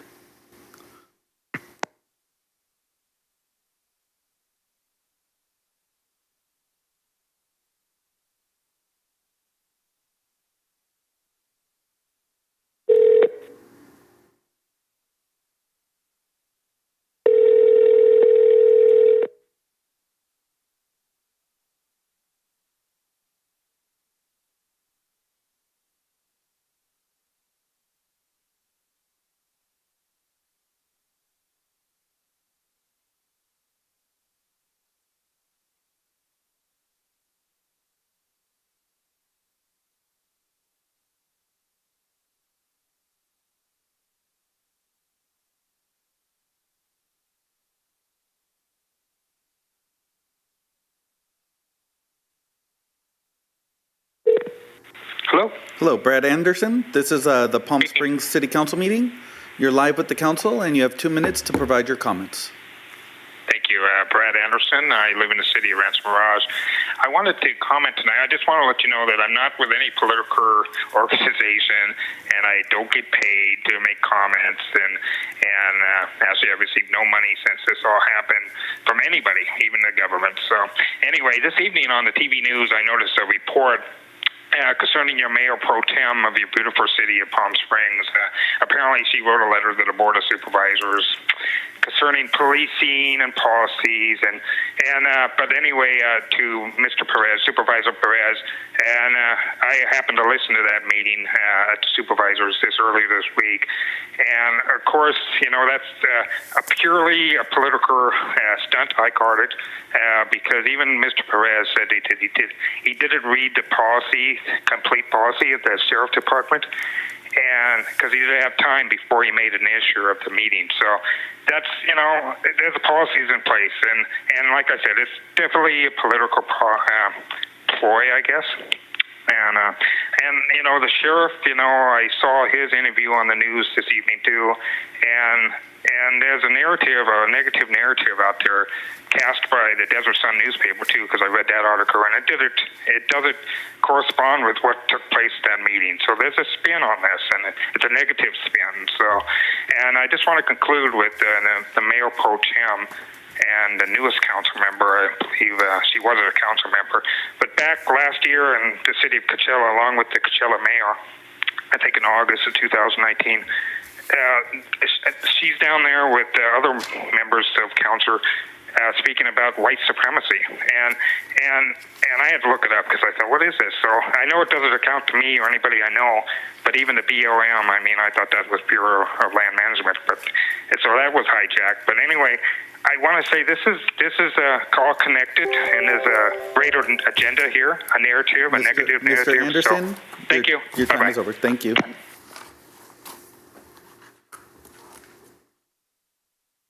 Mr. Mayor, that concludes public comment. Great. Thank you. And I just want to thank all the people who stayed up with us and through 5 hours of meeting till 11 p.m. to share their views. And it just shows the passion of our residents and people who, follow our city and our meetings. So it is appreciated. The next item is City Council and City Manager requests for upcoming agenda development. Anyone have anything they want to mention? Councilmember Middleton. Thank you, Mr. Mayor.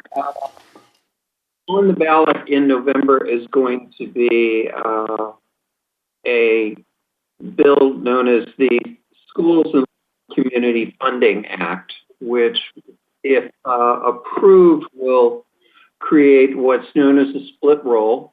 Commercial properties will, for the first time since the passage of Prop 13 back in 1978, be taxed according to their current assessed valuation.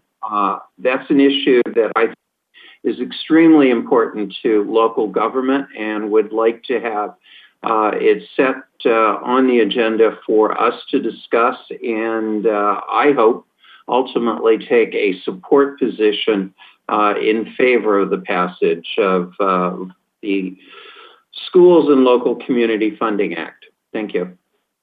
Thank you. Anyone else? Mr. Mayor? I just want to mention that before we started with the stay-at-home order and our meetings changed and they're starting getting back to at least normal for agenda items, there were a couple study sessions that were outstanding. And although, of course, we'd rather do study sessions in person and with more people participating, I think there's to devote to some of those. So it would be good just to maybe send out that list for the city manager. And if there's, one that the council wants to move forward more quickly, that might be a worthwhile thing for us to be doing. Mr. Mayor? Yes. There's an issue that I'd like to ask if council would be interested in considering. With the FPPC extending the deadline for Form 700s to be submitted until June 30th, the City Council has a provision which requires a mid-year update, which is due July 31st. I think it will create some confusion amongst the commissioners, and in the past, we've received, honestly, less than a handful of the amendments. So I didn't know if the council would consider either waiving that provision for this year. I think that makes sense. And I would come back with a staff report at the next meeting. Okay, great. Thank you. Anything else, City Manager? No, Mayor, I think we've covered it all. We did, and thank you everyone and staff for all your work on this and getting us through this. Mayor Pro Tem Holstich. Thank you. Thank you to staff for all their work. Yeah. I agree. I didn't mean to interrupt their. That's okay. To them. Thank you. Thank you, Mayor. I want to make sure nothing falls off our list and that we get to that business. We'll have to think through how to do study sessions in a pandemic.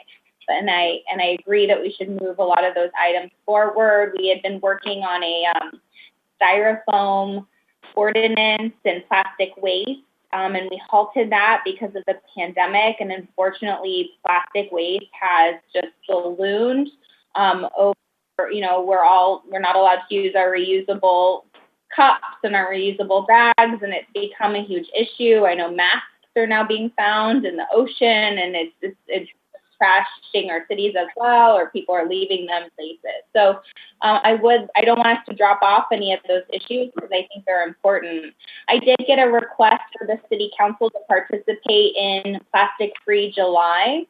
And it's a movement, and many councils and cities across the country participate. And so I sent that to the mayor, and I sent it to city staff. And so I'm hoping that we can have a conversation about what it is staff could do in setting the tone about, we still need to protect our environment and all of these issues. Systemic racism, environmental justice, they're all related. And so we have to talk about that.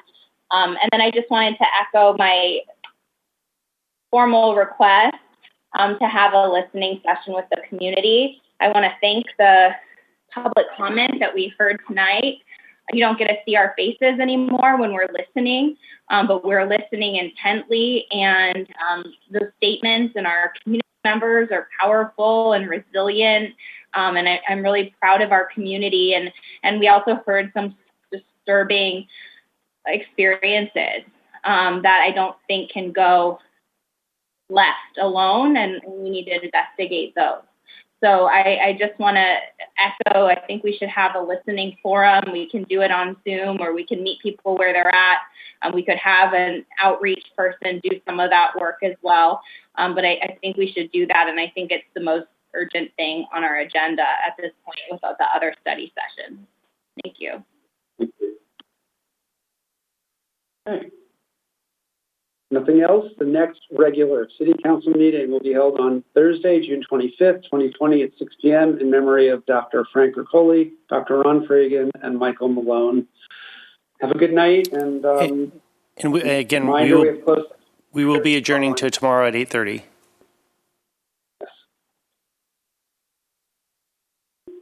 Good night, everyone. Night.